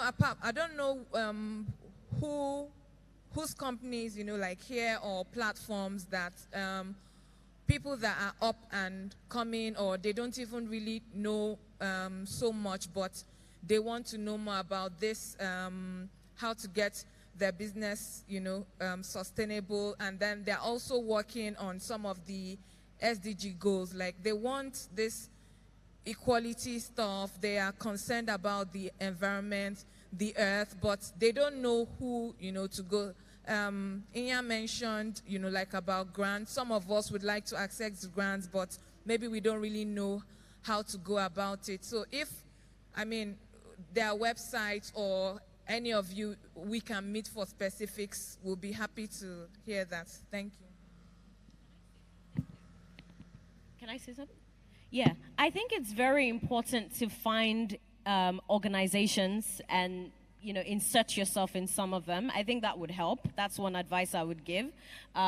Being a part of the Women in Film and TV International is how I met Nicole and a lot of the women who we brought on here. A program like the Academy for Women Entrepreneurs, as well, as you know, has a cluster of women. So if we find organizations where we can get information, I think it's an easy way to find out what other people know, because no matter how much research you're able to do, even if you wake up from morning till night researching, you will still not find everything. But when you have a group of people who are constantly feeding each other information, that would absolutely help. Great. So we have one last short question. Oh, sorry. There's one. Hi. Oh, yeah. So I was just going to say something in response to the question about or how can other smaller companies join. I didn't just mention only big companies. The Global Compact is open to every business and size. In fact, we have a strategy for SMEs to get them to join the Global Compact, be a part of all the initiatives and programs we have. It is even good for them to start where they are at now so that they can migrate into the global supply chain in a sustainable manner. So our website is unglobalcompactng.org. At the global level is unglobalcompact.org. The application is straightforward. You can just go in, fill in an application. Documents that are required is pretty much your company registration and a CEO letter of support or statement of a commitment to the Secretary General of the UN. It's a very easy process as long as you go through our normal integrity checks, because it's a UN, so you have to be sure that the companies joining us are really good companies. Once you go through the integrity checks, you'll be allowed to join. You can also join on the local level, and it will be our pleasure to have you join us to begin to really go through this all the important and wonderful sustainable practices that we have to really teach our businesses on the local level and even on regional and global level as well. So it's not just limited to the big companies. Everybody's invited to join us. Thank you. Thank you. I think that was a very important note. All right. Hi, good evening, everyone. So I'm curious about social interventions, okay? So we have a lot of communities, particularly at the local level, who these communities have specific, unique challenges that they're facing. These may range from environmental challenges to the need for recycling and all of that. So if we wanted to activate social interventions in specific communities where you can develop cottage industries out of the problems and the challenges that exist in those communities, how does one go about that? Are there do any of these organizations, look to create those kind of interventions that at the end of the day will create wealth for the communities? Okay, sorry, before you have a seat, are you asking that you'd like to know specific social interventions around what exactly? Around particularly the environment, climate waste, change, all of not that? Climate No? change. Okay, waste. So, for example, the issues we have with plastic, for example, so waste, in are you Lagos. talking about waste now? Yes, waste. Okay, great. So what I will do is personally answer that question one-on-one, because I can see the timekeeper is going back and forth and we're all looking at each other, so I will personally take that question for you. Thank you. Okay, wonderful. So then, thank you. Thank you to all the wonderful panelists here, to Naomi in New York, and to you for listening and sharing insight, asking questions, and looking forward to the next one. Have a wonderful afternoon. Thank you. Thank you all. Bye. And Naomi, could you stay online for a second, because we want to take a picture with you in our middle. Okay. Thank you.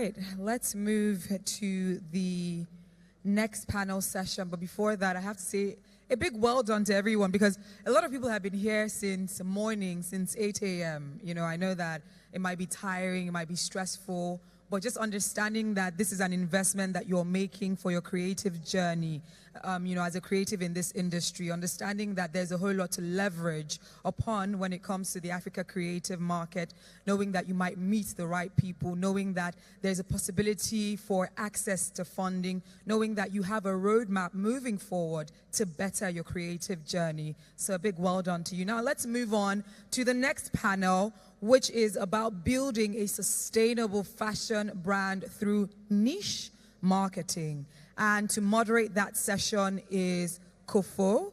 I believe she is here. A round of applause for her. A round of applause for Kofo. Oh, you need help. Please help. Sorry. Thank you. You're welcome.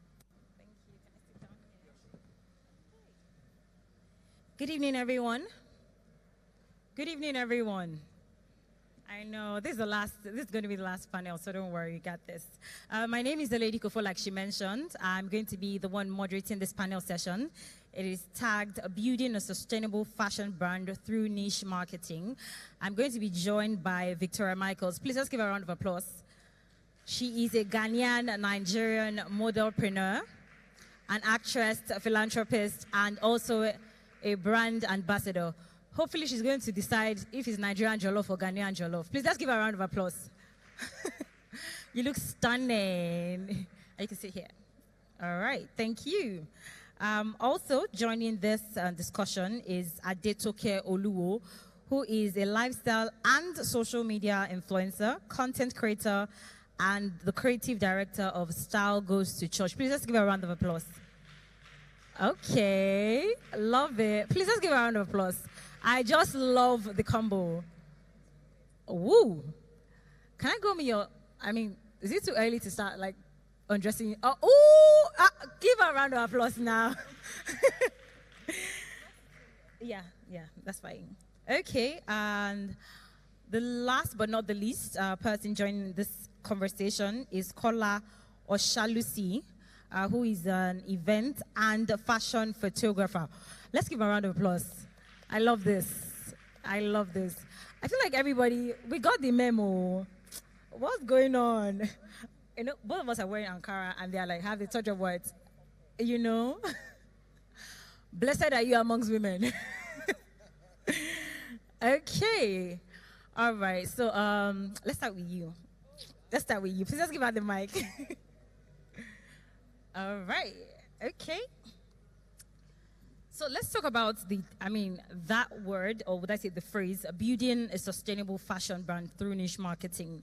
What in itself is niche marketing about? Like, what is really niche marketing?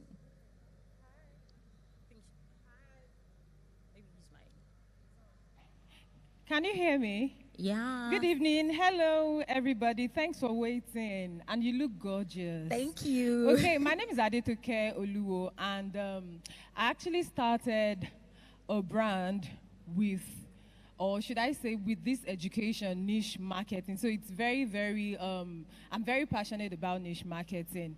Now, niche marketing simply means you simplifying your brand or whatever it is you are into, maybe fashion, maybe personal brand, into the simplest words ever. So now, when I started SGCC Clothing, before I started, I said, you know what, I'm just going to get 2 names or 2 adjectives to describe me, what I want people to know about my brand, which is like simple and stylish. Okay, 3 actually. Simple, stylish, and very easy to re-rock, because I'm an Ijebu girl, right? I said I wouldn't want to waste money on anything fashion. I don't waste money on fashion. And you know, sustainable fashion. True. How many times will I be able to rock? I've worn this pants like, maybe this is my 10th time, right? So niche marketing is pretty much breaking down whatever it is you are into the simplest way anybody will be able to jump on it. Like if they were to describe you, what's that one word that would stand out? Be it personal branding, be it like everything we do, every other thing. What would jump out? You know, so I think when you get that clear, you'd really not have problems going into niche marketing because you'd already know what you want to do, the influencers to work with, the kind of content to create, the people to talk to, and all of that. So it really starts with you simplifying what your brand is about. 3 words, perfect. Let's give a round of applause, please. Very direct. Okay. To you next. Don't worry, you understand. No. Okay, you're a photographer, yeah? And there's a lot of attention when it comes to photography. There's a new wave, there's a new style, new this, new that, yeah? Do you think that this transition is beneficial to the industry, or do you think that we're not really getting it right? Because you're an event and lifestyle photographer. Okay, please go on. Which specifically now? The transitioning. Okay. Are we really getting it right, or everybody's just trying to get their hands on a lot of things and literally nothing is happening? I think what you're experiencing is simply evolution. It's simply evolution, and Okay. And I think that's the most constant thing in life, is evolution. But even in the midst of evolution, it's also the importance of identity.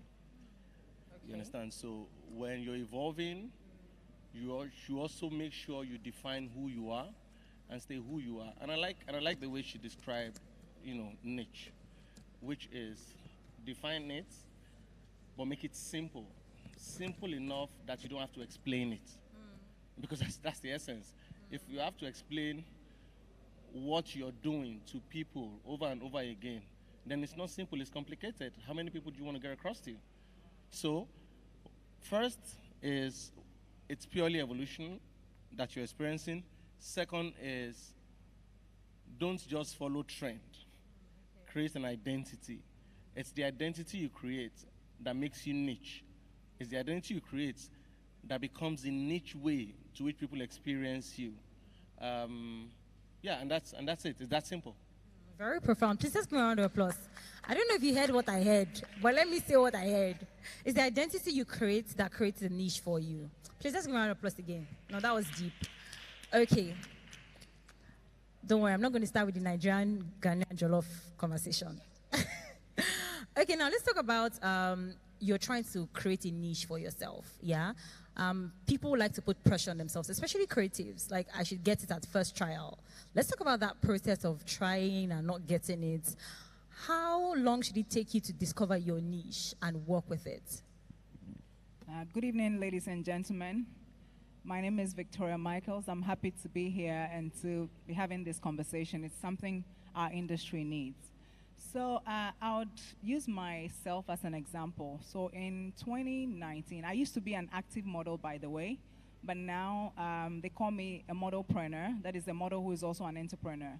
So in 2020, actually, when COVID happened, I actually was running from one country to the other. So when they say there's a lockdown or a lockdown is about to happen, I just packed my bags because it was fashion week. It was a fashion week season. So I was in Milan, so I packed my bags, ran to South Africa, and South Africa said they were locking down. So I ran to Ghana. You were literally Kweku. Yes, I was. Yeah, Kweku, the traveler, yeah. So when I got to Ghana, I was just asking myself, so what's next? What do I do now? COVID, nothing is happening. And, luckily for me, my brother, one day, we're actually on a side visit because he's into construction. So we're on a side visit, and he said to visit his friend who owns a garment factory. As soon as we walked in there, it brought back memories. My dad used to own a garment factory. It brought back a lot of memories. And, I just heard a voice, this is what you have to do, right? So I sought his advice. He guided me to set up, the business. And at the time, factories globally were just, China was everywhere, So the government of Ghana at the time decided to give contracts to people who were willing to produce nose masks. Okay, so my brother's friend had a contract at the time and said, well, if you set up a factory this minute, you're going to get a contract to produce. So I said, well, rather than sit at home watching, and there was this dance challenge. I said, rather than just sit at home and friends sending you a link, jump on this challenge, let me just do something useful with my time. So I set up the garment factory. I mean, with all the savings, funds I had earned, from work. And there was fear of the unknown because, yes, after COVID, what's going to happen if we didn't have to produce nose masks, then what happened? But then I just took that risk, right? I knew that if I started, other things would fall in place. Yeah, so, and then COVID died. And when COVID died, we now started producing, all sorts of garments, corporate wears, security uniforms, T-shirts, school uniforms, and all of that. And what I want to say is that I had to just do that, okay? And I created a niche for myself in the sense that I appealed to a certain market. I said, this is my product. This is what I'm good at. I didn't have to wait to just have it all to start that business, because there are people who would say they needed $100,000 or $200,000 to set up a factory. But then I started with what I had, and I created a niche for myself. Now today, I don't have many clients, but the few I have, I satisfy them. That is one important thing about creating a niche for yourself. If you can satisfy your clients, they would return and they would actually be the one spreading the gospel for you. So I don't necessarily advertise my business, but I can say confidently that I have some of the best clients. G4S Security is my client, just to cite an example. So, I mean, like she said, defining and knowing, what, you want to sell and putting it out there is just the most important thing. Yeah, thank you. Let's give her a round of applause. Wow. We're going to take 2 questions or thereabouts. That is at the end of the panel session. Would I say wrapping up? I have a question for you. Please let's give Toke the mic. Yeah. So while speaking to, or would I say while listening to Victoria now, she started to mention understanding the audience and knowing what works for the audience. Yeah. When you're creating a niche for your brand, your fashion brand, yeah, I mean, there's a lot of you that comes into your outfits, that comes into your business, yeah? Or you're stylish, you like comfortable luxury, but then again, you might want to make outfits for people that like, that very edgy, they like to try new things, How much of yourself or how much of your personal branding do you bring into that business or to your business when you're creating a niche to your customers, putting in mind that, okay, your customers are people that you want to satisfy. You want them to, spread the gospel like you said. So how do you manage that? Okay, very good question. You're welcome. Okay, so I'm going to be very honest with you. Before I actually started business by mistake, right? I am. Wow. Yes. And if you are sitting there and you are like, oh, they are just speaking English, whatever, they don't really know my situation. Trust me, you can be anything, anyone, whatever it is you want to be on social media. Once you have a phone and data, and you are not shy, you are confident of whatever it is you want to go into, trust me, the sky is the starting point. So let's start from there. Are we together? Okay, so now let me quickly tell you how my business started, so you know why I'm talking like this. I am a film and TV producer. Like, I'm all about the fashion weeks, So that year, 2016, I was actually planning to go for the London Fashion Week to, get data and all that. And I just posed this way, right? On social media with no training whatsoever in fashion, right? But when you see me pose on social media, come on, hey, I see it. Once I stretch my leg like this, it's all over, okay?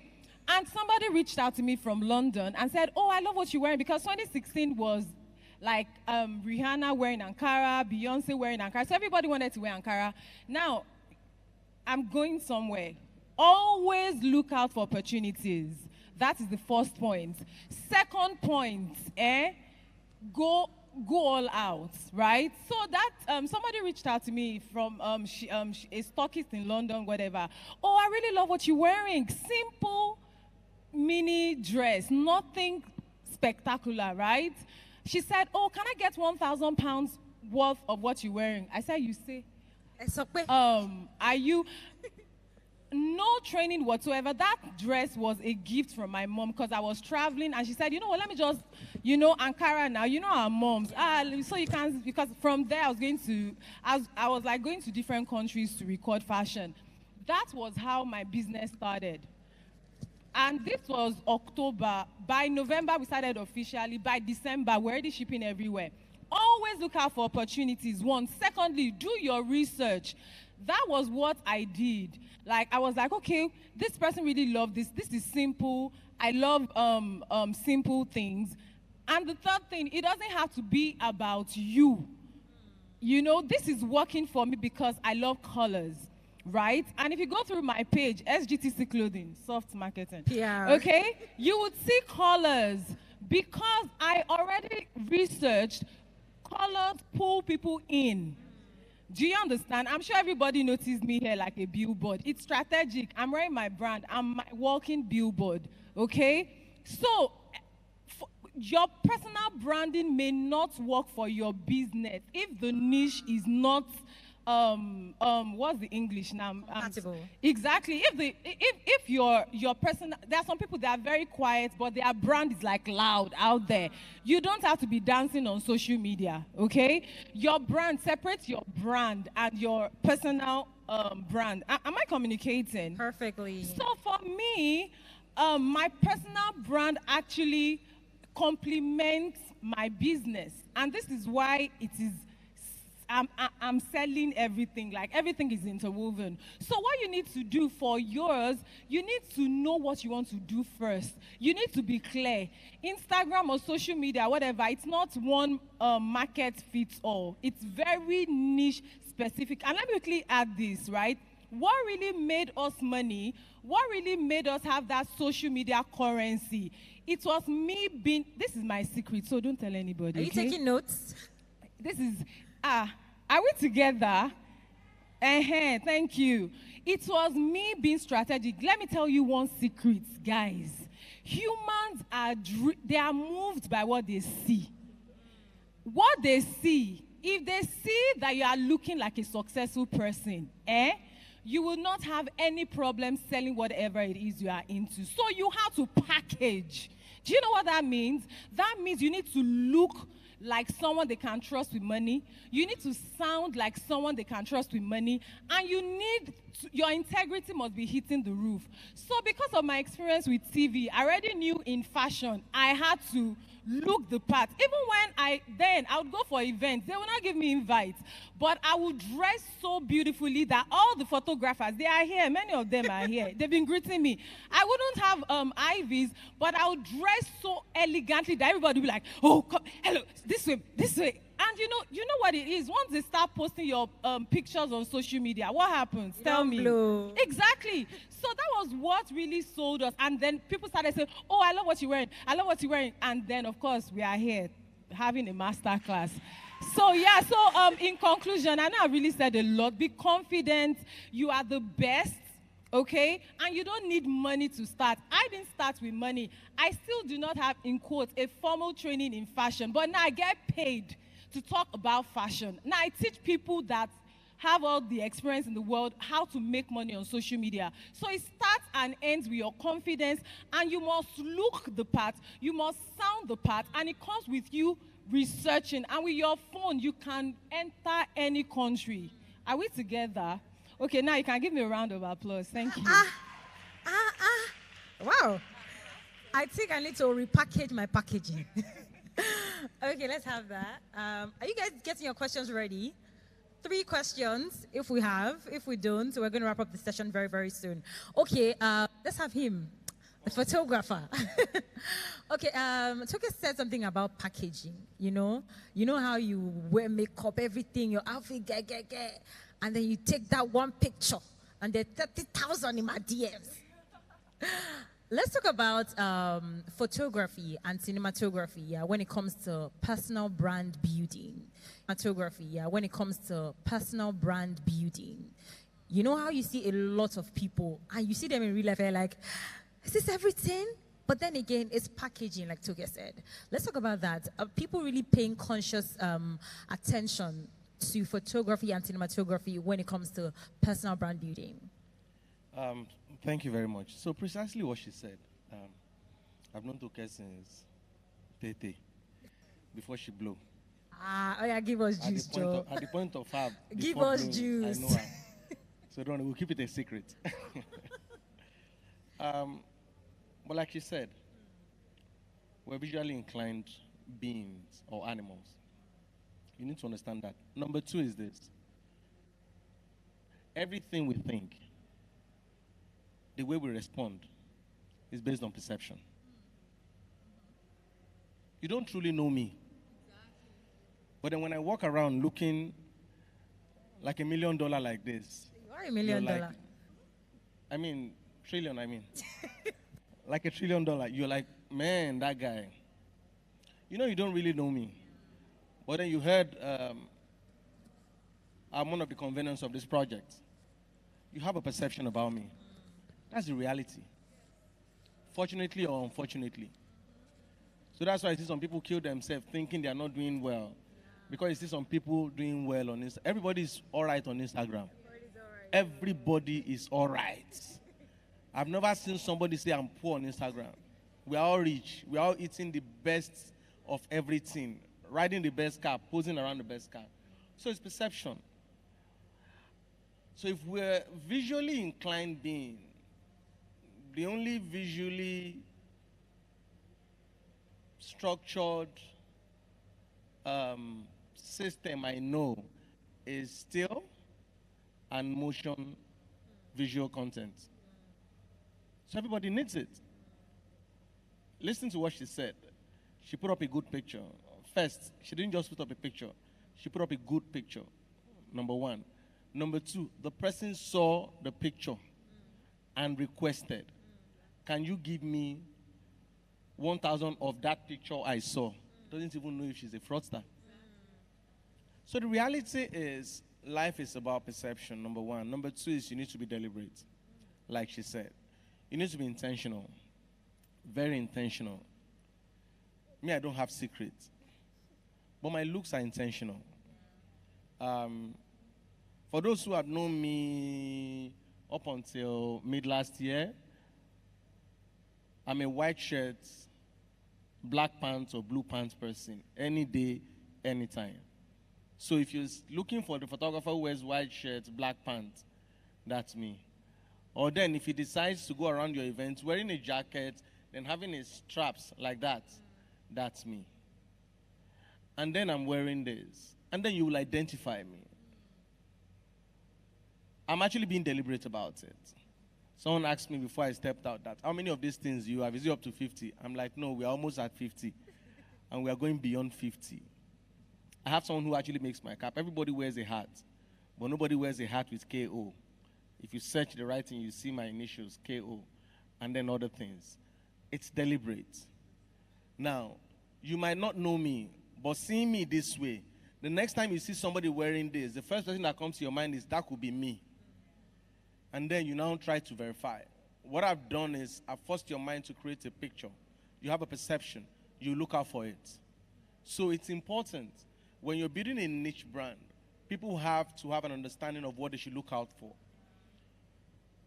One of the most common brands that has created that niche for itself, an identity, going beyond the physical look, also the name, is Indomie.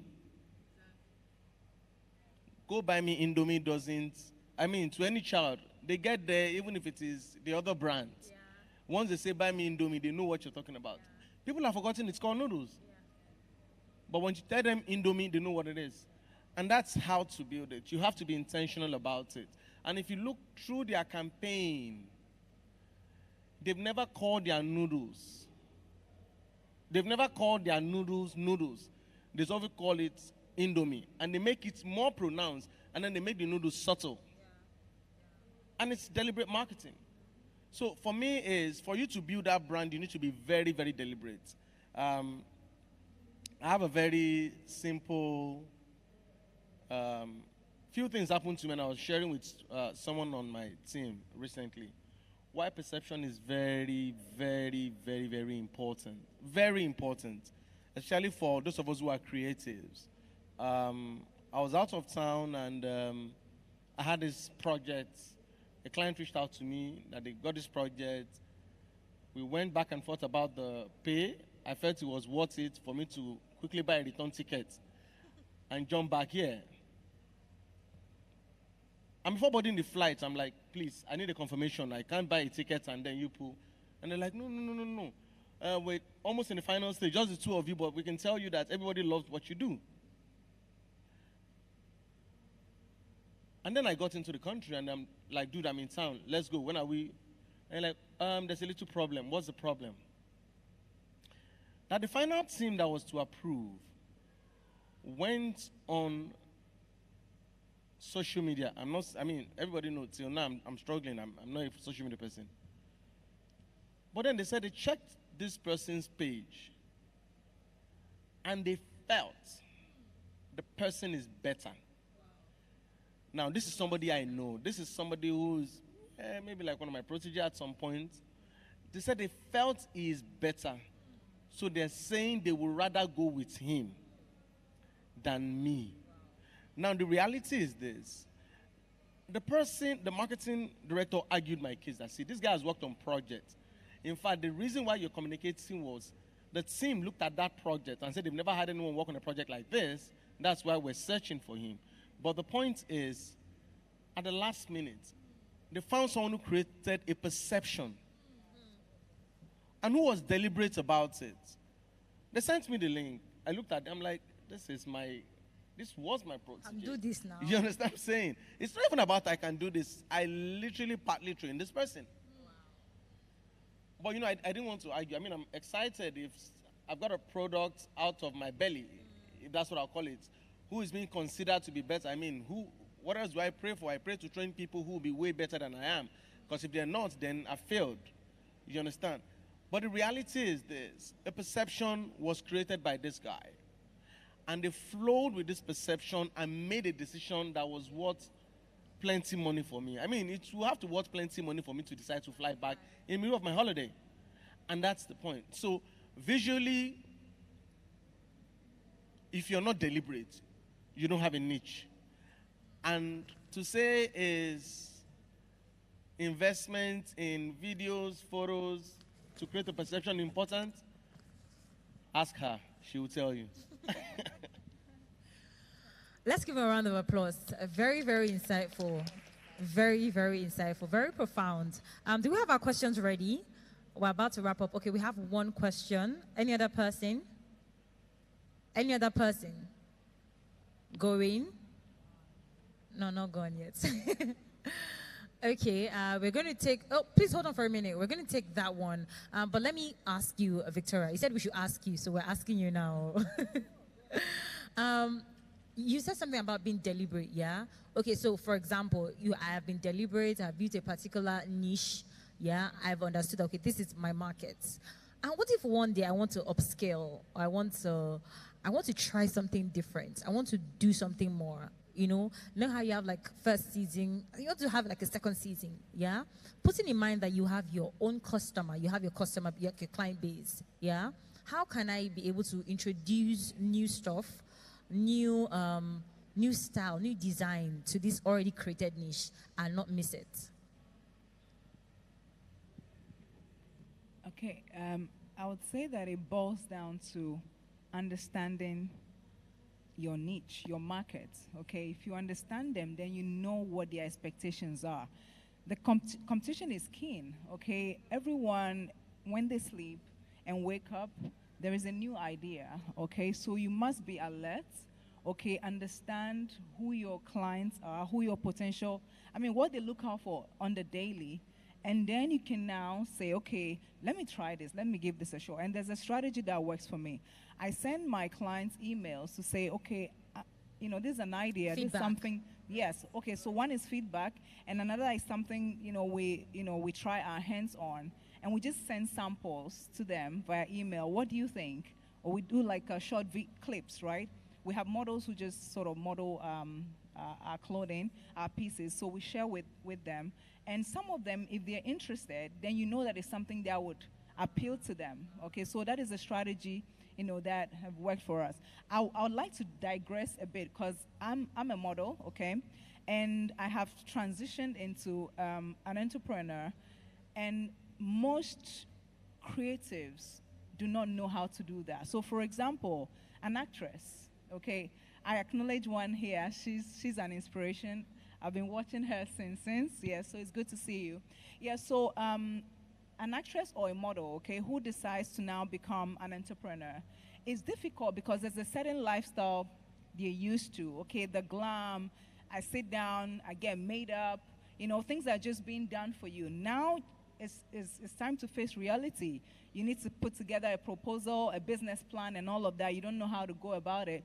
You seek advice, okay, because the thing is, I'm in my peak. So far as the modeling world is concerned, okay, if I don't think the future, I would just remain in one place, okay? So I said to myself, well, I'm not gonna just sit down and wait for jobs to come through or my agents to call me from London or wherever to say there's a job for you.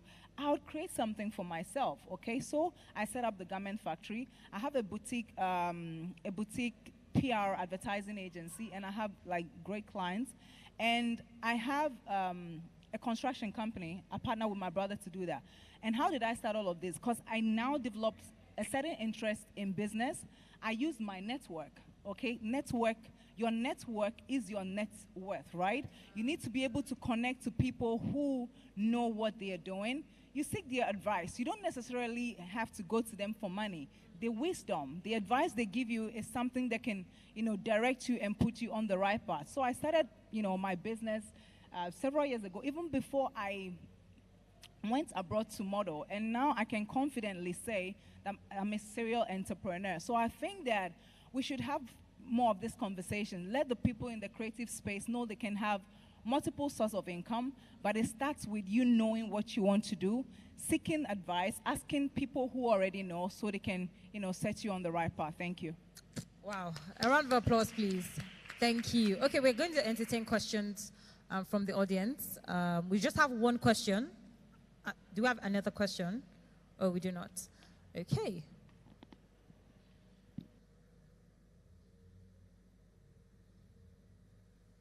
Please, let's give a round of applause, please. Good evening, everybody. Hi. This session has been very enlightening, and I'm not even in the fashion industry. And the question I want to ask is for my own industry. It's okay. I'm a content creator. So the thing is, you said something about your brand being different from your personal brand being different from like the brand that you're trying to build.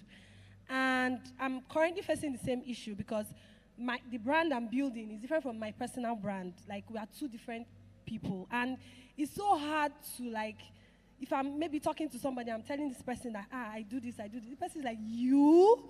And I'm like, yes. But so it's very, like, unlike you, that it's easy to sell your brand because it's a part of you already. It's hard for some people, and I know I'm speaking for some people here. So what's the best way to find people that, best fit that brand to collaborate with, especially to create content for your brand? Okay. I don't know if you get the question. Perfectly. Thank you very much for that question. Please, let's give a round of applause. Okay, so let me be very truthful with you. I'm very, very shy. But do I look like I'm shy? No, right? Because like he said, like we've been saying, perception, okay? When I started out as a UK trained screenwriter, TV producer. Like, I had nothing to do with, I hated business with a passion, right? So the first thing from what you said, the number one step, you need to believe in yourself. First off, like, I can do it, right? Secondly, I'm very glad you said something about content creation. Now, let me use myself as an example, right? Now, I'm being paid to fly, Like, I'm now a travel influencer, right? But before then, nobody was seeing me as that till I started creating content, right?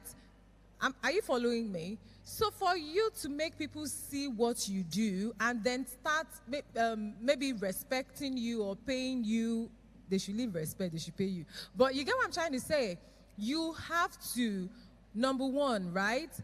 Think about, okay, what niche do I want to break into? What kind of content do you, the mic is far from you anyways, but like whatever it is you do, who are the people already doing what you do in the market? Start following them. You would get ideas. Secondly, befriend them. Be there to support them. Are they having events? Are they doing something? Be around them. That was how I started, right? Like, go out of yourself. Like, nobody believes like, oh, Toke, she's shy. How can Toke be shy? She's always the loudest in the room. But I'm actually very shy. But I learned how to manage that part of me, okay? And only push what I want people to see. Okay, so what you need to do, start writing things down. What do I want to be known for? Be specific, and don't be moved by the noise all over social media. Are we together? We are together, okay? Now, start breaking things down. What do I want to be known for? What do I want to do on social media? 1 hour, 2 hours, what do I want to be known for? Then you now start creating content, and then be consistent. 1 like, there was a time, 0 likes. Then it will move my family members. Hey, you are doing well. My sister would be the one to say, no, do like, post this on. On social media, wow, gorgeous, oh my God. You know, then from there, other people started joining in. Now, you get what I'm trying to say? So start from somewhere and see. Everybody started from somewhere. With that 0 like, be confident and be consistent. Soon and very soon, you come maybe buy champagne for me and say, okay, what you said actually paid off. Thank you very much. We've come to the end of this session. Oh, you want to? Please go on. So, you need to understand something. Sorry. So, number one, you're creating content, but you're different from that content. There's a simple rule. We said perception. If it's perception and what you're projecting is different from what you're selling, how does it connect? You understand? So you have to choose. It's either you create a perception deliberately. The word deliberately. If it's about your business, so you have to choose. Because I think you're being sentimental here. You don't want to choose. You want to live your personal life. You want to chop big man's life. You can see they are opposites. I want to come and let people invite me to sit down here. I'm wearing a dirty jeans and slippers. It's that simple. They won't even greet me. I mean, I walk in here without tag. The first they look at this man, they wouldn't have made mistake if they didn't invite him. He looks too busy. That's the perception I've created. And there's a rule also that will help you. As a photographer, one of the things that helped me grow fast. My story is long, so I can't start talking about it here. And I have, a couple of photographers here are, people who have worked with me at some point or are still working with me. I started out in the least respected area of photography, which is red carpet, back then. No, not least respect. Yeah. Respect you. No, but it was the least respected, but not now. I mean, I can beat my chest that I created a brand out of it. It was when they don't even want to talk to you. They deliberately disrespect you. You walk to them, they tell you, please excuse me. Now, I asked myself, if these people have to respect me, what do I need to do? And I said to myself, they have to accept me. They have to see me like one of them. So what did I do? I asked myself, how do they dress? I have to dress like them. So if you see me working, by default, I walk this way. If I come to your events, they would make me chairman of your event before looking your way. I'm not kidding. Like, you need to see me if I'm wearing suits to shoot. I come to an event, first thing I try to come early. I go there, I want to look around just to be sure what equipment I'm going to pack, what gears I'm going to pack. I come into the event, they start telling me, welcome, sir, you came early. Of course, I will come early. They are paying me to come early. What are you saying?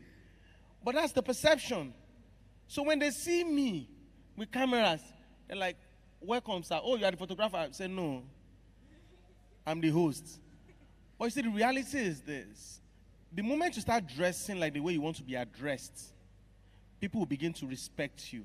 So if you're creating a brand for a specific audience, you need to align with that audience because they have to trust you personally before they can trust you with their funds or their ideas or whatever they're supposed to give you in value in return for what you're giving.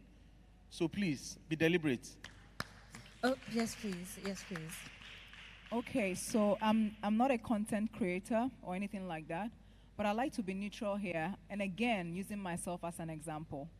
I am a believer. I mean, sorry to the Muslims here. I'm a strong Christian, a tongue-speaking Christian at that. Hallelujah, sis. Yes. And I'm a model, right? I am who they call this model who she won't accept this offer, this job, simply because I have a relationship with God.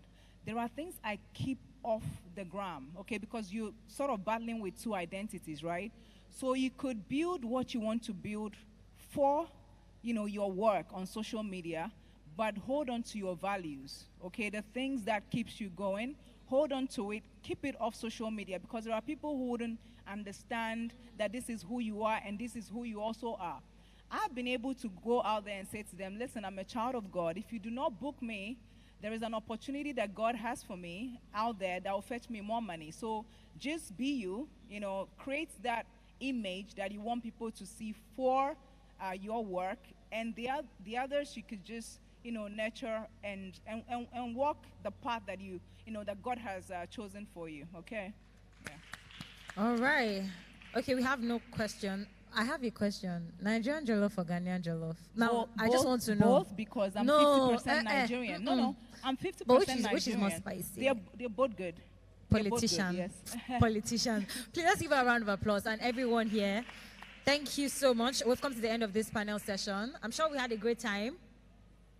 Even if you did not, I had a great time.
All right. Once again, a round of applause. Around, that was a very enlightening session, a fun session as well. So I believe we have come to an end.